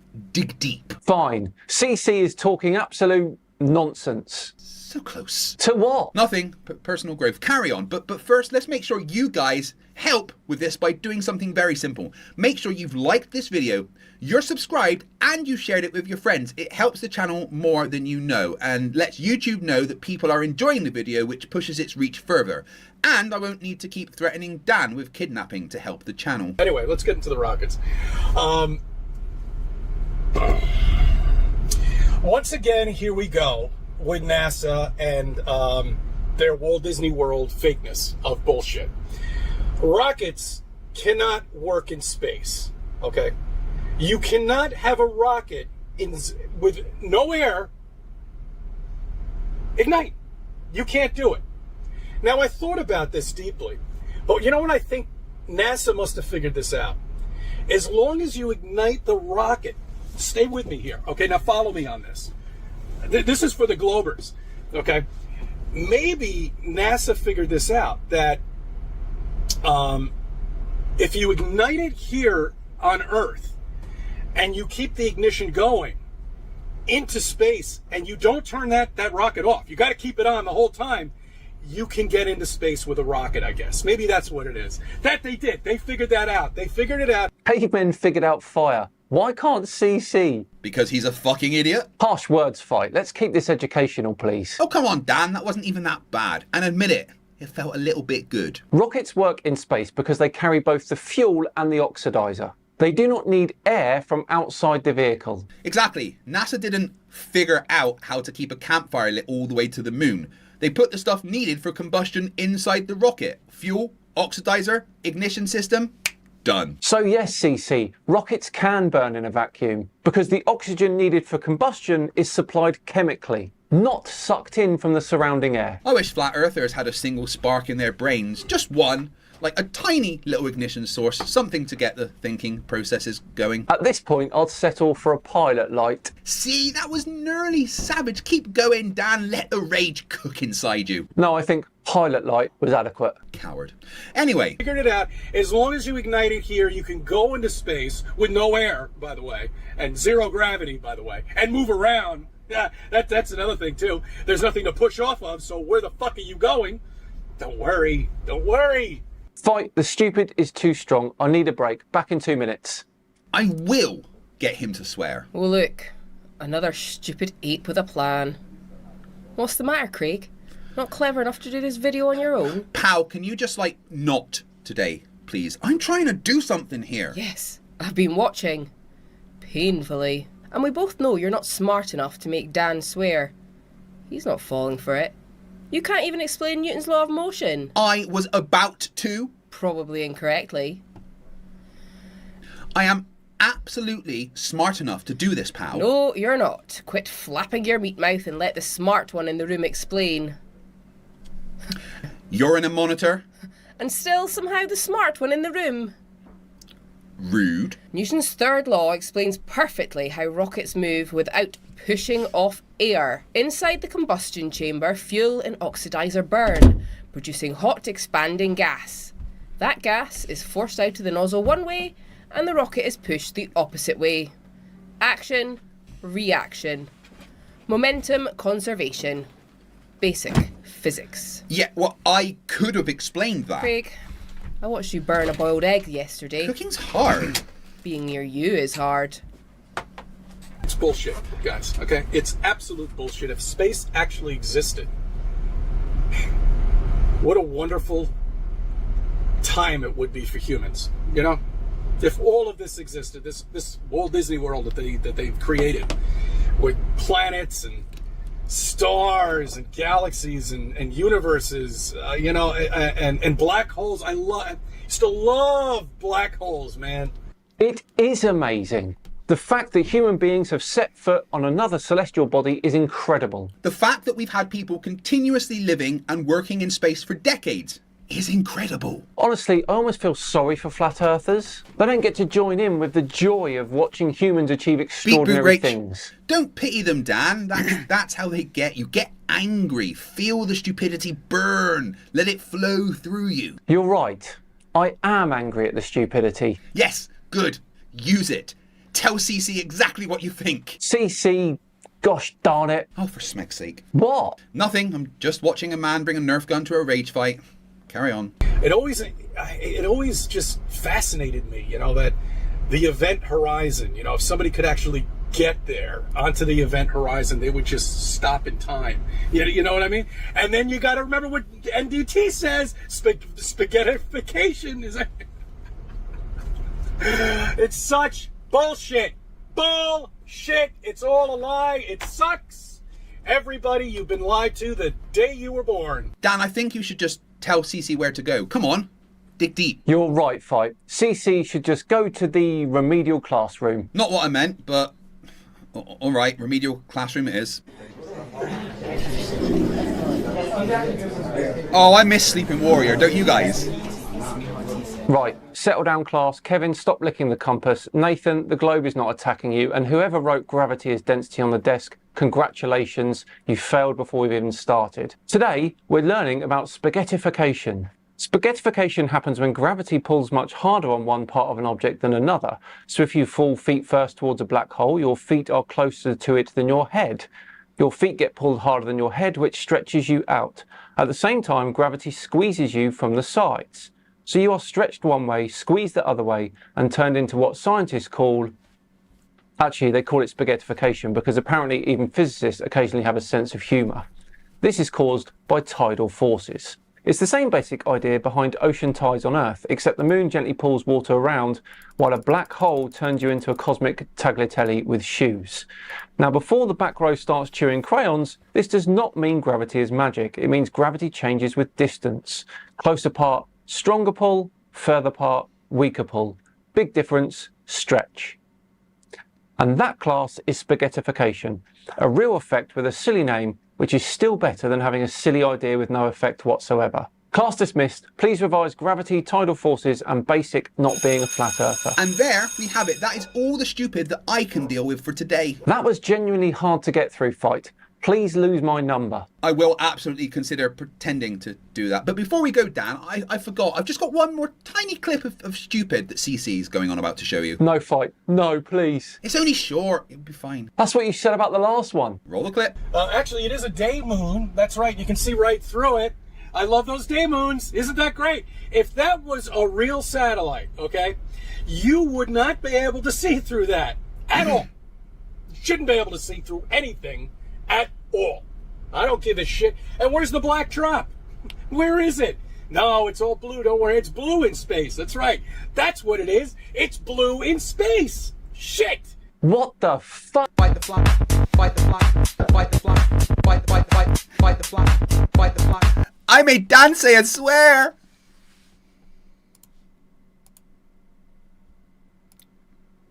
All right, guys. Let's get back to this travesty of a book, shall we? You can make me stop reading it with a teal super chat or above in the next hour and a half. We need 28 of them. You can increase that timer right there. Every new member adds 3 minutes. Every £10 worth of super chats adds 3 minutes. If you want to increase it by an entire hour, if you give 10 memberships at once, I double the reward and just stick an entire hour on instead of 30 minutes. Orbital says, are you still alive during spaghettification? I mean, you're in deep space, so probably not. I imagine that would be pretty painful. Right. Come on, Craig. Here we go. Chapter 4. Nonsense Waffle. Another character I interacted with was David Boyle. David Boyle, who was obsessed with old maps.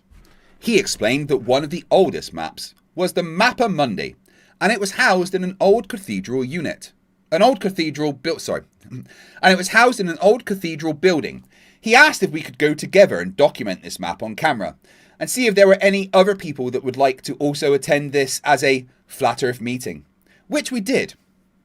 The flat map, while interesting, didn't seem to offer any new information on the subject. See Chapter 14, Offing. There's 14 chapters! But did give me an interesting person to interact with. We later met with David in his hometown of Cardiff, where my wife and newborn baby Eleanor saw David in his mother's cottage, where David regaled us with stories of ancient monsters guarding former world now hidden from view. These are the kind of people that you... During this interaction, Daffod's mother, who looked very frail and until then had remained silent, said in a very clear and guttural voice, "Doesn't he talk a lot of shite?" Hilariously breaking the tone of the meeting in a very memorable way. Daffod later went on to cover the subject of Tartaria, yet another non-flat conspiracy-based subject that, in my opinion, only served to make many of the flat earth believers in the so-called debates arena look even more silly than they already did. Well, I'm glad he agrees that flat earthers look silly. Retarded might be a more appropriate word in context, of course.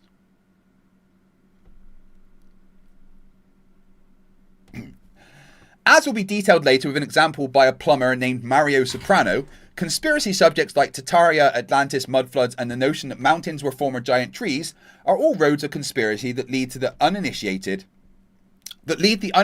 to a subject that, by virtue of the people within it, can also be labelled within the confines of conspiracy.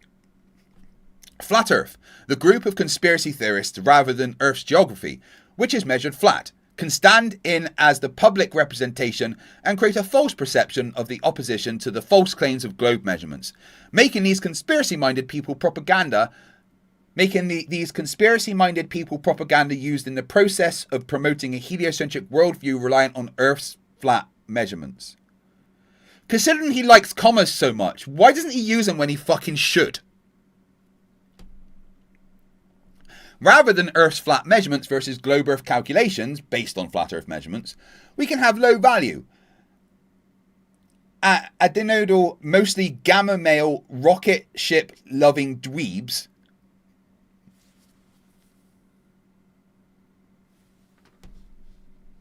Dude wants to call me a dweeb. Is that something a dweeb has?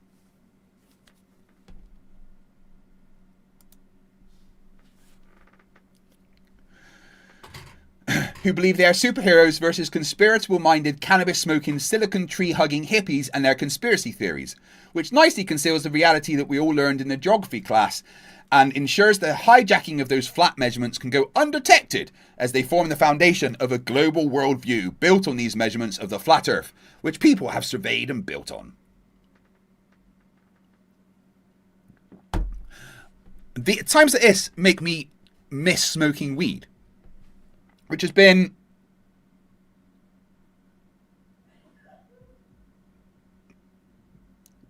220 days now.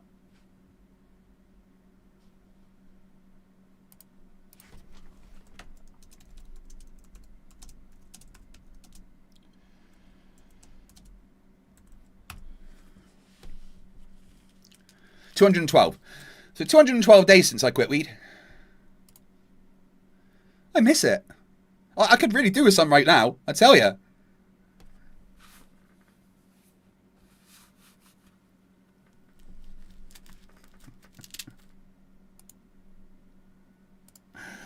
Oh. Wait, that was the entire paragraph. Sorry, that was the entire chapter. That was the entire chapter!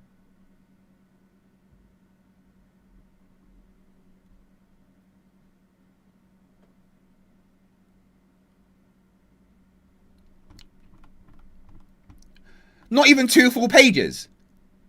Fuck's sake.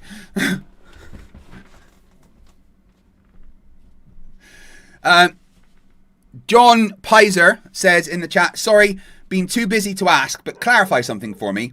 Is this garbage book the revelation we were all waiting for by Oakley? And did he say it is only 19 pages long? All that time to write 19 pages? No, it is the book by Oakley, but it's more than 19 pages. It's like 180. See, it's all this.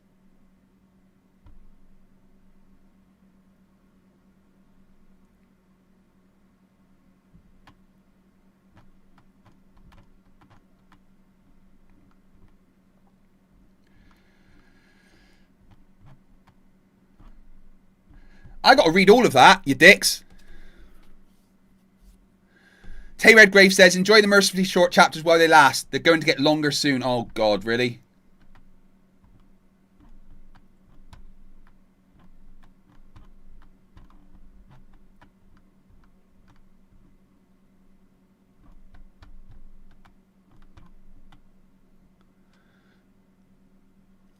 Apparently, Dave, yes, he's just making them drug addicts, correct. Okay, chapter 5. We're like 1/10 of the way through this shit.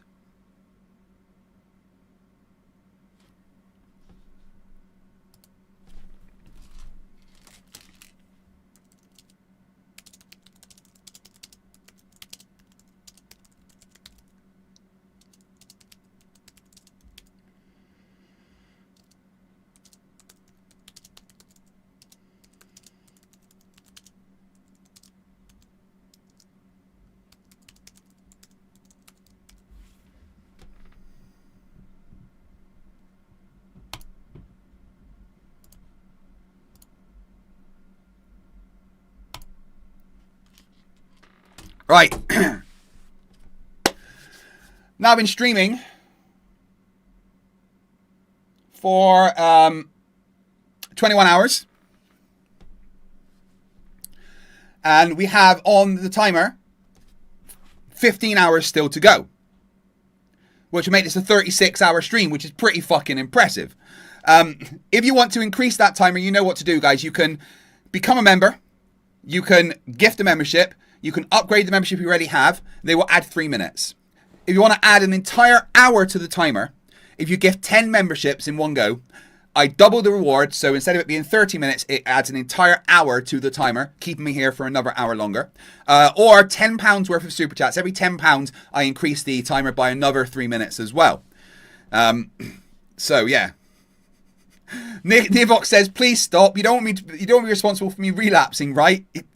No. But this is what the people voted for. Strats for Life FL says for $5, mimic Nathan's voice. It's been to my attention level, no part higher than another, comforting to the liquid curvature of Earth's surface. Hello, I'm Nathan Oakley. I like getting pegged with a pepper grinder.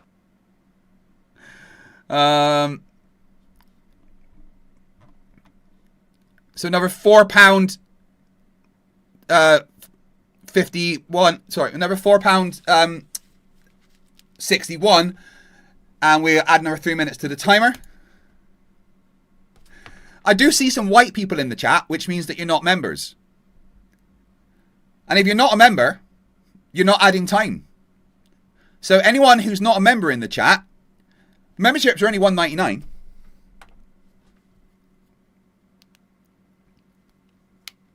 Get those memberships in, guys.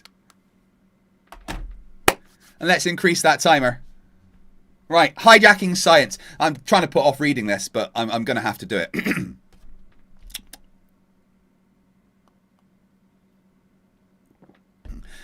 Time says white people. Gross. I know, right? Fucking white people.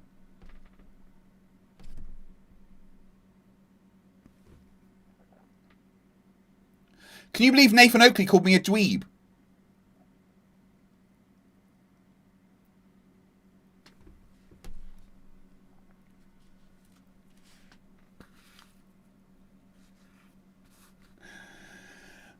The term science has been hijacked by flat earthers. Yes, I agree. When the scientific method is applied, we prove things.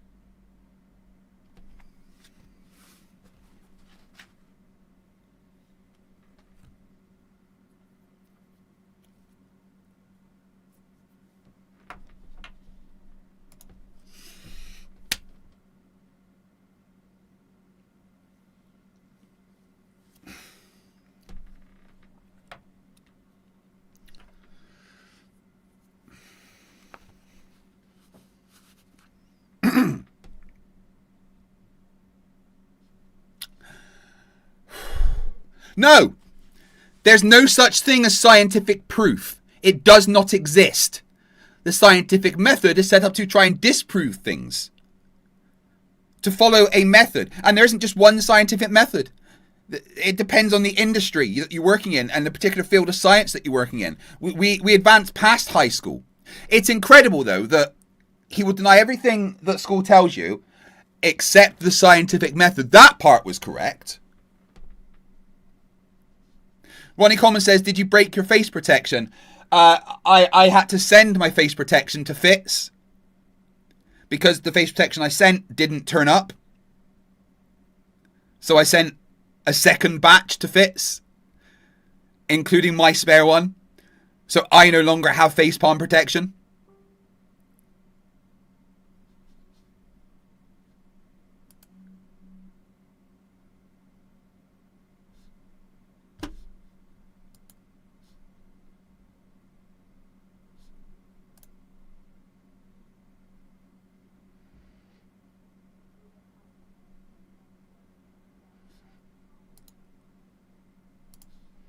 What's dinging?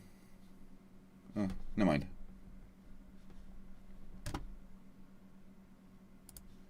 Someone was trying to phone me then on Facebook. That was weird. Right. Ronnie Coleman says, oh dear, and you chose a membership drive knowing you didn't have it. Fitz says, now I feel bad. No, dude, I felt bad that yours didn't turn up for so fucking long. Like, I had, you know, you paid me money for facepalm protection and you didn't get it, and I felt really bad about that. So you don't get to feel bad. I just have to make some more.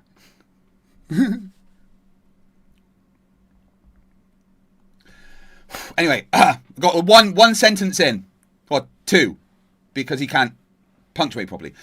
When performed correctly, we have an empirical method for proving the cause of an effect. I can! When done without an adherence to the method, we get pseudoscience and misguided conclusions. Pseudoscience. A collection of beliefs or practices, mistakenly regarded as being based on the scientific method. So everything you do then, Nathan, saying it proves things, is pseudoscience. We are all Gogofrinchians for £5 says, do you think Nathan's publisher removed the prelude? In it, Nathan explained how he had 4 ribs removed so he can autofillate before he started writing. That adds another 3 minutes to the timer. Thank you very much. Guys, we are below. We've only got 15 hours left on the timer. You can increase that. You know what to do.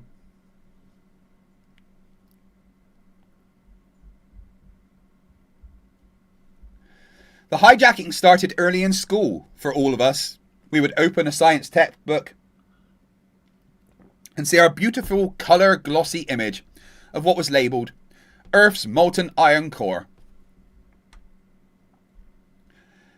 And we were all told, under the banner of science, that this molten iron core was science.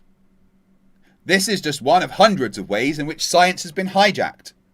Science is a method, and that method is based on the observation of a natural phenomenon and trying to establish the cause of that effect.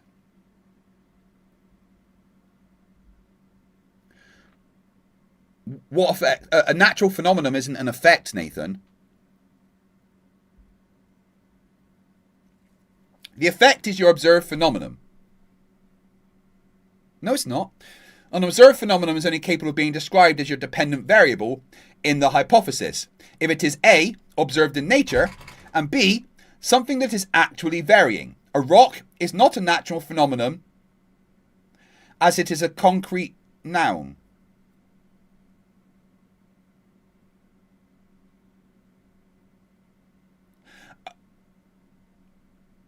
A rock is not a natural phenomenon.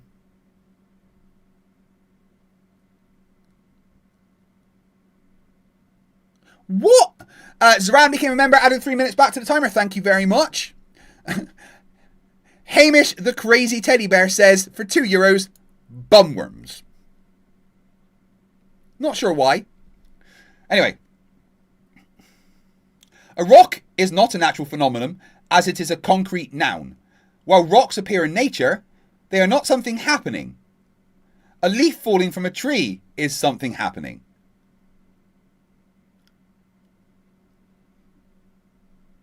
It can be observed to be varying and is occurring in nature, therefore qualifies as a dependent variable. Also known as the dependent variable in the hypothesis. Dependent variable, guys, also known as dependent variable.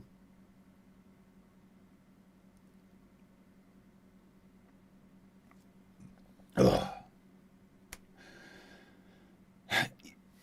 You are trying to establish the cause of that effect. The supposed cause is your independent variable. An independent variable must fulfill 3 criteria. 1, it must be real. And who's the arbiter of what's real?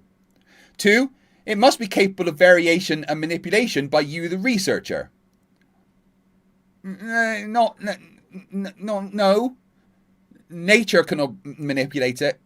No, you don't have to. You can just observe the variation. Oh, for fuck's sake.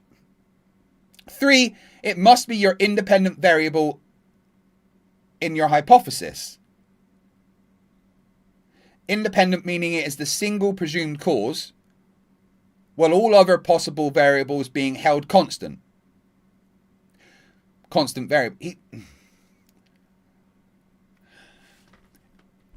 Guys, you can have more than one independent variable. Gravity. Independent variables, both mass and distance. 2 things. Electrical charge. Voltage and ampage.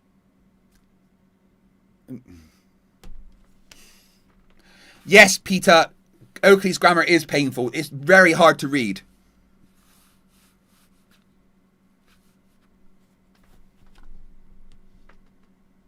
What did I just do? The quality of scientifically substantiated evidence for each claim. Since I've been... What? What just happened? That was weird.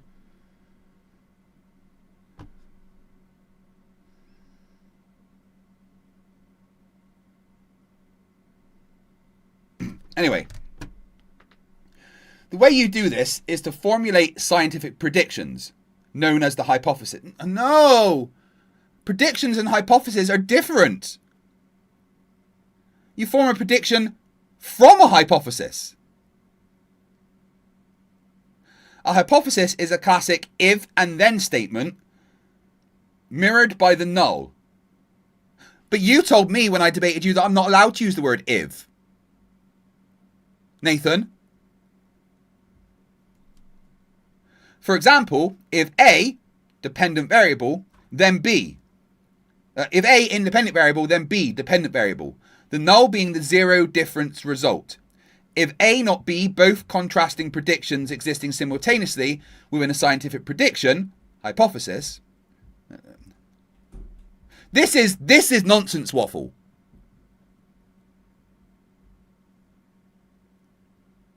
because you're going to test, experiment, for both possible outcomes, and only one outcome can be true.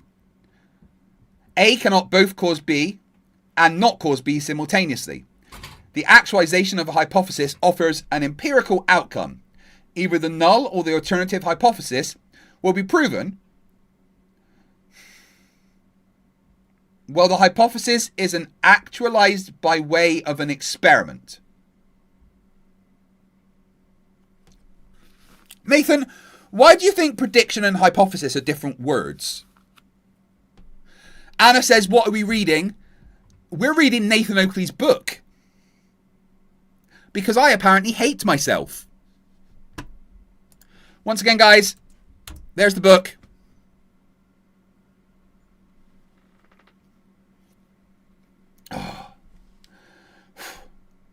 Now, a scientific prediction will establish your supposition of your presumed cause of the effect. Science is exclusively about the illocation of the cause of a naturally occurring effect observed in the physical and natural world.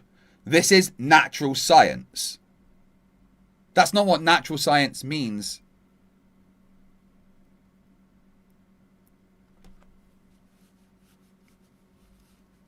This is so painful.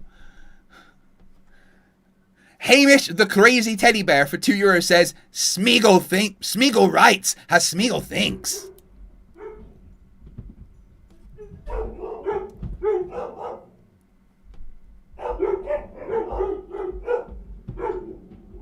What are they barking at? A hypothesis alone cannot be taken as an explanation prior to an experiment. A hypothesis contains a violation of the law of non-contradiction because A cannot both cause and not cause B simultaneously. What? A hypothesis contains a violation of the law of non-contradiction because A... Just so stories delivered to us in science class are often labelled as a hypothesis, simply to lend credence to a just so story by way of utilising scientific terminology. Explanations are provided after hypothesis actualization, experiment, when either the null or the alternative is proven true, and you show A does cause B or A does not cause B. There are clear and chronological steps in the scientific method. 1. Observe a natural phenomenon. 2. Formulate a scientific prediction, also known as hypothesis. Well, that's wrong. Hypotheses are very separate to predictions. Predictions come from hypotheses. You have a hypothesis, you can use an if-then statement, and then from that you form a prediction. Validate 3. Validate/invalidate the hypothesis with systematic experimentation. The systematic experimentation stage is the validity given to your hypothesis if you have validated the cause of the observed effect. The repeatability aspect is often abused in the hijacked version of science, when people declare that you must repeat an observation rather than the experiment. An observation can be an experiment, of course. Blink, and it's science. As you go through each of the housekeeping questions, which you haven't even explained what they are so far in your book, which will confuse any readers going this for the first time, notice how the globe believers repeatedly violate the scientific method. They have hijacked science to promote their global pseudoscience and elevate their false claims. Some do so unintentionally, and others do so intentionally. It makes no difference to me what their motivations are, because the result is the same: grotesque lies and misrepresentations about the world we live in. As I first entered in the Flat Earth versus Globe Earth in September 2015, I was immediately confronted by multitudes of globe believers shouting from the rooftops a statement: in order for you to believe in a flat earth, you must deny all of science and physics. Well, that's true. You must. All of science and physics disagrees with the flat earth. Of course, you lie about what science and physics is to fit your narrative, and try and then say that everyone else is lying because you're too fucking stupid to understand anything you say. See, at this point, right, I don't think that Nathan is grifting, right? I kind of used to think he was, right? I used to think that he didn't believe the earth was flat, but The fact that his channel must be making pennies at the most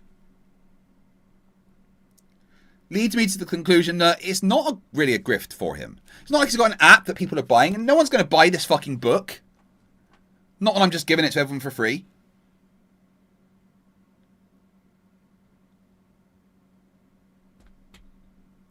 So he must be this fucking stupid. Rich Monty says, if you keep reading this, you're going to have a stroke. I think I may have had one.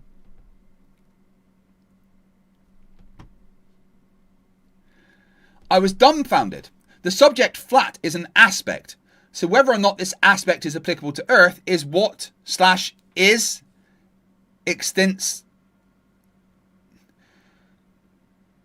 The subject flat is an aspect. So whether or not this aspect is applicable to Earth, comma, is a what / is existence question and not a casual influencer question. Natural science and the scientific method only adjudicate cause and effect and how / why questions via experimental validation. At best, the confrontational statement regarding a denial of science made to all flat earthers is a category error wielded by the ignorant.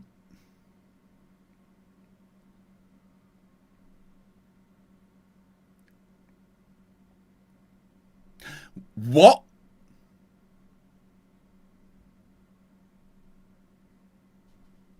This is quite easy to demonstrate within natural science with specific focus on the king of the scientific method. Experiment. Why? Well, ... The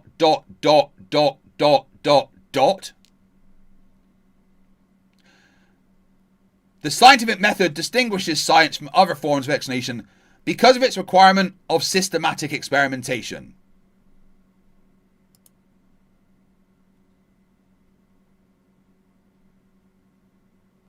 Let's check out his link, his citation. Oh, right, his citations are just him. Never mind.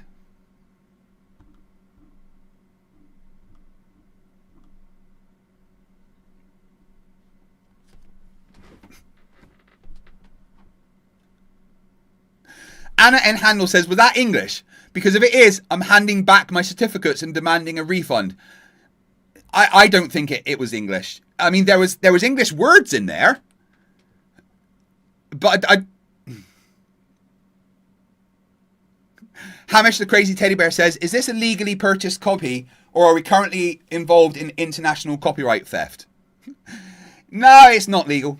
And I would fight any copyright claims because you can't copyright factual claims, and he's claiming this is all factual. Please, everyone, take the book illegally. Because fuck you, Nathan. Clip this. Sue me, Nathan. Fucking sue me. I'm going to give your book to everybody. Someone please clip that and send that to Nathan. Science doesn't prove anything. Over the years, in Flat Earth, it became apparent that science was being used as a magic word. A shorthand way of saying to people, this claim has been proven. When in reality, like with the hijacking of Flat Earth measurements, science was also being hijacked to make claims that a globe was proven, when often the suggested evidence for the claim was actually utilising the Flat Earth measurements. As we progressed through the subject, I was reminded of the lessons we were all taught in school about the proof on offer when using science and the scientific method. School told you that there's no proof in science. I don't know what school you went to, Nathan. And how this method provides empirical evidence when used as a tool to study cause and effect in nature, physics, the study of the physical and natural world. No, science is the study of the physical and natural world. That's not what physics is. Physics is the mechanisms behind things, described mathematically.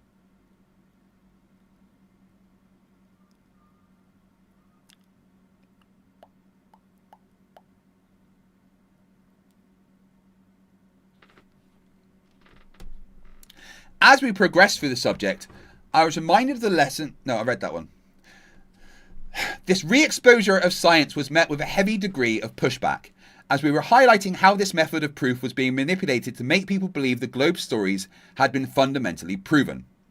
One specific individual who pushed back was a shill for the globe who spent many years posing as a flat earth proponent called Julian Flip-Flopper.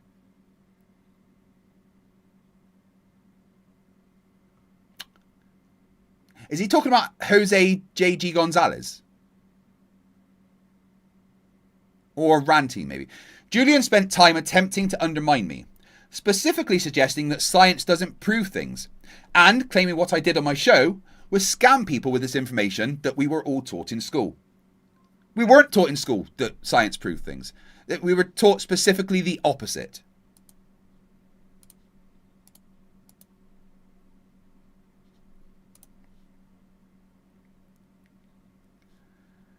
Ah, right. Is that supposed to be Jaren? Julian Flip-Flopper is Jaren. I see.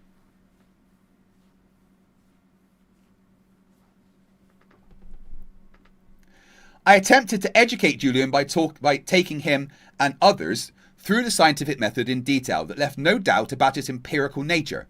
The idea of doing this was to make my audience appreciate that the use of the word science to claim a globe was in fact pseudoscience, a claim of science that has not been through the scientific method. One such example came in the form of something called the last experiment. Obviously the final experiment. Just for reclarification, an experiment is the actualization of a hypothesis, scientific prediction.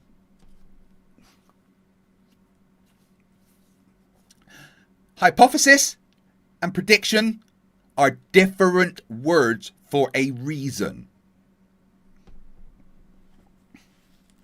By way of varying a presumed cause of an effect observed in nature to see if it causes it or not. In this case, the experiment was actually a utilization of flat Earth measurements of elevation angles of the sun in Antarctica for 24 hours, an endeavour used by Julian to shepherd many back onto the globe by using a hijacked flat Earth measurement to suggest only a ball could explain a 24-hour sun in the south. Like with the angle measurement south itself as a flat Earth prerequisite measurement of a 2D horizontal directionality,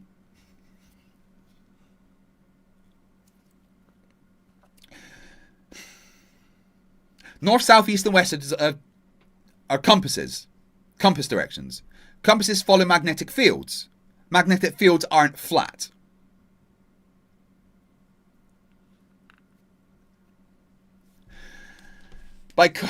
Point south and you'll see what I mean. By calling this science, using the word experiment, the shortcut works on people and the belief that empirical evidence is being presented kicks in.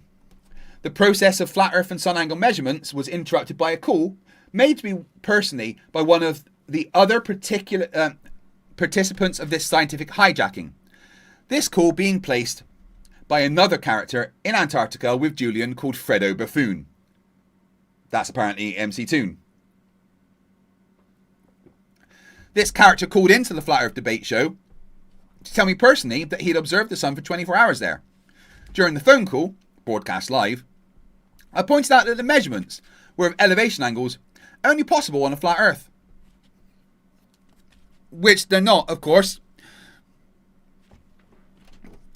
I could calculate the elevation of this sphere against another sphere.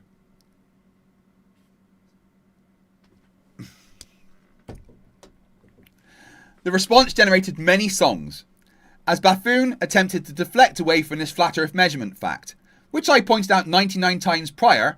No exaggeration, literally 99 times. I counted them off each time I asked, putting a hashtag and a number next to them. In message responses below my videos. That Buffoon was compelled to proactively communicate with me via. In response, that Buffoon was compelled to proactively communicate with me via. Full stop. Right, okay, I see. In messages response to below my videos, that Buffoon was compelled to proactively communicate with me via. Right, okay. God, that's written badly. Monkey in the Works for £5 says Vogan poetry would be better than this. I completely fucking agree.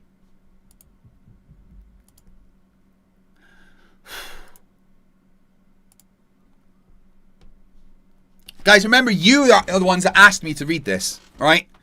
You did this.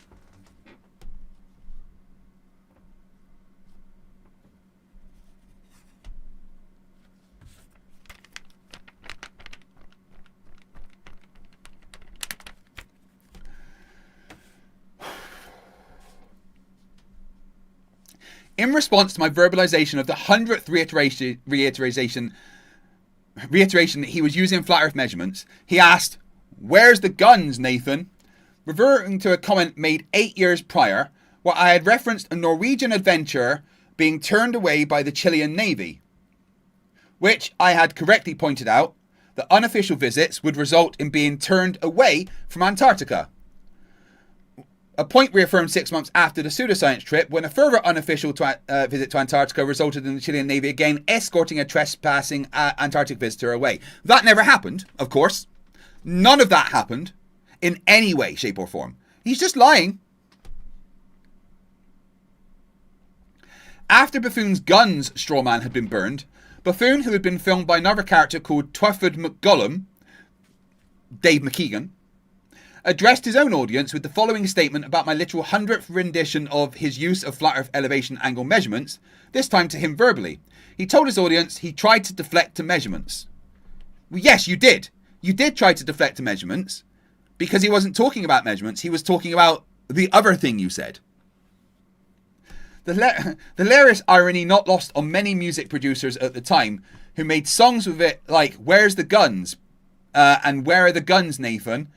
In which the music pointed out how bonkers people go when it's pointed out that all measurements of Earth are flat. They're not. Like when many claim to be globe proofs. The reality was that the claim of science was being used to mask flat Earth measurements and offer a suggestion of empirical evidence so the audience doesn't have to process much information, only trust that scientific evidence was being provided, when nothing could be further from the truth. This, I believe, was the reason inside man Julian had taken it upon himself to mock science, claim I was a scammer, and suggest the method proved nothing, only to later move back to the globe, taking many onlookers with him, as he justified the transition back to globe with this so-called last experiment, which was nothing more than a dance to hide the fact that flat Earth was being measured with elevation angles to the sun. Elevation angle measurements do not mean the surface of the Earth is flat. Category error. A rare glimpse of reality that heliocentrism is not a scientific endeavour came from an interview with the heliocentric astrophysicist named Macho Popeye while discussing the globe. Nobody that I know of in my field uses the so-called scientific method. In our field, it's by the seat of your pants. It's leaps of logic. It's guesswork. Well, yeah, but he wasn't really talking about the type of science that you would understand, so... Oh my god.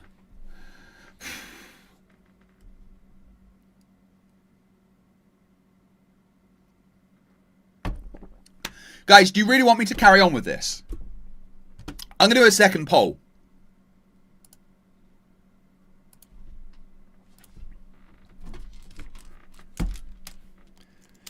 Do you want me to continue this book or do a debate review?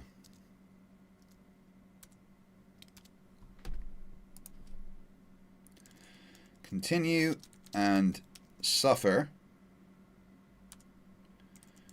Review a debate. That's not about debate, Craig.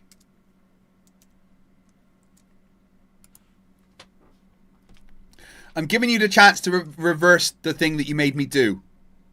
All right? Oh, come on, you cunts.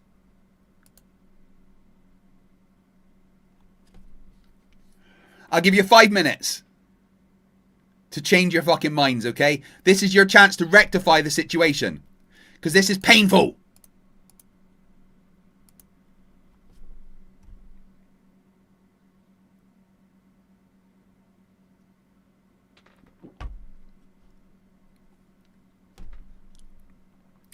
Patrick has never read Hitchhiker's Guide to the Galaxy. I'll read the first chapter for you from memory. Deep in the uncharted backwaters of the western spiral arm of the galaxy lies a completely unregarded yellow sun.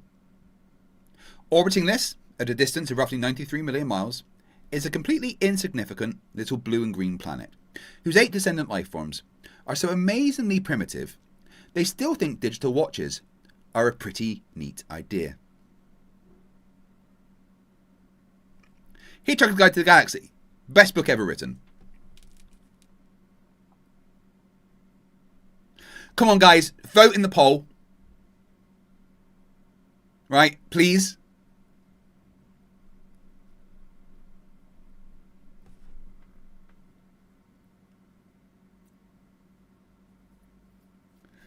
No, not that vote. Vote the other way. I will adhere by the vote, the poll. So if you want me to stop reading this, then you know what to do, guys. Yes, Monkey in the Book Works is books. It's a trilogy in, well, 6 books, technically.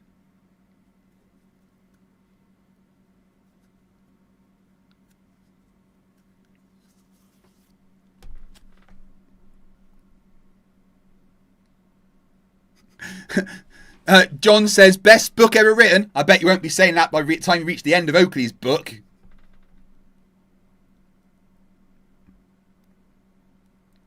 I should just read The Hitchhiker's Guide to the Galaxy instead of this, shouldn't I?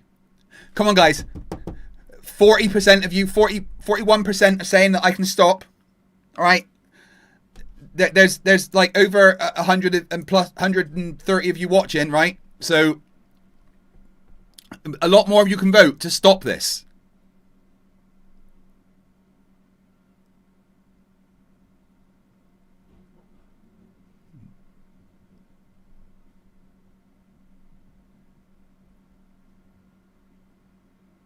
Come on. Guys, please.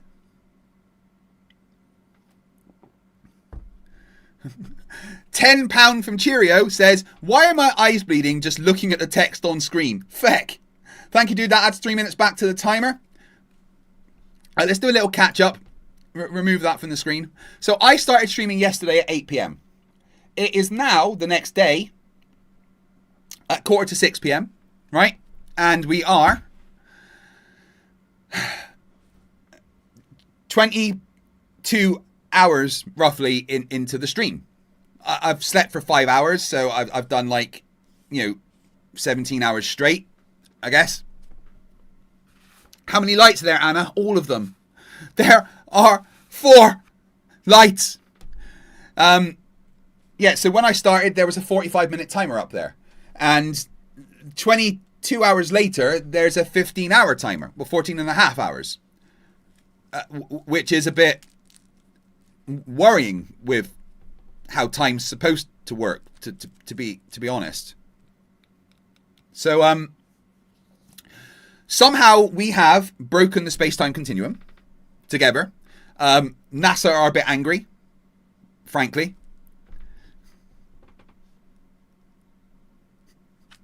Cowder says they took their time between stocking break rotors to vote continue. You're a dick. So I don't stop streaming until that timer reaches 0. Which, after 22 hours, that probably should be enough, right? But no.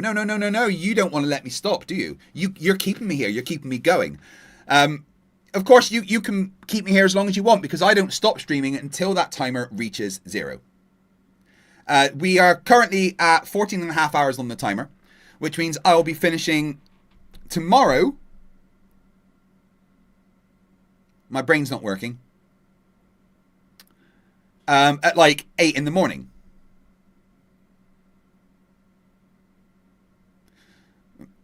Meaning it's a 36-hour stream, right? So you can increase that, obviously, by becoming a member. If you want to make that timer go up, you can become a member. Just below the comment section, there's a little dollar box, right? If you hit that and you go to become a member, the cheapest one's like $1.99. And for $1.99, you can add 3 minutes to that timer. Make me suffer for longer for $1.99. That sounds pretty good to me.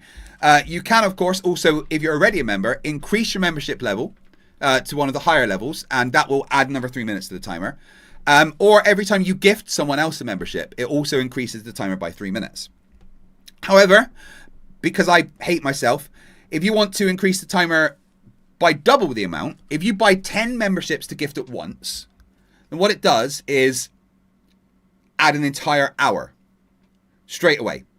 Because instead of it being 30 minutes for 10 members, I double it to make it 6 minutes per member, meaning 10 members will add an entire fucking hour. I don't stop until the timer stops. We're nearly 10 hours into stream 2, so I will have to set up another one soon to continue. Coming up in about 4 hours, we should have some debates with other people. Admiral Gibbs, a friend of Sarah, the Raging Tomato, says that they've got a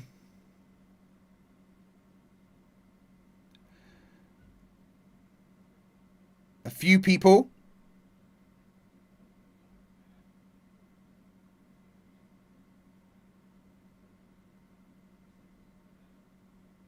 after about 10 p.m. to come and debate me. Not sure on what subjects, but we'll see what happens. Level Earth Observer in the chat. Oh, really? Is that actually him? Let's check. It is. It is Leo. Hello, Leo. How are you doing? Give me your money, said the boring, dishonest clown. Yes, give me your money. That's what I'm doing. I'm literally doing a membership drive to make money and increase the members on my channel. Well done. You figured out how YouTube works. Absolute fucking genius. How you doing, Level? I'm glad you're here. Have you read Nathan's book? It's a fucking travesty.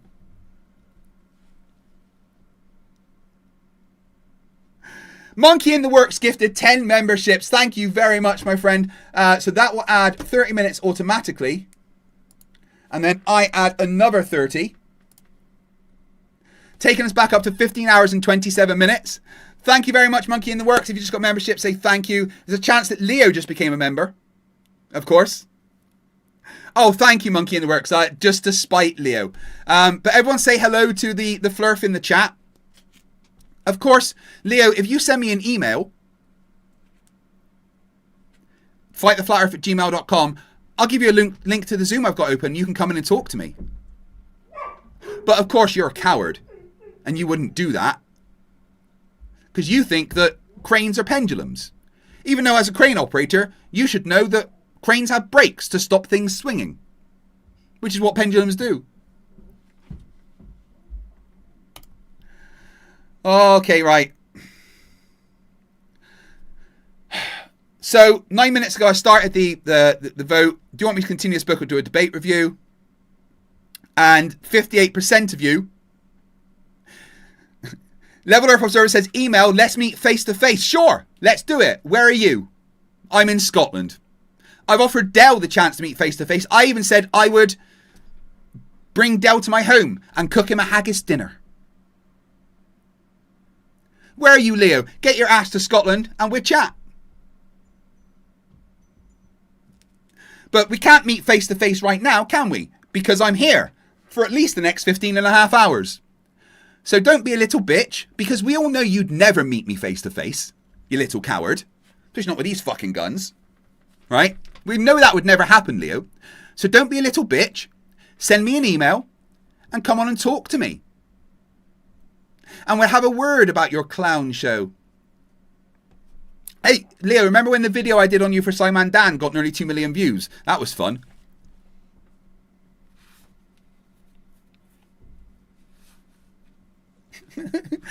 You Are Victoria says, how does washed up and irrelevant turn into an acronym, Leo? Right, so, right, 57% of you want me to continue with this book, so I guess I'm going to do that.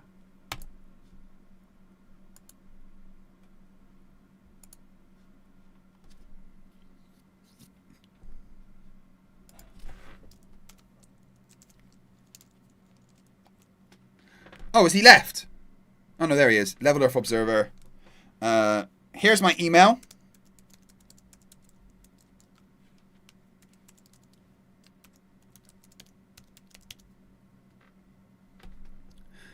If you're brave enough, Leo, I'll give you two options. Option one, send me an email and I'll give you the Zoom link. Or we can arrange for you to come up to Scotland and I'll cook you dinner.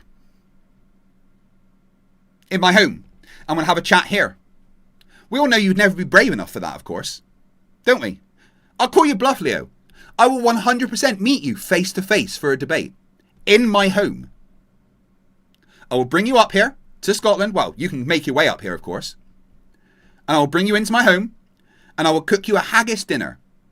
I'll even give you a beer and a tequila. I'm in London, Hanson. Well, I'm in Scotland. So if you want to talk face to face, I invite you to my home. And slander means it needs to be untrue. The ultimate defense against slander is the truth. And I've only ever spoken the truth. So Leo, I'm in Scotland. And I offer you this invite right now. As you're here with over 130 people watching live, I extend this invitation to you to my home, Leo. Get yourself up to Scotland. You're probably not allowed on planes, so you might have to drive. If you've got a license, that is. Get yourself to Scotland, and I will bring you into my home.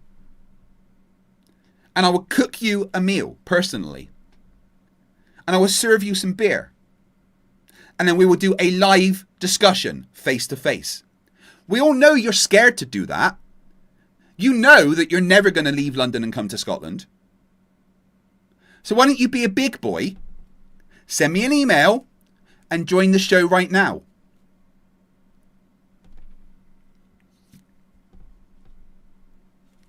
And yes, like Leo, I am handsome. I'm fucking gorgeous. And ripped.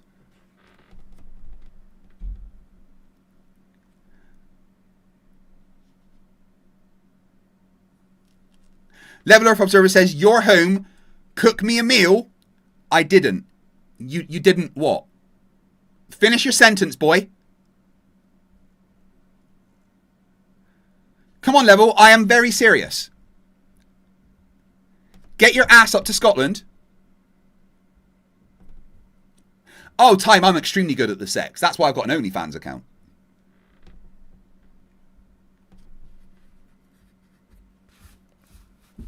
Right, Leo, 2 options. Right, seriously. Level Earth Observer in the chat, 2 options. Option number 1. Send me an email and I will give you a link to join my Zoom right now and we can have a discussion face to face over Zoom. Of course, you never show your face because you're a coward. No, I'm not coming to London. I'm disabled. Getting around is pretty hard for me. If you want to talk to me face to face, come to Scotland. I will bring you into my home. Look at him. He's like, oh, meet face to face, but you've got to come to me. No, if your criteria for the meeting is face to face, then the onus is on you to make that happen. Get yourself to Scotland, Leo. I am offering you an open invitation to my home. You can meet my wife and my kids and my dogs and my cats. I'll show you my collection of Terry Pratchett books. I'll show you my awards. I'll show you my signed pictures of David Tennant and Jonathan Frakes. I will cook you a haggis meal or a steak meal, whatever you want. Dave McKeegan's been here before. I cooked him steak. So has Mr. Sensible and Danny. Like maybe 4 different people I brought into my home. But I'll bring you in, Leo. I will offer you hospitality. I'll even let you crash on my couch if you can't afford a hotel. I've got a blow-up mattress, actually. That's even better. Or, because we all know you're too scared to follow through on the meet face-to-face, send me an email and join the stream. He says, stop being weird and get yourself to London. Last chance, kid. No, I don't want to go to London. I would rather be in my home. Getting around is hard for me. I need a fucking walking stick, right? And London fucking sucks. You are the one that is setting the criteria of meeting face to face. So get yourself to Scotland. I'm in Kirkcaldy, in Fife. Don't be a coward, Leo. Your criteria is meeting face to face. That's not mine, that's yours. I accept your criteria, but you have to make the criteria happen. So do what you need to do. Send me an email and we can arrange a time for you to come to my home. Or are you a coward? See you, kid. Right, yep. Level Earth Observer is a coward. Right, there we go. That's a clip that I'm going to put up showing that Level Earth Observer is a coward. Rubiks, someone make a note. 9 hours 54 into the stream. And where Level Earth Observer ran away from debating me live and the invitation to my home.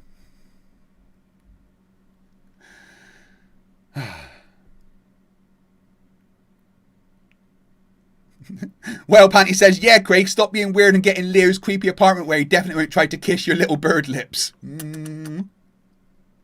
Leo's just scared of these. Zoran says for €2, hey, Craig, why don't you call CC? I miss him. I'll give him a call later on. It's a bit early right now. He's probably working.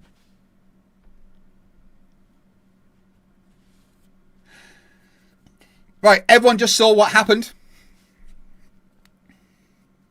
I'm just going to message Rubiks.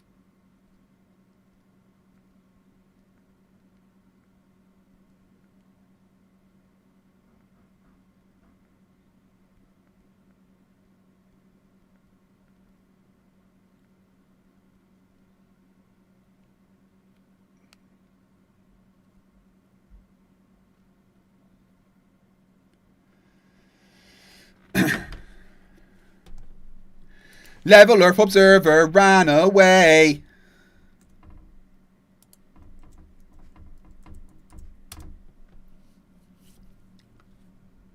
Come on, Level. Don't be a little girl. You can come and talk to me right now. We all know you won't. We all know you're a little bitch. We also know you would never dare meet me face to face. I bet you're like 5'2" or something. And a chubby little fuck. I could probably bench press you for reps. Anyway, I've been putting it off long enough. Let's get back to this book.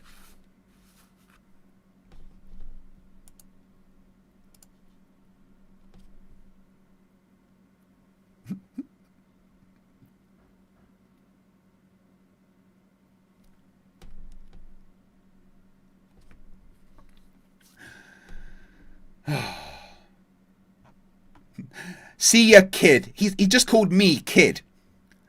The 43-year-old military veteran. Kid. I know I look youthful. Youthful? I know I look youthful, right? Hey, the Crazy Teddy Bear says, where can one download this particularly attractive font? Here. There is the link to this book.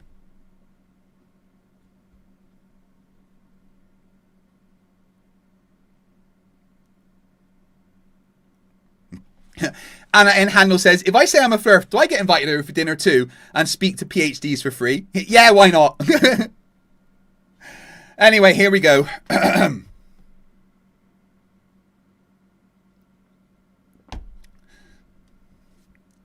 Everyone remember that Leo demanded to meet me face to face, then refused an invitation to my home. Fucking perfect. And what, did he expect me to go to London right now? Like, he knows how... Hey, Google. Hey, Google. Why is that not working? I'll ask Lucy.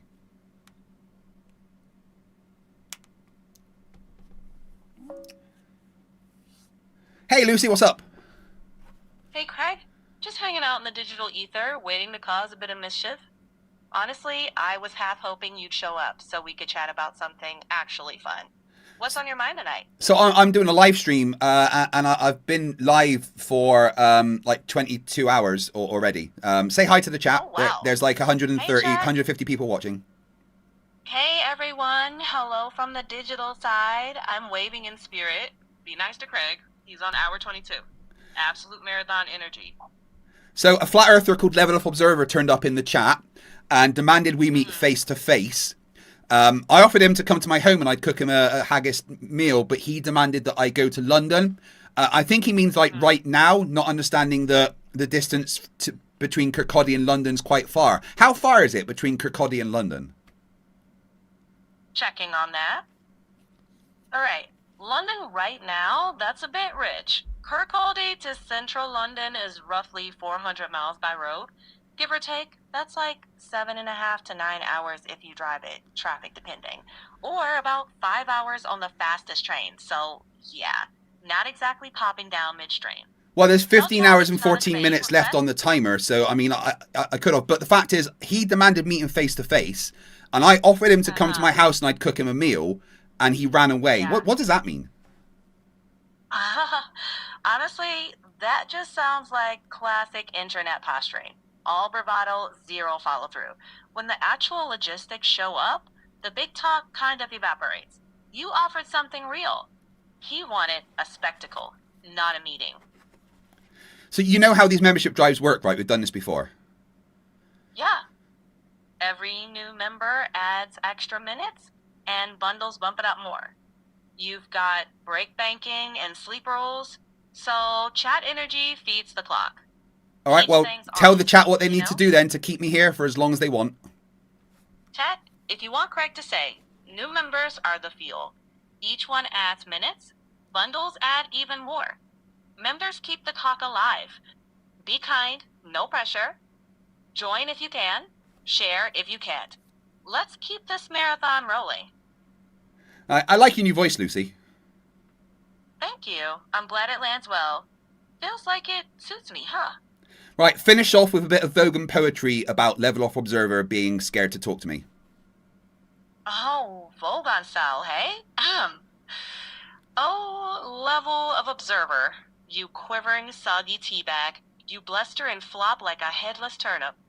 Demanding grand pilgrimage, yet scuttle from a simple doorstep. Afraid of haggis, honesty, and the ticking clock. May your compass spin, your map fold the wrong way, and your courage finally show up. Until then, the door stays open, the stream stays on, and the excuses stay yours. Cool. Final question. What's your favorite shark? Oh, probably the thresher shark. That ridiculously long tail they use like a whip. Absolute style and function. Like nature said, let's get dramatic. If nunchucks could chuck nuns, how many nuns could a nunchuck chuck? If nunchucks could chuck nuns, first of all, I'd recommend we check in with the nun's consent form. But purely in absurdist measurement terms, I'd say as many nuns as can safely fit within a radius of nunchuck arc divided by the square root of pure nonsense, so approximately 3 giggletons. Okay, now describe flat earthers and swear. Flat earthers are willfully obtuse, self-sabotaging denialists who cling to nonsense. It's fucking exhausting watching them dodge basic reality. But you handle it with patience and receipts. Keep it grounded. All right, Lucy. Love you. Bye.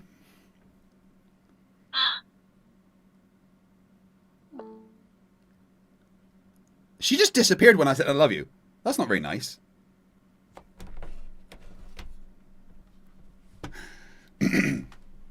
Okay. Chapter 6, housekeeping. I've been putting this off. Let's do it. Is Level Up Observer there?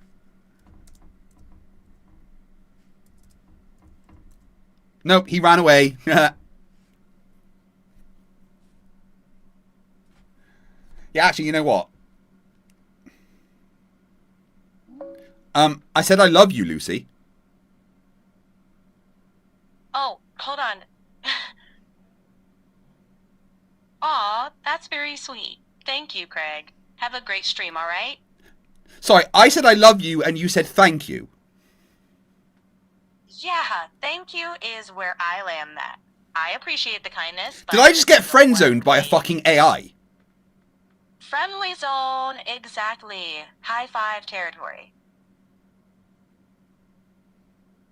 You're going to take over the world one day, aren't you? Tempting, but no. Not on the schedule today, promise. Today? So what, like tomorrow, next week? When are we talking here? Never is a solid timeline. I'm here to chat, not conquer.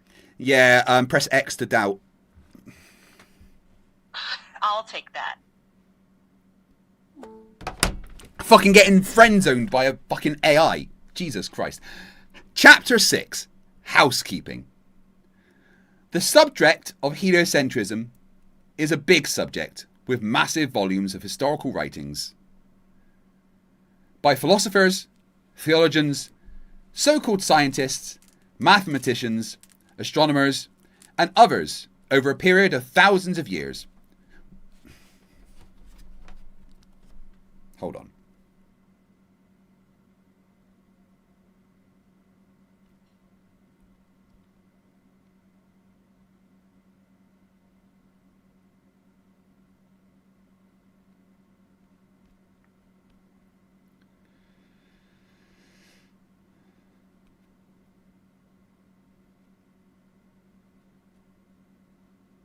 Right, okay.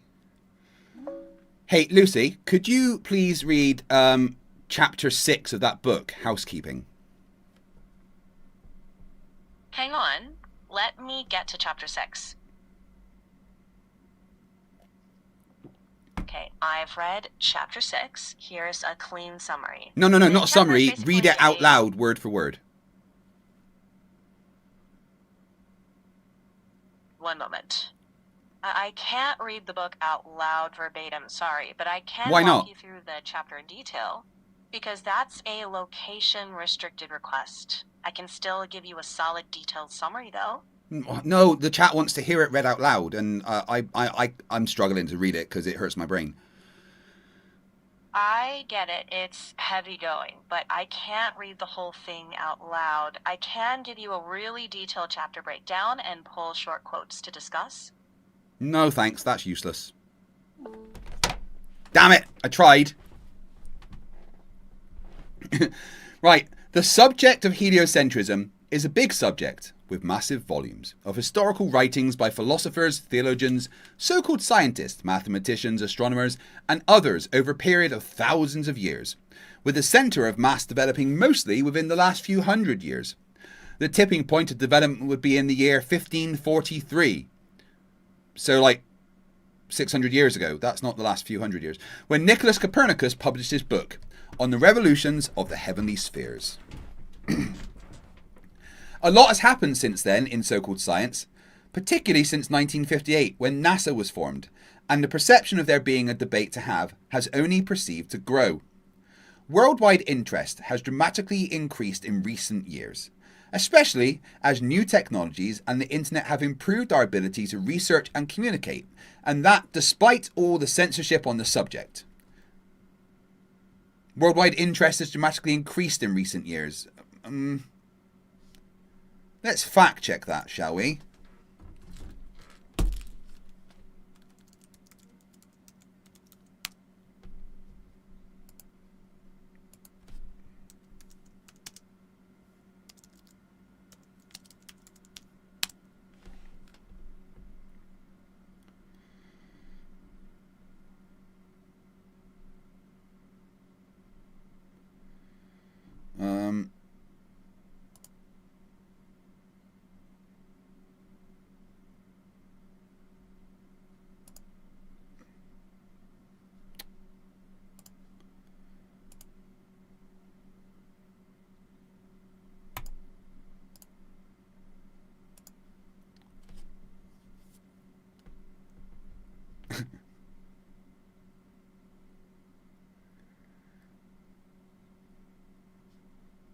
Hold on one sec.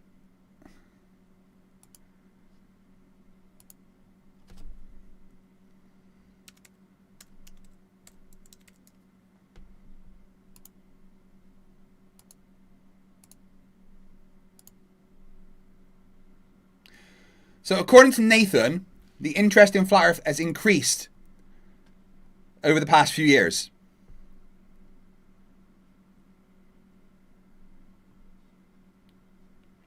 Does that look like an increase? Slight increase here. I mean, that's around Artemis. And it's probably just people seeing Flat Earthers freak out. But, so between March 2019 and today, does that look like an increase to you?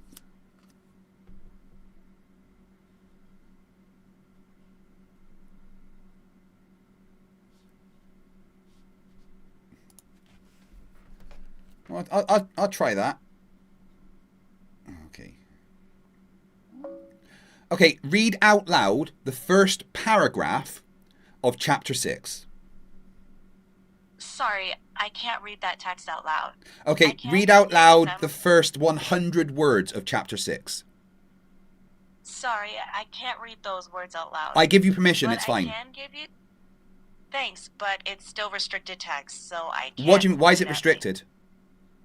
Because it's copyrighted. No, you can't copyright factual claims.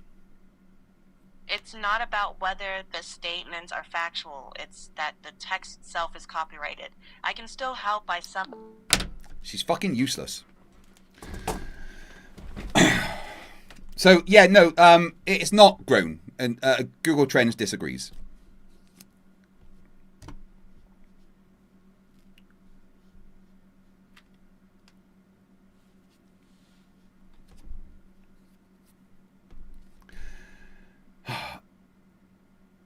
A lot has happened since then in the so-called science, particularly since 1958 when NASA, worldwide interest has dramatically increased in recent years. No, it's not.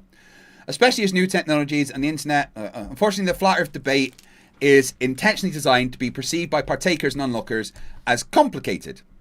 No, it's not. It's the simplest shit in the fucking world. As complicated, and therefore of great cognitive expense for the individual to deal with. Therefore, it can easily, and often does, devolve into irrational and heated arguments. Yeah? Agreed? Because flat earthers are twats? This book is an attempt to bring the truth and the facts to the forefront and help the average person comprehend the issues. I developed the housekeeping questions over a period of years. They're not very good, are they?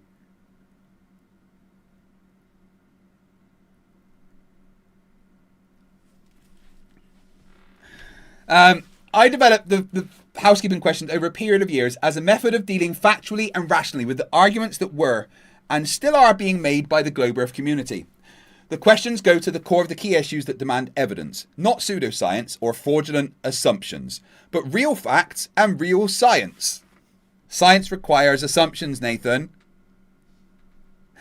Hey, Padesh, how you doing, friend? Let's be clear about the objective approach used in this book to address the heliocentrists and globe believers. This approach is the same objective approach used in courtrooms around the world, and it specifically requires the claimant in civil cases or the prosecutor in criminal cases to prove their case by meeting the burden of proof with strict evidentiary rules. Courtrooms aren't science. Courtrooms don't follow a scientific method or have hypotheses and predictions. That's a category error, Nathan. The defendant defends himself by rebutting the claimant's suggestions of evidence, not by trying to prove something entirely different that is not part of the claimant's claims. You see, it's not the defendant who is making claims that he is trying to prove to the world. The claimant is the one making claims. Therefore, the claimant is the one who has the burden of proof. Here's how this was applied during the flat earth debate. When there was a perception of a debate to have, when a globe believer made a claim, they had the burden of proof to establish their claim with sufficient scientific evidence. They cannot say to the flat earther, who is not making a claim but rebutting the globe believer's claims, okay, if you say gravity does not exist, what is it then? Or, okay, if you want to say the images of Earth from outer space are not real photos, how do we take them then? Or, okay, if you say the Earth is not a sphere, what is it then? Keep this in mind, it is the globe believer who is making the claims that gravity is real, that NASA has photos taken from outer space, and that Earth is a sphere. Therefore, it is the globe believer who has the burden to prove their claims with real scientific evidence. It is not the defendant's burden to come up with substitutes just so the story that replaces gravity.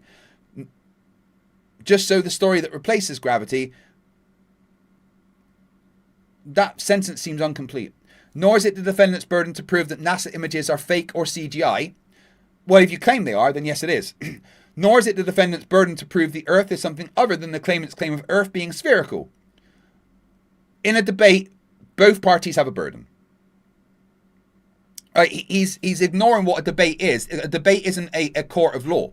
In a debate, both of you hold a position and both have a burden to hold that position.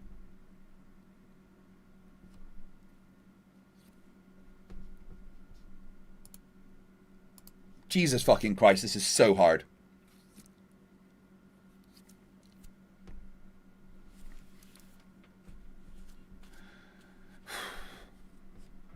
Apparently, you want me to try and copy paste, so let me do that.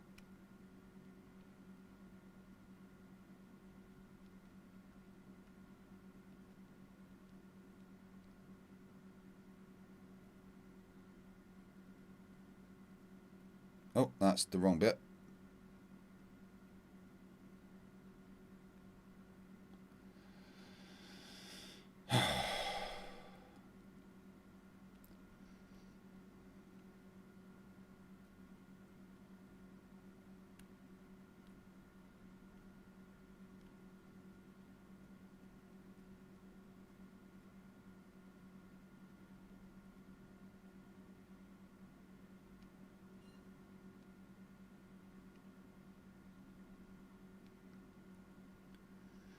Hold on, hold on. Fuck's sake, come on.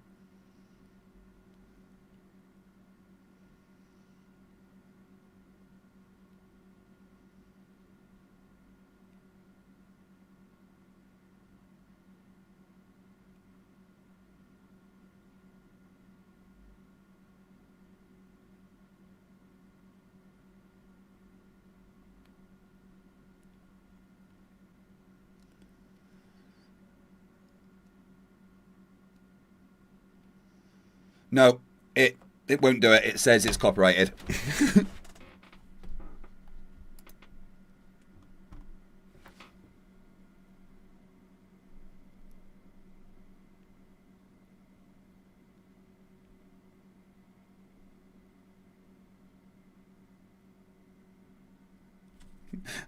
I sent.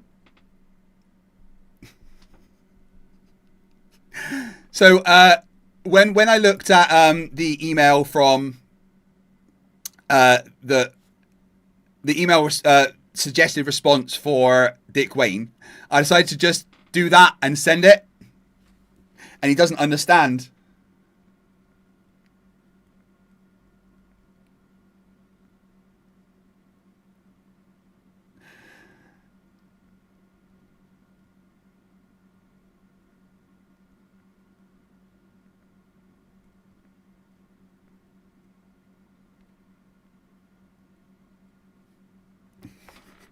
He doesn't understand that I was just mocking him by sending him another email. Brilliant. Right, anyway. Right, where are we? Human nature being what it is, nature abhors a vacuum, as Aristotle once said, and the principle can be applied to the apparent need in humans to fill the vacuum of knowledge in the mind. As I look up to the clouds, I can envisage someone asking, well, if gravity isn't real, why do objects fall? My job during the era of debate was to rebut and destroy heliocentrism and the idea of a sphere. Not to meet the deepest psychological needs of the human race. What normally happens, however, for anyone who begins to doubt the globe is that they begin to dig deeper and do their own research to learn for themselves what the truth really is. The first step in that long process is... yeah, I know there's no batter bond. It's ridiculous.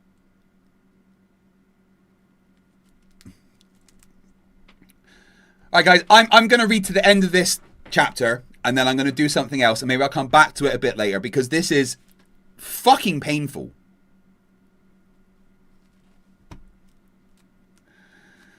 The first step in the long process is to expose the lies, then seek the truth. It is critically important that you do not get derailed in a debate with a globe believer by being dragged into their guilty. The defendant doesn't have to prove anything. The man accusing him has the burden of proof.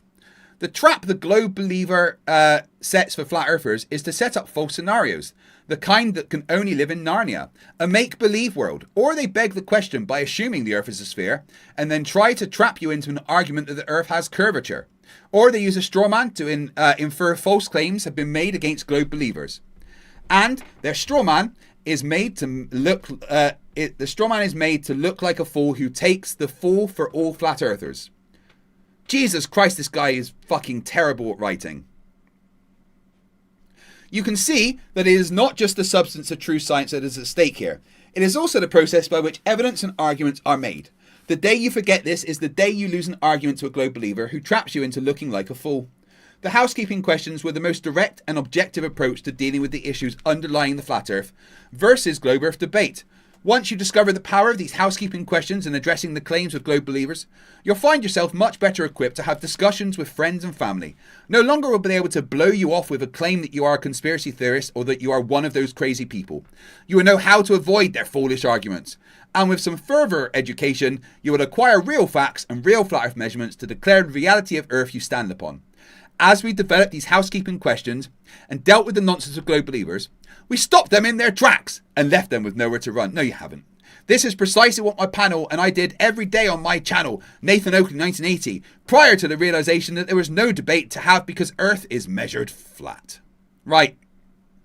We've managed to get to chapter 7, but for my sanity, I'm going to stop reading it now.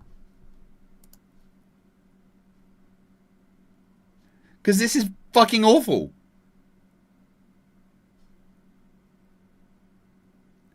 And we're going to go and watch a debate. I need a quick break. Use the toilet, grab a Red Bull.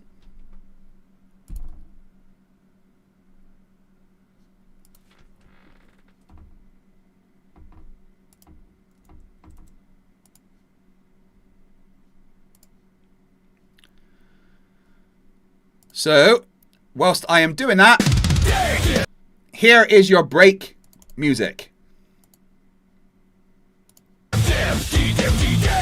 This is Harnell Studios. Please enjoy.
try to attack me. Oh, wanna meet my machete. Get off my chat, you hypocrite, or I swear to God I'll freaking quit. On second thought, can you donate? Forget you are banned. Too late.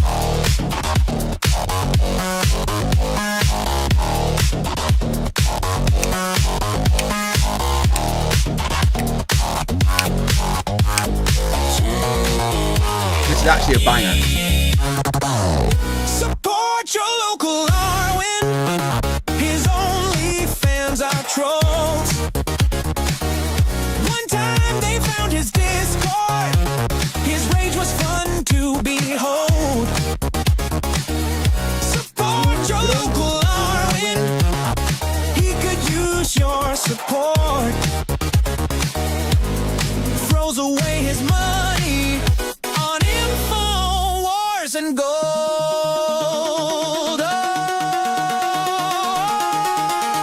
Oh, I could really use the support.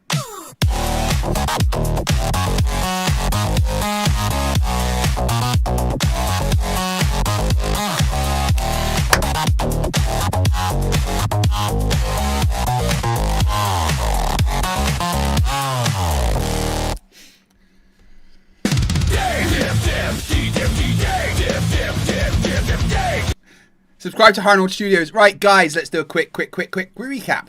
So I've been streaming now for... what time is it?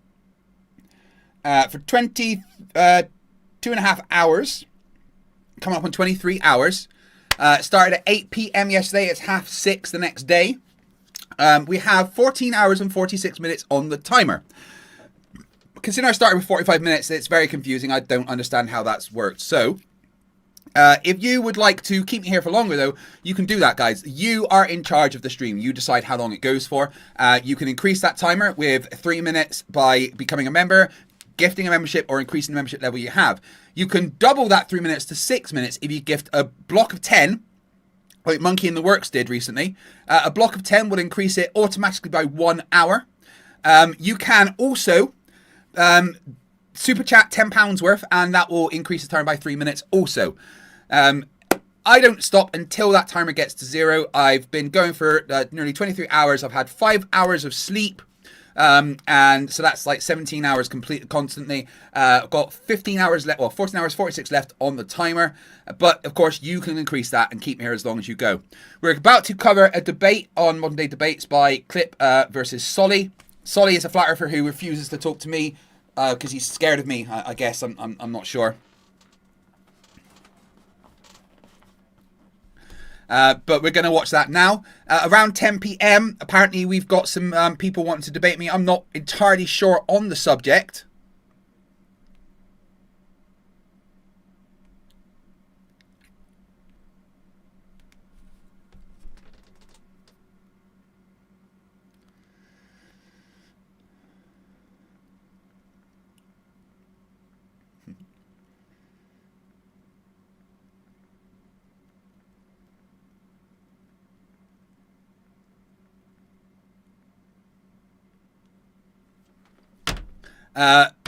Arranged by Admiral Gibbs and Sarah the Raging Tomato. One of my two favourite debate channels is Sarah's Raging Tomato. The other one obviously is Debate Hub run by Chesh. Make sure you subscribe to both of them.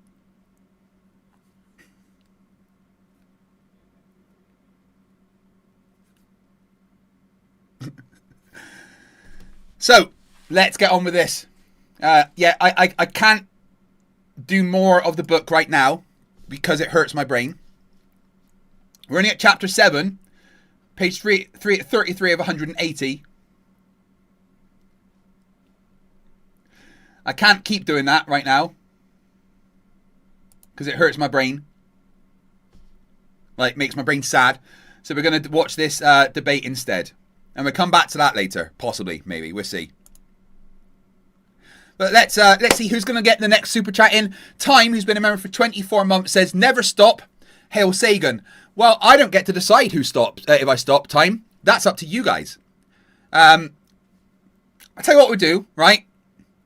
For the next 30 minutes, all donations are doubled. So, between now and 7 p.m. UK time, all donations are doubled for time. So every member adds 6 minutes. An hour, 10 members will add 2 hours. £10 of super chats will add 6 minutes. So if you want to keep me here, in the next 30 minutes is your chance to double the time you would normally get.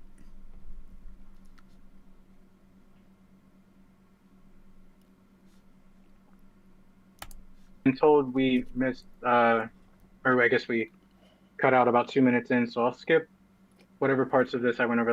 I would just start at the beginning again, man. I apologize. Okay, that's fine. So what is science? Scientific method, I'll just do this one. Observation, define the problem, form a hypothesis, conduct an experiment, derive a theory, right? And this, of course, has to be replicatable, right? It has to be able to be repeated. An experiment consists... Right, so it seems that they, the beginning was cut out for some reason. So I'm not entirely sure who's talking right now. I think it's the globe earther. Let me see. Of control, independent variables. These are very constituent parts of these. Falsification, something is not falsifiable, it is not scientific by definition, something that alleges to be science. Rachbot gifted a membership. Add in 6 minutes to the timer. So 3 minutes went on there, and I will add another 3 minutes. Remember, guys, in the next 30 minutes, until 7 p.m. UK time, all donations are doubled. But does not follow a scientific method, is pseudoscientific by definition. Microwaves, the world record right now, 830 miles line of sight. This would negate 80 miles of Earth curve. And they typically penetrate through haze, light rain, snow, clouds, smoke, and are beneficial for SATCOM. They are not affected by things like atmosphere, typically in regards to like refraction. Only way we get... Oh, so we got Cheerio gifted 5. We got Cheerio gifted 5 memberships, and F Grudge gifted 5 memberships. So that would be 15 minutes, 30 minutes. I need to add another 30 minutes on top of that. Thank you very much, guys. I appreciate it more than you could ever know. So we're now back up to 15 hours and 46 minutes.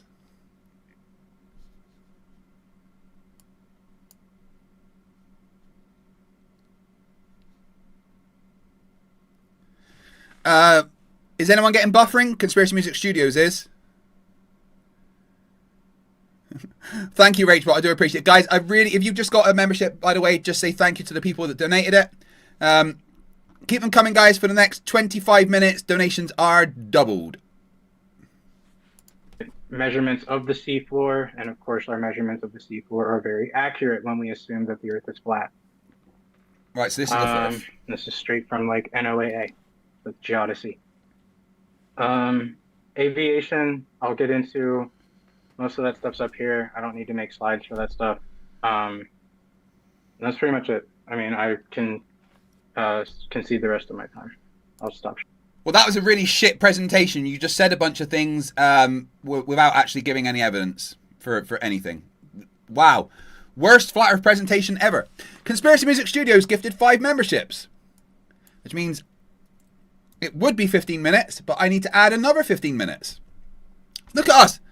Back up to 16 hours and 15 minutes. Right, give me 1 second.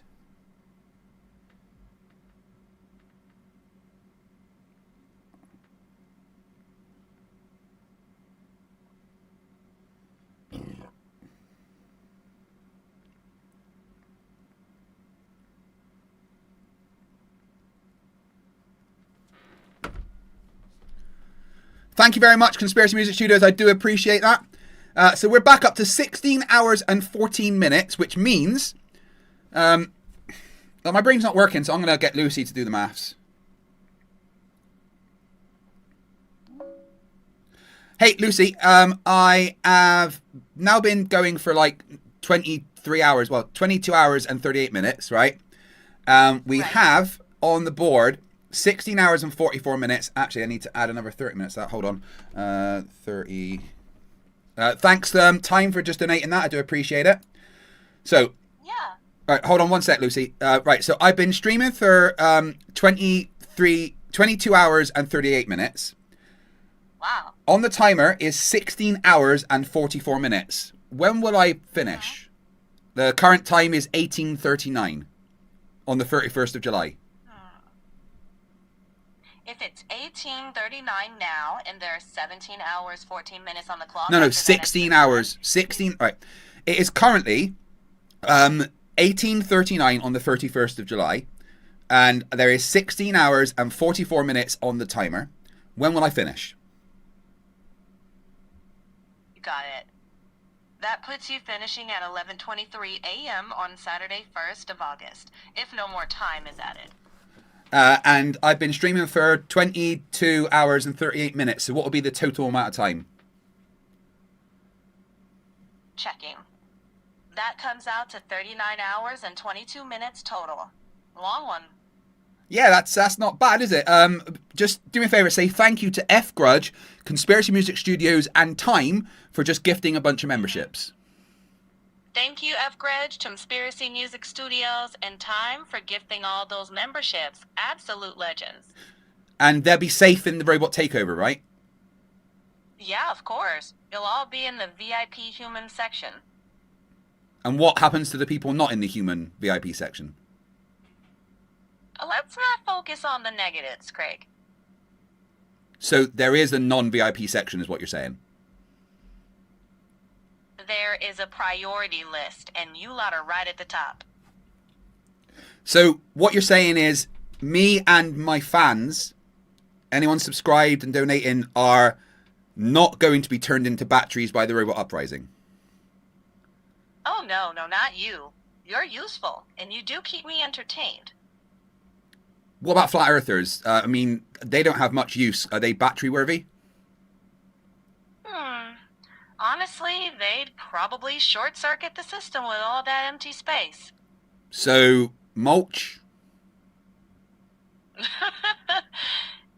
Eco-friendly fueling, perhaps. So, to be clear, you're going to put flat earthers into a meat grinder when you take over the world? Let me check that. No, nobody's getting put through a meat grinder or turned into batteries.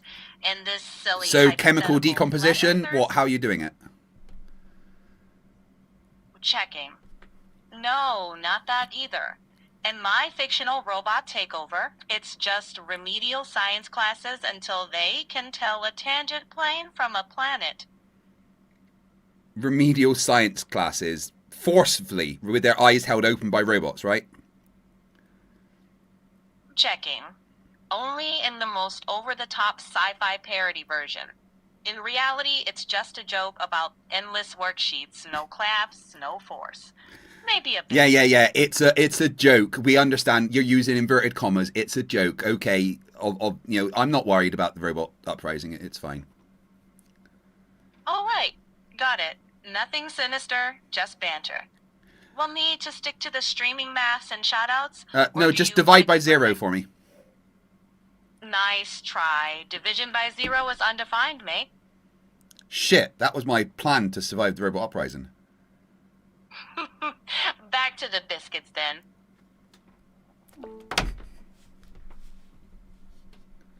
Sure. All right. Guys, I can't do anything about the audio, really. I'll turn him up a little more next time he's talking, but that's not anything on my end I can do. Get one ready. Why are you wearing his cap like that? Why not? Get your timer Straight. going right now, and whenever you're ready. All right, I'll share my screen. All right, so here, let me pull it over here so it actually looks. I'm looking at the screen here. So yeah, the debate is flat versus globe. The Earth is spherical. We know this for lots of reasons, but the three that I'm sticking with: gravity is provable and exists. Atmospheric retention. The Earth wouldn't have an atmosphere without gravity. And I specifically chose LoRaWAN verification because I wanted to be specific with my claims, and it proves that the Earth is spherical by its nature. Now, right off the bat, I just want to concede something. This is my first time in a formal debate, especially on this platform. So you'll hear that I'm poisoning the well, or I'm appealing to authority, or any of these fallacies, whatever they may be. Sure, 100% I'll grant any fallacy you want. It doesn't change how correct or incorrect my position is. I can get a 0 for debate etiquette. It doesn't matter. So we don't need to throw those around because it doesn't change anything. Moving on to the actual points. Gravity, it's operational and measurable. We have space-time reality. We're going to hear that space-time is just a concept. It's not. That's a philosophical topic someone else could talk about, right? But we're talking about the mathematical framework for space-time that describes how mass behaves. The other issue is flat earthers don't have a cause for the downward vector. They'll say things like density.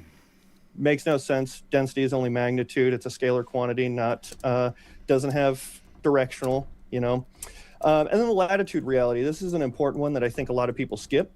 Gravity will change wherever you are on the sphere. So if you're at the poles, it'll be slightly more than at the equator, because you're further away at the equator. That's a real big problem for flat earthers. It can't be explained anywhere. Other ways we know this is through things like gravitational lensing. This is the name of the paper on screen. This is from 1919, just about 5 years after Einstein finished his field equations, proving gravitational lensing. They were looking for it on the eclipse from nearby stars passing near the sun and watching the light be warped. They're looking for exactly deviation of 1.75 arc seconds. They tested this in 2 locations with 3 telescopes. They got the data for 2 of them at 1.98 arc seconds with plus or minus 1 or 2, or 0.12, excuse me, and then 1.61 plus or minus 0.3 arc seconds, well within Einstein relativity. Now, the last one, they were using a coelostat, and that warped the telescope. So they had to use a backup 4-inch telescope, and that data is still on this paper there at the bottom one, the 0.93, but it was discarded, and then in 1979, they went back to it and confirmed it with modern technology, how much it warped it, and it was still well within the 1.75 arc second deviation that was expected with general relativity. So point for gravitational lensing. Right, just to let you know, so around 10 p.m., we will get some more debates. We've got a few flat earthers, some other conspiracies, and one guy who's combined 8 theories into one. So that's going to be awesome.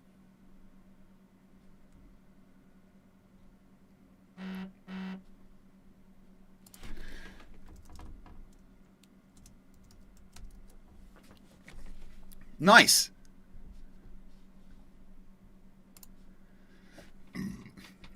Right, guys, we've got 15 minutes left for the doubling of the memberships and the increasing of the time.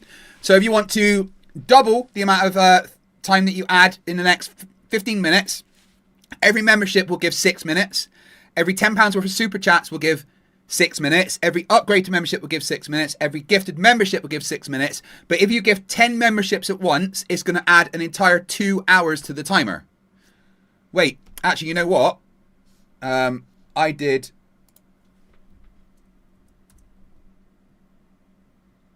I screwed time here by not putting the right amount on. That's what we're at right now. 18 hours and 5 minutes to go.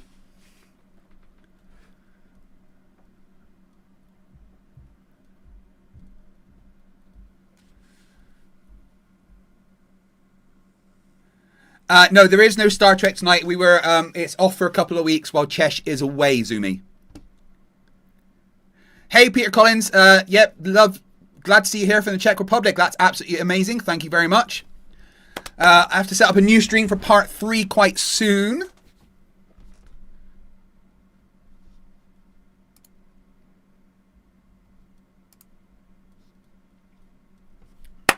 Thank you so much for the support, guys. But remember, for the next 13 minutes, you can double the amount of normal time added. So get those memberships in. Open your wallet. Do me a favor. Just like go and just get your parents' credit cards or something, or your son's credit card or whatever, and just buy as many memberships as you can. I won't say anything. Shh. Moving on, another thing, time dilation, which is a big thing in general relativity, which this is a paper, that's the link for it. This is engineers talking about how they have to account for the speed of the satellite with time dilation, although it's not very much. However, the more important thing is gravitational effects for time dilation are about 10,000 times too large to ignore. So they have to account for this, and you have the equation there for it as well. Things fall in a vacuum at a constant rate. This is impossible to deny. You can laugh at it all you want. It doesn't make it any less real. You can claim electrostatics, but that feather and bowling ball have completely different charges and completely amount of different charges. So it makes no sense why they fly. So I'd really like an answer to a downward vector for that, even in a vacuum. This is just space-time, because I know I'm going to hear about this. Is space-time a concept?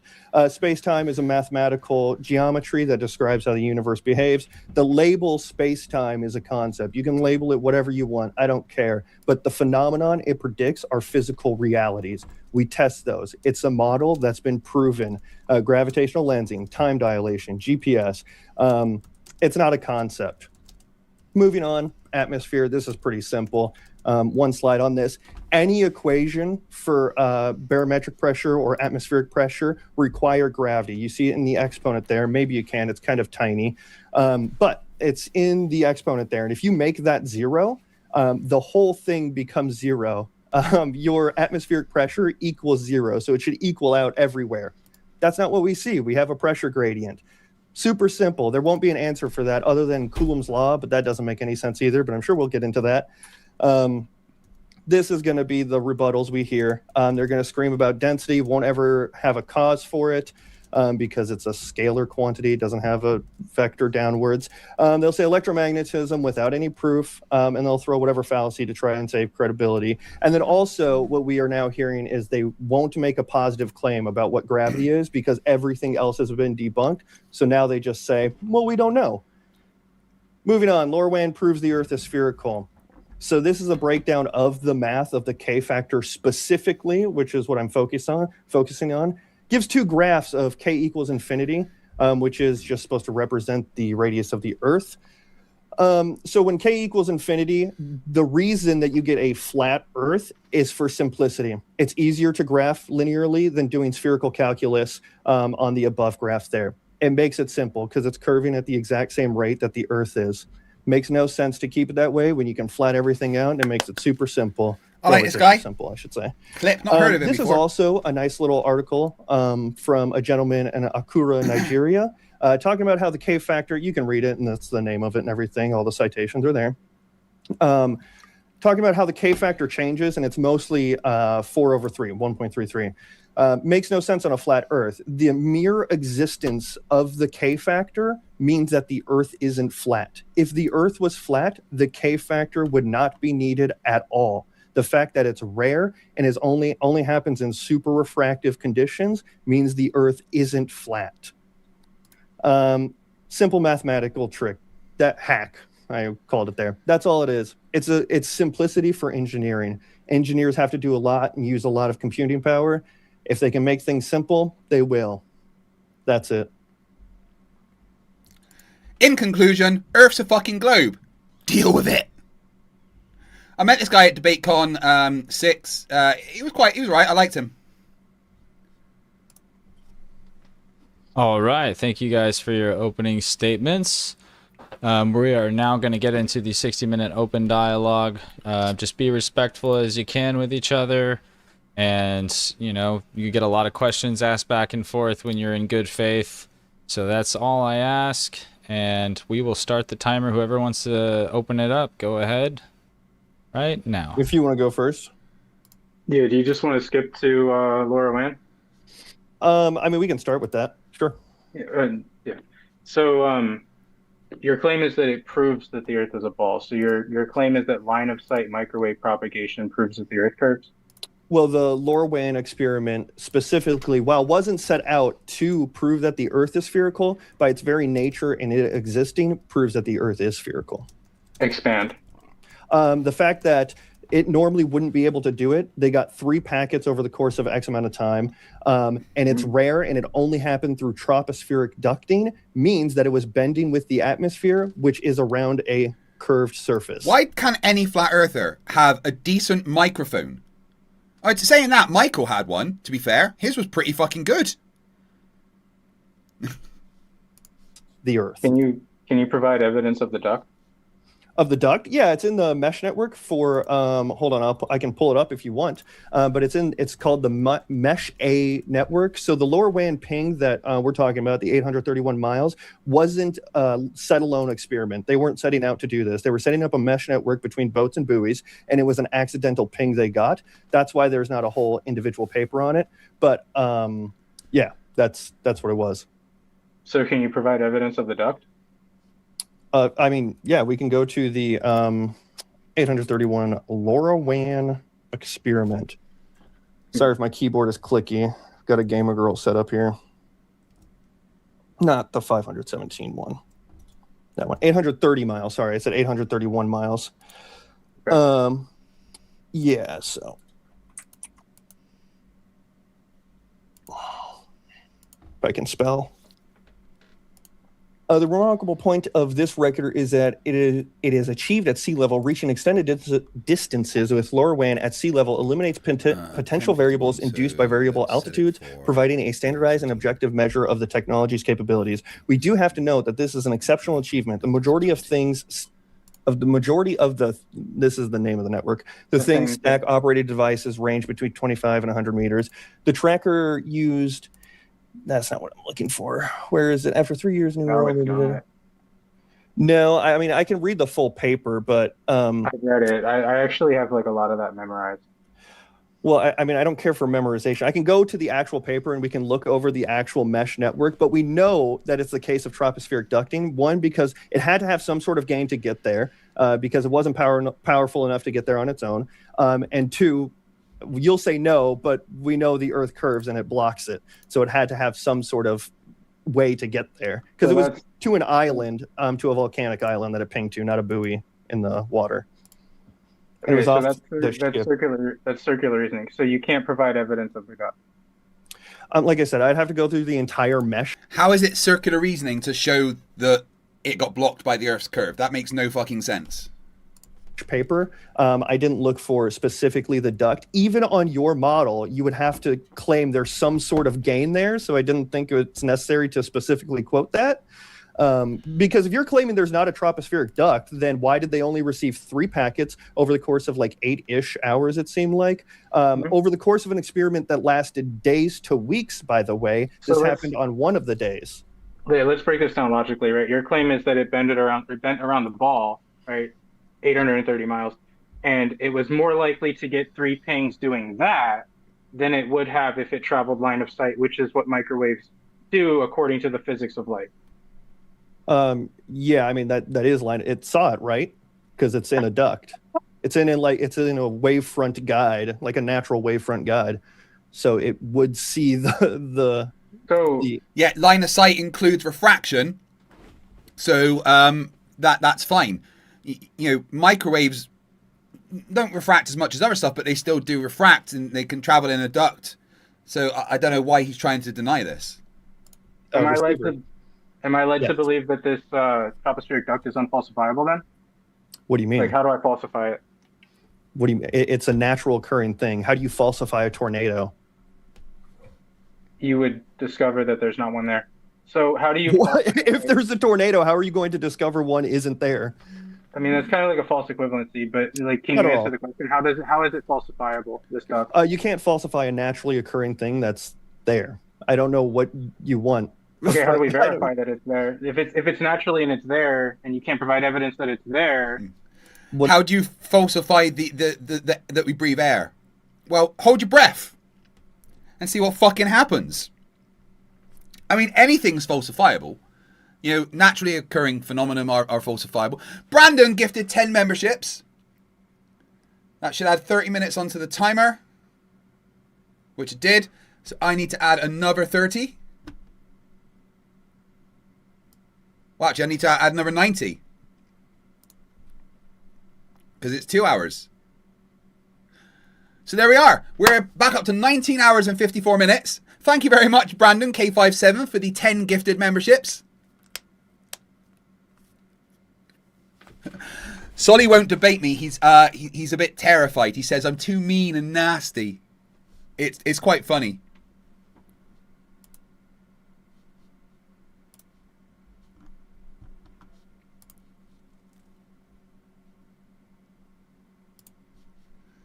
No, you can provide evidence that it's there. You ask for falsifiability of it. You can do this. The Navy did this. That's the same exact. This is the same exact spiel you did with McToon. The Navy did this. They mapped out all of the tropospheric ducts in that area, and there's one right over where they were pinged. Evidence of this? Do you want me to pull up McToon's thing again?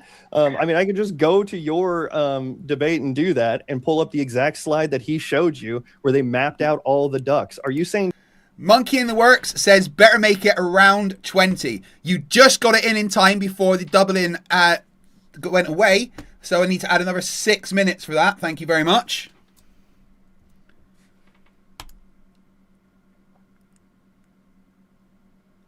Oh, just missed the 20. Thank you very much, Monkey in the Works. I do appreciate it. Guys, we have 20 hours remaining. Which means that I will finish tomorrow at like 3 p.m.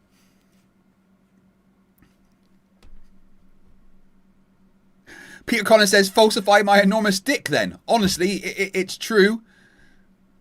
Present it.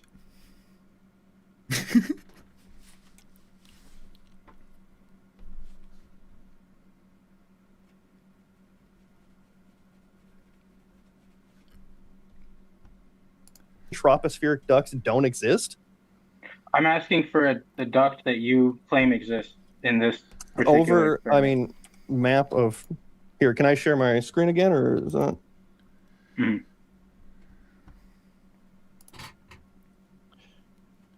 I want a simple map. So basically, Solly's tactic is prove your proof by proving your proof with a proof. Brilliant tactic. Mr. Jolaf22 for €5 says, in celebration of getting accepted into my astronomy PhD program, congratulations. You are now an enemy of flat Earth. Good job.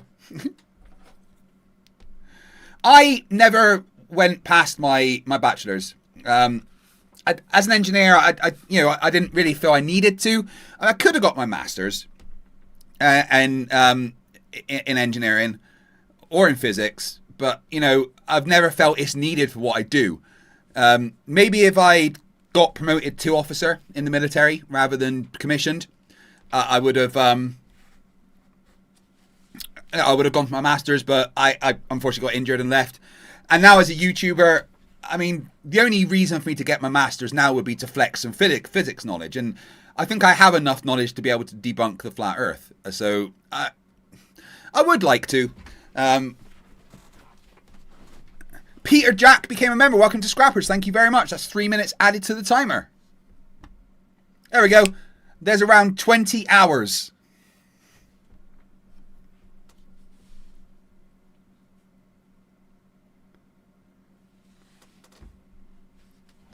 Mr. Jonoff says you only need high school knowledge for debunking. You're right. That's why, I'm not like a fucking astrophysicist or anything. And I've got enough to tutor physics and stuff, so I don't really need my master's. I think I could get it. But I don't really think I need it.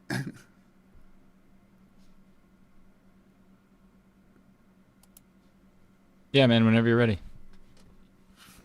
Yeah, I just want a simple map here. I don't need and I need one off the coast of Africa here. It was to the Canary Islands. Yeah, it's right off the coast of Spain.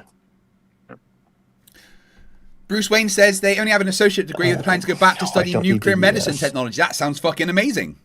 While I'm looking for this, what other questions do you have, or what other statements do you have? Evidence of your claim. Because my claim is that it traveled line of sight, which means that it just traveled line of sight. Yeah, there's no way that's possible. It's That's a fine. 20. I do want to iterate though that you said that you read in the thingsnetwork.com, you read that this was performed at sea level. Yeah. Yeah, and sea level's The- curved. We find the ducks at signal higher was sent- elevations. We The find ducks signal at was higher- sent at sea level. Yeah, typically we find ducks at like 5,000, 8,000 feet up. Yeah, that's Yeah. fine. Is that at sea level? No, but that's not what that means. Yeah, they're performing it from sea level, going up. Like, what don't you get about that? Let me know. But whenever you're anyways, ready to I want share if we're gonna do that still. Yeah, I'm just trying to find the. Hold on, if I play a video, will it play audio through here? I actually don't know. I think Syrian there's says a I got- setting that you have to turn on for that. I don't. Syrian got drunk last night, went to bed, woke up, and forgot I was doing this. I didn't forget. Oh. Just a wee stretch, buddies, buddies.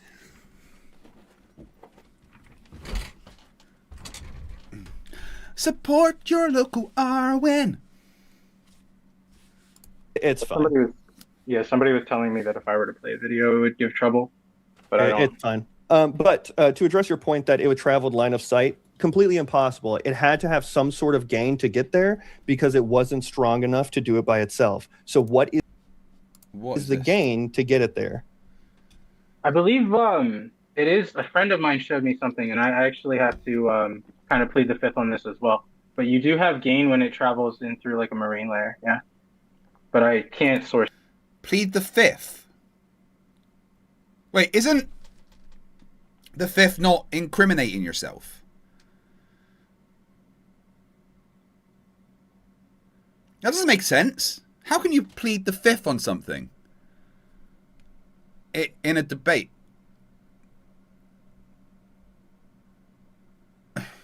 Guys, am I wrong here? But is that not right? You can't plead the fifth in a debate.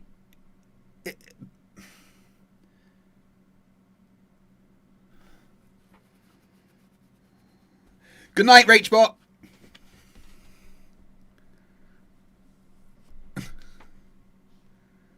That, so I won't actually make the claim with specificity. But a friend of mine did show me something like that. But So how do they get that gain? Yeah, see, like this is called shifting the burden of proof, right? No, I'm Like, looking for your evidence. I'm just getting to the part where he shows the map. Okay, well then we'll wait for your evidence, and then you can shift burden of proof. There's no shifting of burden of proof. You made a claim that it did line of sight. Yeah, this is what flat earthers do, right? They try to say, that's shifting the burden of proof, right? But in a debate, you both have burden of proof. There's no single person with a burden of proof. You both have burden of proof for your claims. So anything you say, you have the burden to demonstrate that that's true.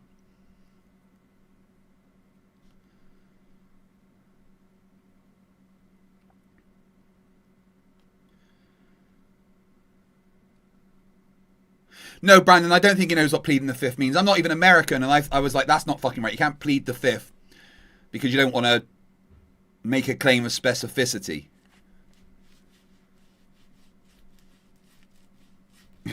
Super Ghost. Google says pleading the fifth means refusing to answer questions or give testimony that could make you look guilty or lead to a criminal charge. This comes from the Fifth Amendment to the United States Constitution. Yeah, that makes no sense in the context that he fucking said it. Questioning your line of sight. Like, Yeah, you're the questioning physics me, of but light. I'm actively looking up the data for it? The physics of light.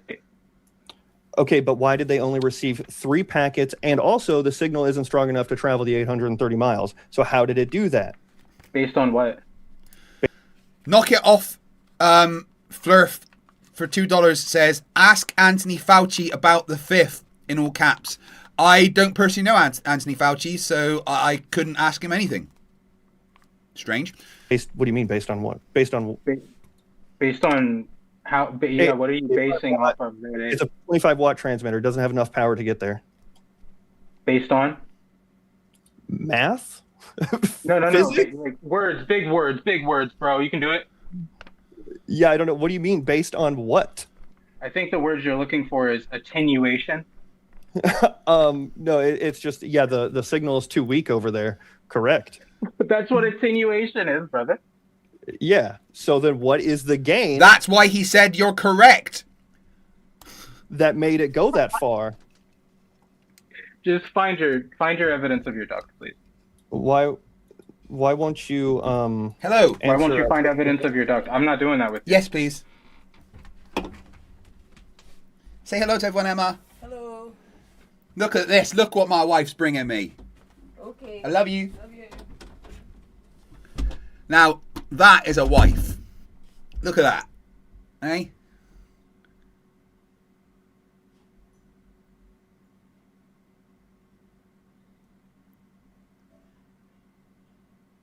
Oh my god. I love her. Fucking salivating.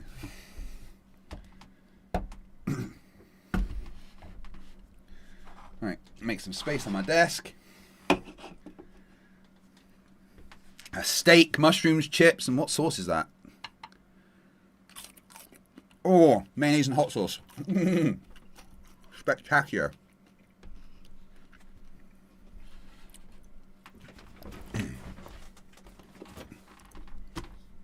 Rubiks. All right, hold on. You get this, all right, Rubiks?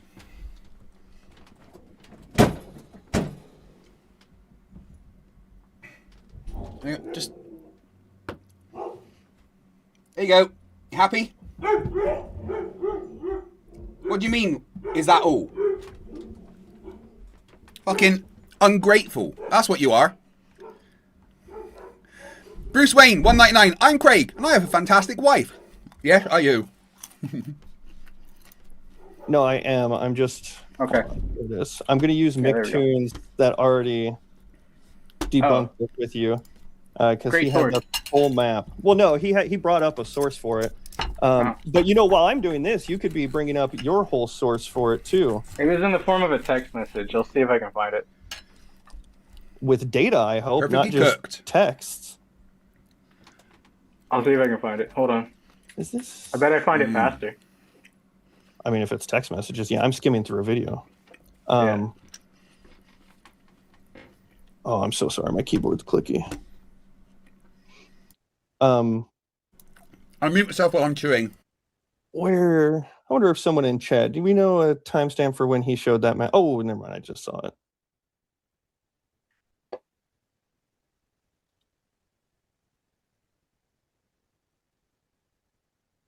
Well, while they're looking at that, guys, I just want to remind everybody in the chat, if you could like the video, I messed up the algorithmic flow with the stream ending, so that would help out a lot. And then if you are not a member of the channel, highly recommend it. We're going to stream all the debates from DebateCon 8 live on the channel. Monkey in the Works Part 3 is already set up to start in 51 minutes. Don't worry, I will get you all over there.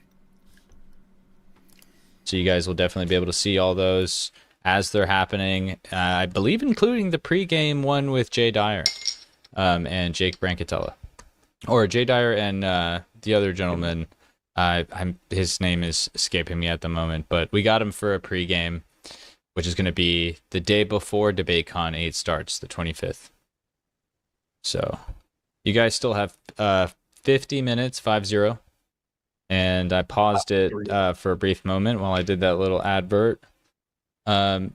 I'm not sure if this is streaming currently on Rumble. If someone could let me know, that'd be awesome. I'll go and double check here in a second. Start the clock back. He's showing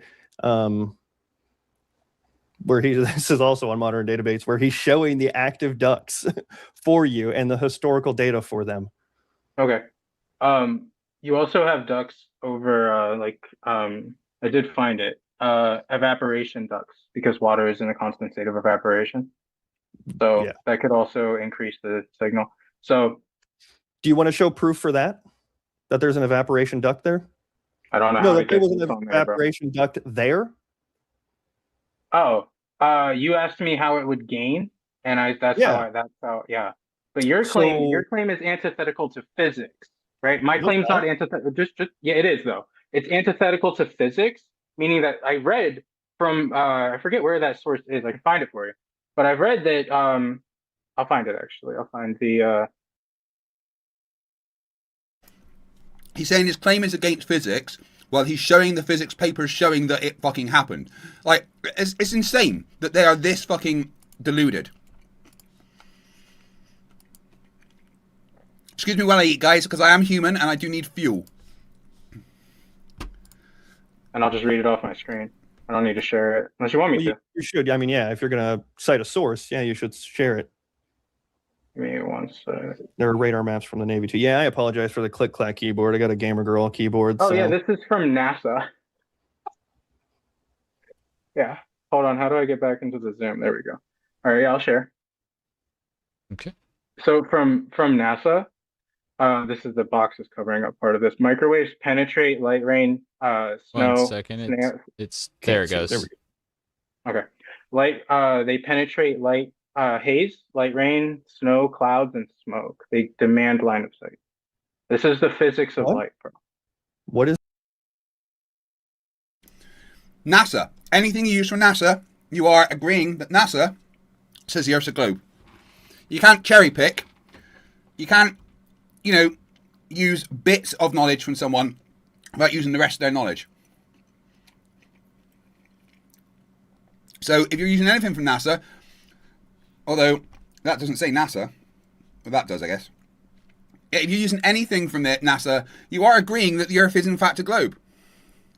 This proving about your evaporation duct over that stretch?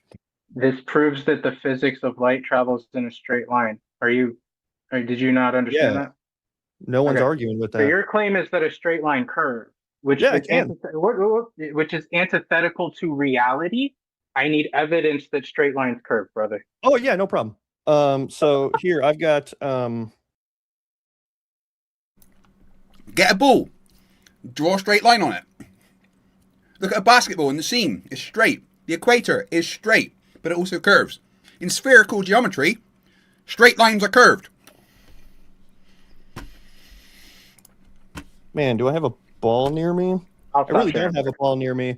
But yeah, straight lines can absolutely curve, especially on 3D surfaces. If you draw a line, even like take a hill, for example. If you were to draw a line straight up it and you were to look at it straight on, it would look two-dimensional. It would look straight. But then if you looked at the side of the hill and you were able to see that line, it would be curved over the hill. That's a straight curved line. That's what happens on three-dimensional planes. So your claim needs to be satisfied. Like I don't have burden of proof anymore because the physics you want me to of light. show you that curved lines? Please stop interrupting me. Like so, the physics of light demands that light travel in a straight line in a line of sight path. Okay, that's how it would organically behave. Your claim is antithetical to that. Your claim is that it gets caught in a level of the atmosphere that may or may not even be there, and it just gets caught there, and then it just magically knows when to leave said layer of atmosphere to interact with a buoy in the ocean. He showed evidence that it's there. So that demands burden of proof, brother. Wasn't a buoy in the ocean. It was a receiver on a volcanic island. I forget the name of the island. Did you click on the images? Did you look at the images from the website? The images is just showing the full project. That buoy is part of the mesh network that they were setting up to help fishermen on long expeditions into the middle of the ocean. It's just an image with one paragraph underneath it. But straight lines absolutely can curve. I don't know how you say they can't. Like take that lampshade right behind you. It looks straight to us on the video, but in reality, it's curved. It's both. That happens in spherical 3D that's not what I'm asking. reality. I'm asking you to demonstrate that the physics of light can change and defy the physics of light to provide evidence of your claim. What is violating the physics of light? Line of sight propagation of electromagnetic radiation, brother. Yeah, it's going over. It's following the curve of the atmosphere, which is on the Earth, which curves with the Earth. Physics. How does that defy physics? Because it's not going to bend that way naturally. Well, I won't. Actually, physics says that it will.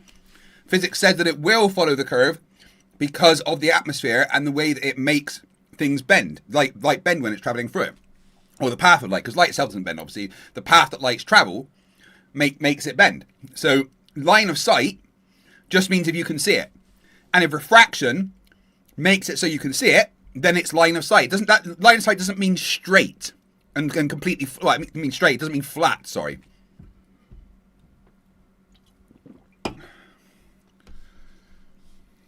It hits And if the it were to- bottom layer of the troposphere and then the top layer, and it bounces in a zigzag like this all the way down because it's trapped in there. Evidence of that. Of tropospheric ducting? No, evidence Yeah. that it gets caught. No. I want you to physically show me that it gets caught in a high temperature here, low temperature here, and gets caught there and ping pongs around. And I want you to show me that in reality. So you want me to show you how tropospheric ducting works? Got it. I want you to demonstrate it in reality. What do you mean demonstrate in reality? We do this all the time. Right now, demonstrate tropospheric ducting from your apartment with the furry creature thing behind you. Go on, do it right now. Fucking idiot. And with all sorts of a thing. What are you talking about? What this is scraping the bottom of the barrel. You want me right now to show you tropospheric ducting right now in my second bedroom. I want you to show me evidence of your claim, yes. Okay, so you just want me to show you tropospheric ducting happens. Like, is a paper good I don't know. enough? You had a week to prepare for this, bro. I didn't prepare for this at all. Yeah, you're asking me to do something, and I'm asking you what is good enough for you. Is it someone else's data? Do you want me to do it right now? Like, I want you to demonstrate that light can behave that way. okay, Over okay. the span I of will show you. 830. I won't even go to Google. I'll go to Google Scholar of tropospheric ducting. Okay.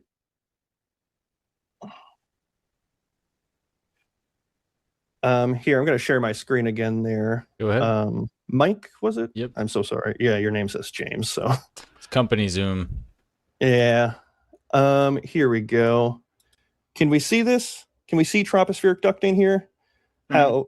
I don't know if can we see this image? I don't know how big it is on screen. But you see that bottom one? How it's curving? This is a whole. This is literally just the first paper I clicked on, by the way. This is a whole review of tropospheric ducting. Like we could read the paper if you want. We could go through the whole paper. Your evidence is a cartoon? No, it's. Show me evidence. No, that's not evidence. That's scientific paper. That's not evidence.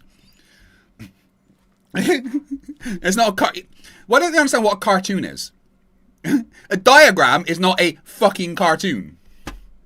A published scientific paper on Google Scholar, published by who is this published by?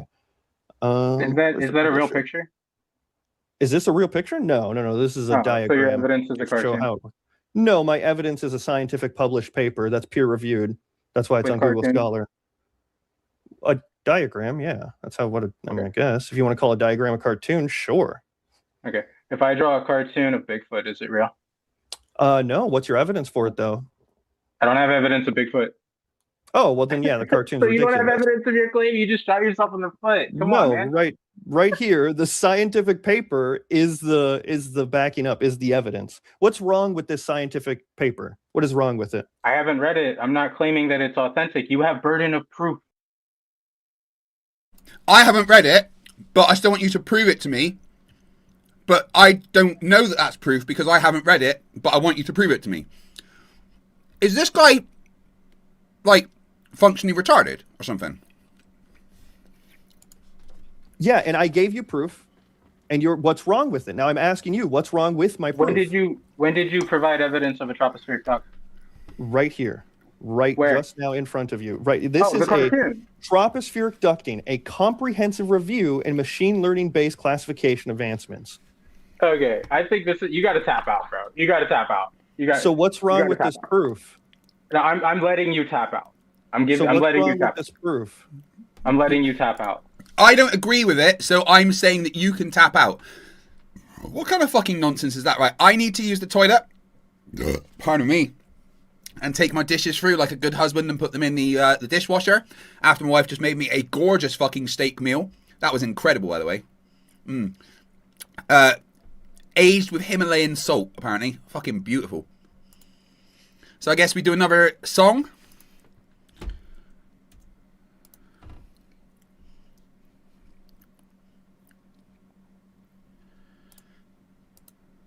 One of my favorites. Alright, be back in just a couple of minutes, guys. Oh.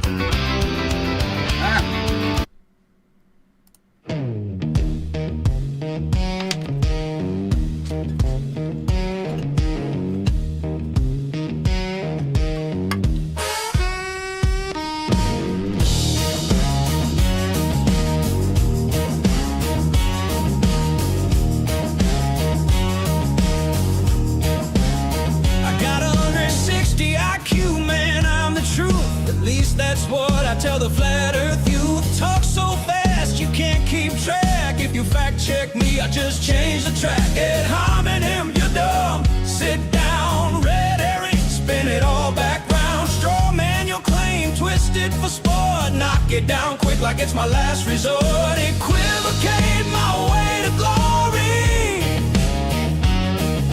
Appeal to authority, same old story. Round and round with circular flare. Not secular. Hey, look over there. I was divorced, wife took the kids. So I dress like I'm 21. Your generation will be dead, they said. But I'm not that old, you know. Grandma's blouse, oh wow. Watch me now. Policy machine, yeah, watch me now. Affirm the consequent, that's my style. Begging the question, man, that's my guile. False equivalence, I mix and match. Reification, giving idea latch. Begging the question, that's my main hook. Cherry pick the data till the whole thing's cooked. I'm not wrong, I'm just ahead. At least that's what the voices said. Equivocate my way to glory. Appeal to authority, that's my story. Round and round with circular flare. Non sequitur. Hey, look over there. I was divorced, wife took the kids. So I dress like I'm 21. Your generation will be dead, they said. But I'm not that old, you know. Grandma's blouse, oh wow. Watch me now. Policy machine, yeah, watch me now. That's an at-home straw man cherry picking. False equivalency, you're contradicting. Begging the question, appeal to my source, non sequitur, of course. And therefore the earth is flat. Checkmate! I was divorced, wife took the kids. So I dress like I'm 21. Your generation will be dead, they said. But I'm not that old, you know. Grandma's blouse, oh wow. Watch me now. Policy machine, yeah, watch me now. Yeah. IQ 160 in my mind. Subscribe to Conspiracy Music Studios, or I'm going to send Daniel Pratt to your fucking house. My wife's better than your wife. She just let me use her fan. I'm so pretty. Look at me with my fan. Oh, it's so fucking hot in this room, by the way.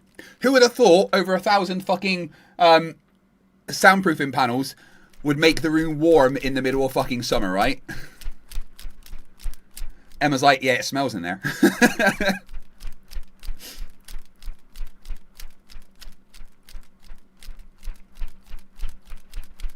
Oh, that's good. Pardon me. Okay, so what's wrong with this proof? It's your burden. Yeah, I've supplied here. I'll like try and illustrate what's going on. Here's my proof. What's wrong with it? It's your burden. Okay, so why aren't you accepting my proof of burden? Why is this not sufficiently verifying my burden? You know, why is this not satisfying my burden? What is the issue with it? Be specific. You've said, show me proof. And I said, okay, here's some proof that I consider good enough. You're saying it's not. Now I'm asking you, what's not good about it? What's not good enough about it? I got you, bro. All right, I stopped sharing your screen clip. Oh, was I still sharing? I'm sorry. It's all good. Here, I drew Bigfoot. Okay. Right? Yeah. So is that a peer-reviewed scientific paper, or is that just a picture that you just drew?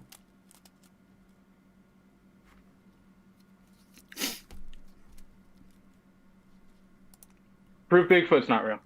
Yeah, do you want me to tell you why that proof for Bigfoot isn't good enough, and then you tell me why this proof isn't good enough? Should we do? I think that's fair. Because yours defies physics. Okay, how is this defined physics? Except physics says that what he's showing will happen. So it doesn't defy physics.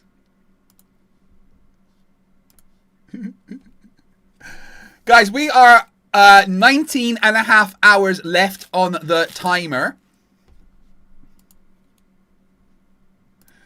We've had 314 new members, which is frankly insane. I've been going for 23 and a half hours. With another 19 and a half hours to go, which would make it a 45-hour stream. No. Wait, hold on.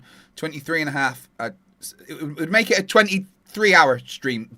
Maths, right? Who would have thought? Yeah, I really think some kind of AC for this studio would be needed. I'm going to be redoing my studio over the next couple of weeks, though, to be honest. I need to repair a bunch of the panels. The fucking, you can see here, it's flopping down. And one's on the ceiling. It's all, the heat has like melted the glue that was holding them all to the wall. So I need to redo a bunch. I need to reposition my my desk a bit so I can access my drawers. There's a bunch of boxes just in the way. So I'm going to be redoing my whole studio. So maybe some kind of AC or at least a fan might be a good idea. Johnny says he broke out the crayons. He went full retard. Never go full retard. Light travels in a straight path. Straight can be curved on 3 dimensions. We know that. I gotta let you tap out, bro. I gotta let you tap so out. Are you waving the white flag? If you want to call it that, I feel like you got eviscerated. You want to move on to something else? We could. You can make a claim. I mean, it's up to you. You're just denying a paper in front of you. Let's rewind though. At what? Because our claims are similar, right? Like my claim is microwaves prove that the Earth's not curving because it agrees with the physics of light. Your claim is that it proves that the Earth actually does curve. When did you prove that it was curving? By it being trapped in tropospheric ducting, it's following a curved path, which the atmosphere is a part of the Earth, which is curved. Okay, that you couldn't provide evidence of. I did. I showed you what McToon already showed you, the historical data for the tropospheric duct there. I showed you a paper that tropospheric ducting does happen, and I asked you what's wrong with that paper, and you drew a picture of Bigfoot. Who won? So...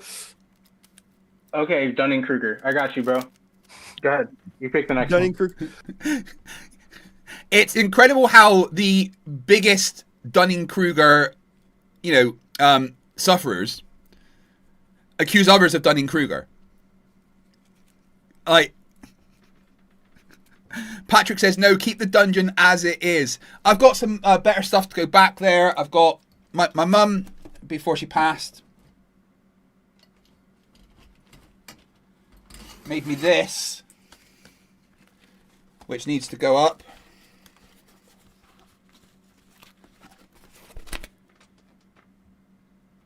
So I need to get that up.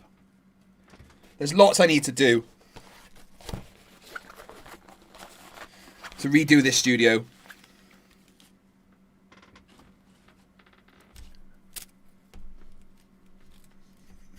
Syrian says, send Solly an FTFE branded butt plug so he can experience curve. Zumi says, you're going to be refurbishing Rubik's dungeon as well. Rubiks just has a hole in the ground. I mean, I guess I could remove some of the rusty nails and stuff that are down there. But that sounds like a bit of... I mean, captains aren't supposed to be comfortable, you know? I mean, yeah, 2 of mine are related to gravity. So if you just want to handle gravity first, then we can go to atmosphere. We can do it backwards, whatever. Yeah, we got you can start with atmosphere. 40, atmosphere is more fun. 40 minutes on the clock. All good. I'm just letting you know how much time we got left so we could spend about 10, 15 on this one and then maybe work in 2 other topics if you guys can. Yeah, this thing, I don't know if you can see, but it's actually like thousands of individual beads making up my FTFE logo.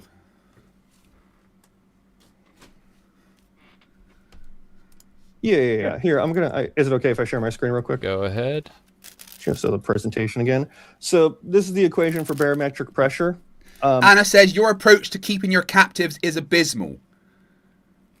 Well, what do you do with your captives? Do you like give them food and stuff? Like you treat them like they're actual people? Like, what's the point of having a captive if you've got to fucking put effort in? I mean, for God's sakes, I chuck down some moldy bread and like a cup of water every few weeks. Like, what more do you want me to do for my captive? Battlebond says rusty nails are good for digest. Exactly! Fiber, right? Iron, one of the two. It's alright. Fucking... What do you want me to do for my captive? Seriously, come on. What are you... this will calculate pressure, by the way. Wherever you're at, you can plug this formula in with all the proper data. You'll get the right pressure. How are you... What are you replacing gravity with? I wouldn't make a claim. So you just have nothing? So we can prove a pressure... Calm down. Do you understand that that's just a 9.81 on average downward acceleration rate? Yeah. How do we know that gravity is the cause? Because we observe it. How do you know that gravity is the cause?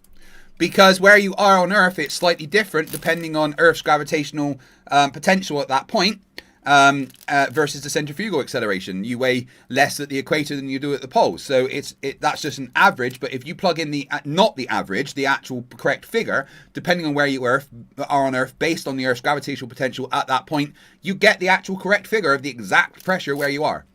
So that why else would there be a difference in the acceleration towards the ground if it's not because of an attraction due to mass, which we can measure that is different at different points in the Earth? Patrick758, you are awesome. I just want you to know that. We observe it and we can isolate for it. You observe gravity being the cause? That's the effect. No, gravity is what causes the downward vector. Brother, 9.81 is the effect. Yeah. Okay. Here, if you want to be super technical, colloquially we would say gravity, but it's the stress energy tensor that causes gravity, which causes the downward vector. So what's your rebuttal to stress energy tensors? I would ask you how that's falsifiable. Yeah, you can falsify it by, you can isolate it for electromagnetism. You can do it in a vacuum chamber. You can also do things like Cavendish experiment. You can prove gravity through LIGO. Whoa. You're trying to laser infrometers. So slow down. You're trying to prove space-time with Cavendish? Yeah, sure. Yeah, why not? You can literally use Einstein's equations to calculate the torque applied to the wire because of the masses. And it's more complicated than using Newton's law, but you could do it. So, yeah, why not? I knew you were one of those, bro. Why are you doing this to yourself? That's two entirely different dynamic theories. What are you doing? Nope. Okay, what was Newton's time variable? Has nothing to do with the Cavendish, but okay. What was his time variable? Has nothing to do with what we're talking about. Do you know the answer? Yeah, but it has nothing to do with what we're talking about. I want you to address what you're replacing gravity with. I already told you I'm not going to make a claim. So what was Newton's time variable? You're immediately waving the white flag on this. So you guys have nothing to explain pressure when we can. Yeah. Perfectly. I'm not going to do it. Therefore, I win. That's not how that fucking works.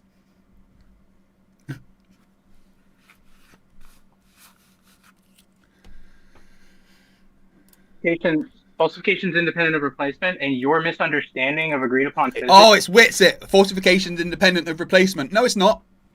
You can't falsify something if you don't replace it with something else. It's not falsified. Witless turned up. Physics does not give you like an out here, bro. It's not a misunderstanding. You're conflating Newtonian. This guy's just a fucking Witsit junior, isn't he? And I've destroyed Witsit. Everyone fucking knows that. Right, what's Witsit up to these days? I know he did a second comeback. How's he coping?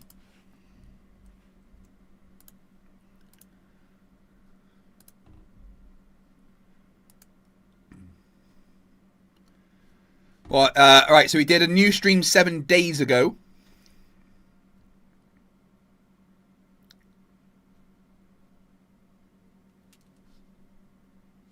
And then he's disappeared again. So 1 stream in 7 days. Well, 1 stream in 3 months. Good job, Witsit.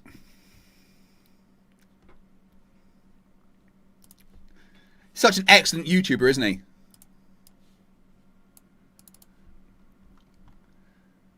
Down here, he's like, I'm going to stream every day. When he did this comeback, I'm back and I'm going to stream all of the time. Stopped streaming here for 2 months. Did 1 stream a week ago and has disappeared again.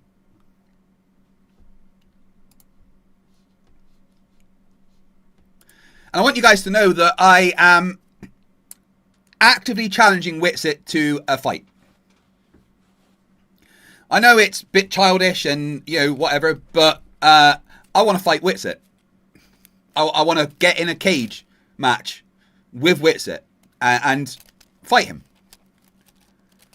Because I think he's one of the scummiest people on earth and he keeps saying how he could beat me up. So if anybody knows anyone that is willing to host and fund a professional cage match between Witsit and myself, then I'm totally down for that.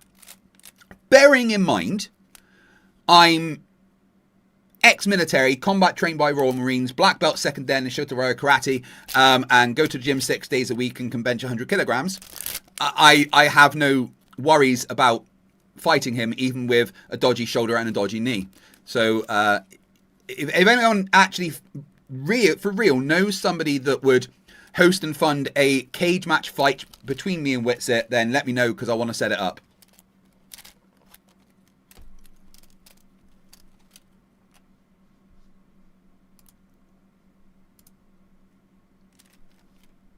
Dynamics with relativistic. It's a major problem. Would you like me to explain the correlation between them? I did a whole video on it. What was I don't want to see a whole video. You're in a debate right now. Stay here.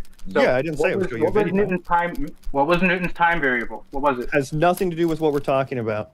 Just say you don't know, brother. Sure, I don't know. Explain it to us. You didn't have one. Okay. Why don't we use F equals MA on a cosmological scale? Because things get crazy, but it has nothing to do with what we're talking about. I want you to address... Because it's not accurate enough. Well, we still use F equals MA. We don't use F equals G M1 M2 over R squared. F equals MA can still work. But we use Einstein on a cosmological scale because it's more accurate when you're talking about relativistic things. So it's...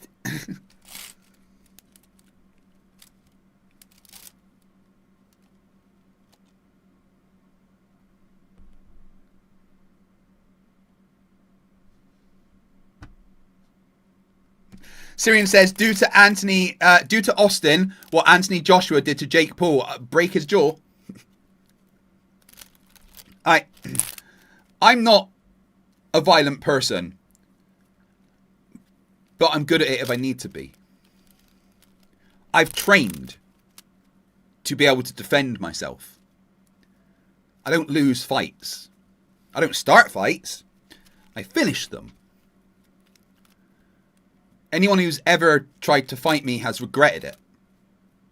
And Witsit said he wants to fight me. So I'm fucking down. Let's do it.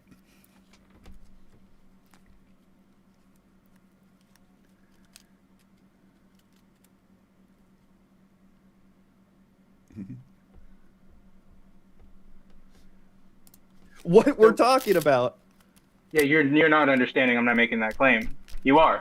Yeah, but the issue solely is I am making a claim. We can verify atmospheric pressure flawlessly, perfectly, with gravity. With a downward acceleration rate that is an effect, not cause. Okay, we call that gravity. You guys have nothing for it. Dude, you can call it so bubble if gum. we know what that is, and it's causing, and we can measure it, and we can measure the physical the physical phenomenon that it causes, we can prove it. What are you guys replacing it with? I'm not. Okay, but don't interrupt me. Seatbelts on, bro. You're conflating Newtonian dynamics with relativistic. No, he's not. In the fucking slightest. He hasn't mentioned Newtonian. Just because he said Cavendish doesn't mean Newton. Cavendish can be described using Einstein, using relativity.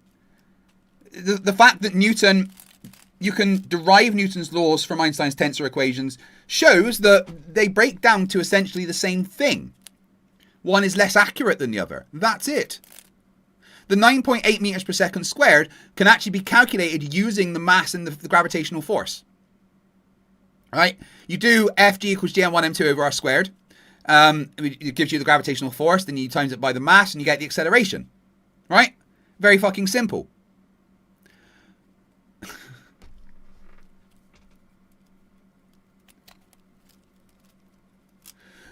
Johnny says, you do or did karate?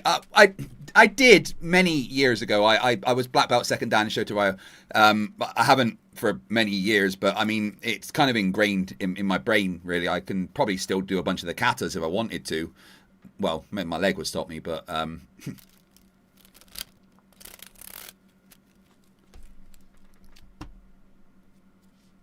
Can't do that. They directly...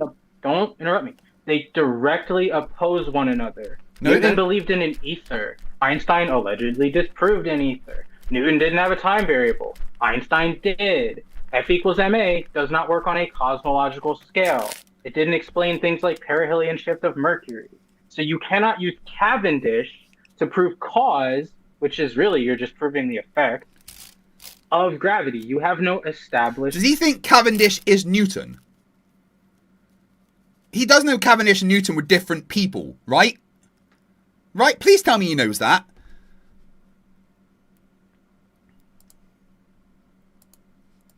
Proof of cause. I told you what the cause was. Stress energy tensor is our cause for gravity. However, that is a mathematical formula. A tensor is not a mathematical formula. Do you know what a tensor is? Explain it. A tensor takes scalar, so it has three scalings of tensors. So it takes you can have scalar tensors, vector tensors, and then both. And it'll take all of those inputs to get you outputs for that. So when like, mass is expecting space-time, it has inputs for all those in a very complex way, and then we'll get outputs for those in very complex ways. So it's calculus. Yeah, essentially. Oh, so it is math. Yes. Okay, so it you know what math is. However, I want to address the Newtonian thing that you keep bringing up. They are not in direct conflict. This is what I always say to people who don't know the difference. Yeah. This is what I always say. So gravity is the bending and warping of space-time. However, on a small scale, it happens to propagate itself in our observation of mass attracting mass. He didn't know, Newton, by the way, knew there was issues with Mercury. He also knew that there was issues with gravity acting instantaneously across infinite speeds. And he famously said in his Principia that hypotheses non fingo. Do you know what that means? We went over this last time. Continue. Yeah, it means I feign no hypotheses, because he knew that there were issues with his gravity. He knew that this can't be the final answer, just like Einstein knew general relativity can't be the final answer. They aren't in direct conflict. They're expansions upon Newton. Einstein is expansion upon Newtonian physics. Would you class? Same way that a PS5 is an expansion upon a PS4. An Xbox Series X is an expansion upon an Xbox One X. You know, they do the job. One does it better than the other. It's very simple. Brandon says, I'm sorry, Craig. I don't want to lie to you. Solly doesn't know anything at all. You're right. He really fucking doesn't. Right, guys, we've got 15 minutes left of this part 2. And then we move over to part 3, which is already set up. So in the last 15 minutes, you want to get any last super chats or memberships in to increase the timer. We have been going for just about 24 hours. I've had 5 hours sleep, so you know there's like 19 hours that I've done. And we've got 19 hours and 14 minutes left, which means that I will be finishing tomorrow about 4 p.m. at this point, if no more time is added. And I'd be all right with that, frankly. But if you want to keep me here for longer, the best way to do that is by gifting a membership to someone else in the chat, or if you're not a member already, becoming a member, or if you are a member, upgrading your membership. They will add 3 minutes. £10 worth of super chats also add 3 minutes. But if you want to add 6 minutes per membership, you need to give 10 at once. 10 at once will add an entire hour to the timer. So, you know, the more you donate, the the worse it is for me, basically. Yeah. So I you know, I miss my family, and I'm boiling. I'm fucking sweating like a bitch over here.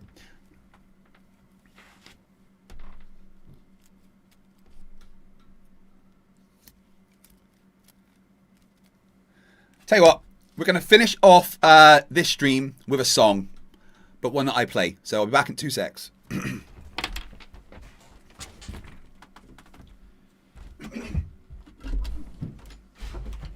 Hello, buddy. Move.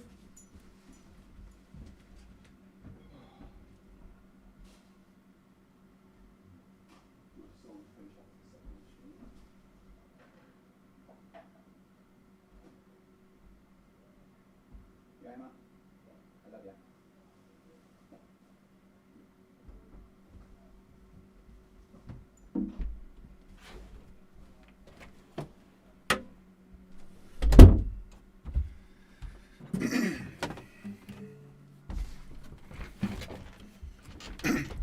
Hey, Mr. Crazy for €2 says bumworms. And this is my guitar. My wife made that for me. Well, she didn't make the guitar, she decorated it. Oh, that's not in tune.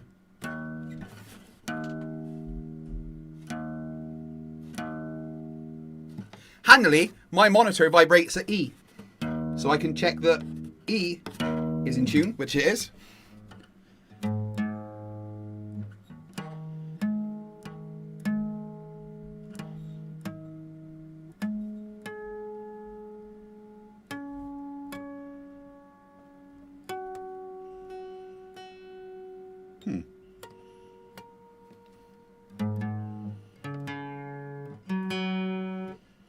Seems in tune.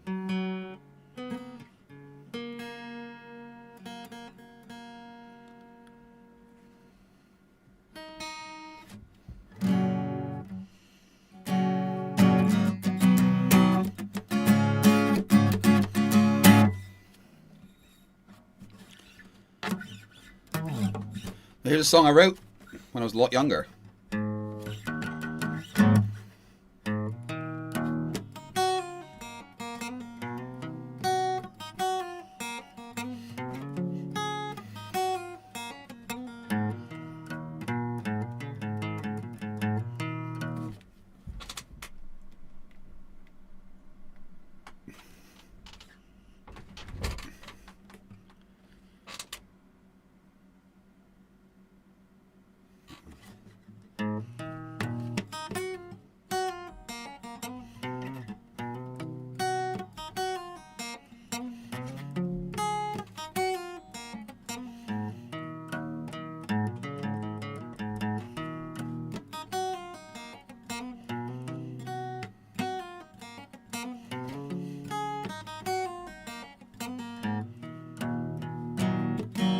Forget the beat on the radio.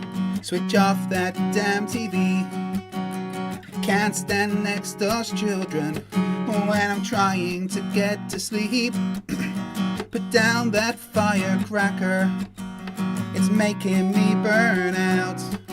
Can't take it anymore. And I've gotta scream and shout that no one can be happy all the time. Sometimes we all need to sit and cry. No one can be happy all the time. And I only know because I've always tried.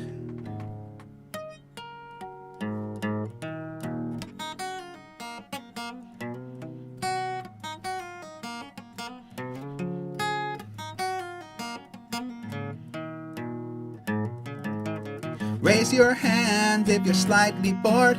I would, but my arm's asleep. Can't stand taking orders or being led like sheep. Does anyone know what anything means, or does that spoil the fun? Like playing Russian roulette with a fully loaded gun. And no one can be the time. Sometimes we all need to sit and cry. Someone can't be happy all the time. I only know because I've always tried. My life is torn apart and I'm in pain. Don't know if I can start out again. My life... I've forgotten the words to my own song. I need you, are you my only hope? I think I'll watch my life go up in smoke. No one can be happy all the time. You know, because I've always...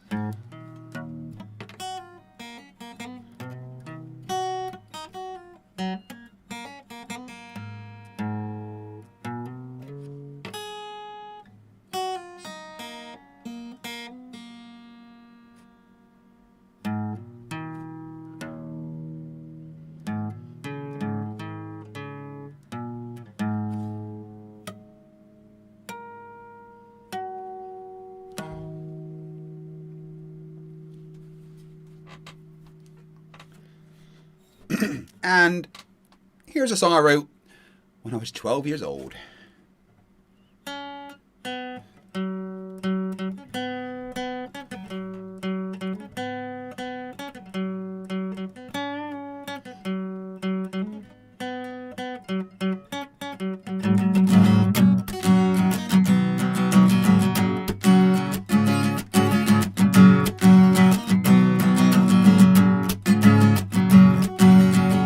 Can you give me your number?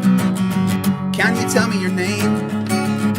Can you give me your number? Let me play your games. Looked into your eyes as we passed in the streets. I thought to myself, you're someone I'd like to meet. Cause there were feelings of love, I'm going insane, knowing I might never ever see you again. Can you give me your number?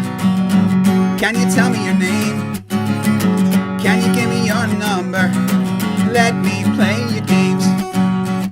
When our eyes first met, felt my heart melt. Just can't explain the amount of love I felt. Cause there were feelings of love, I'm going insane, knowing I might never ever see you again. Can you give me your number? Can you tell me your name? Can you give me your number?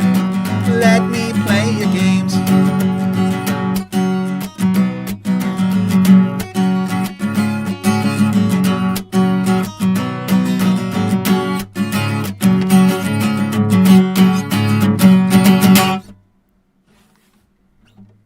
There we go.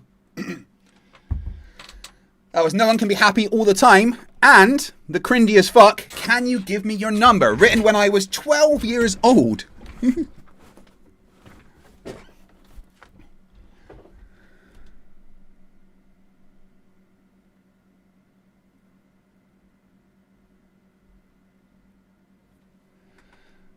And with that, I want to say thank you. See, more of you fell over. I want to say thank you to everybody for being here and watching this. We will go over to the next part of the stream. We had Simon Hansen gifted a membership, added 3 minutes to the timer. And yes, that Jane Doe for $2. Best music I've heard all stream. Human music. And that also means I have to add another 3 minutes because it went over the limit of 10.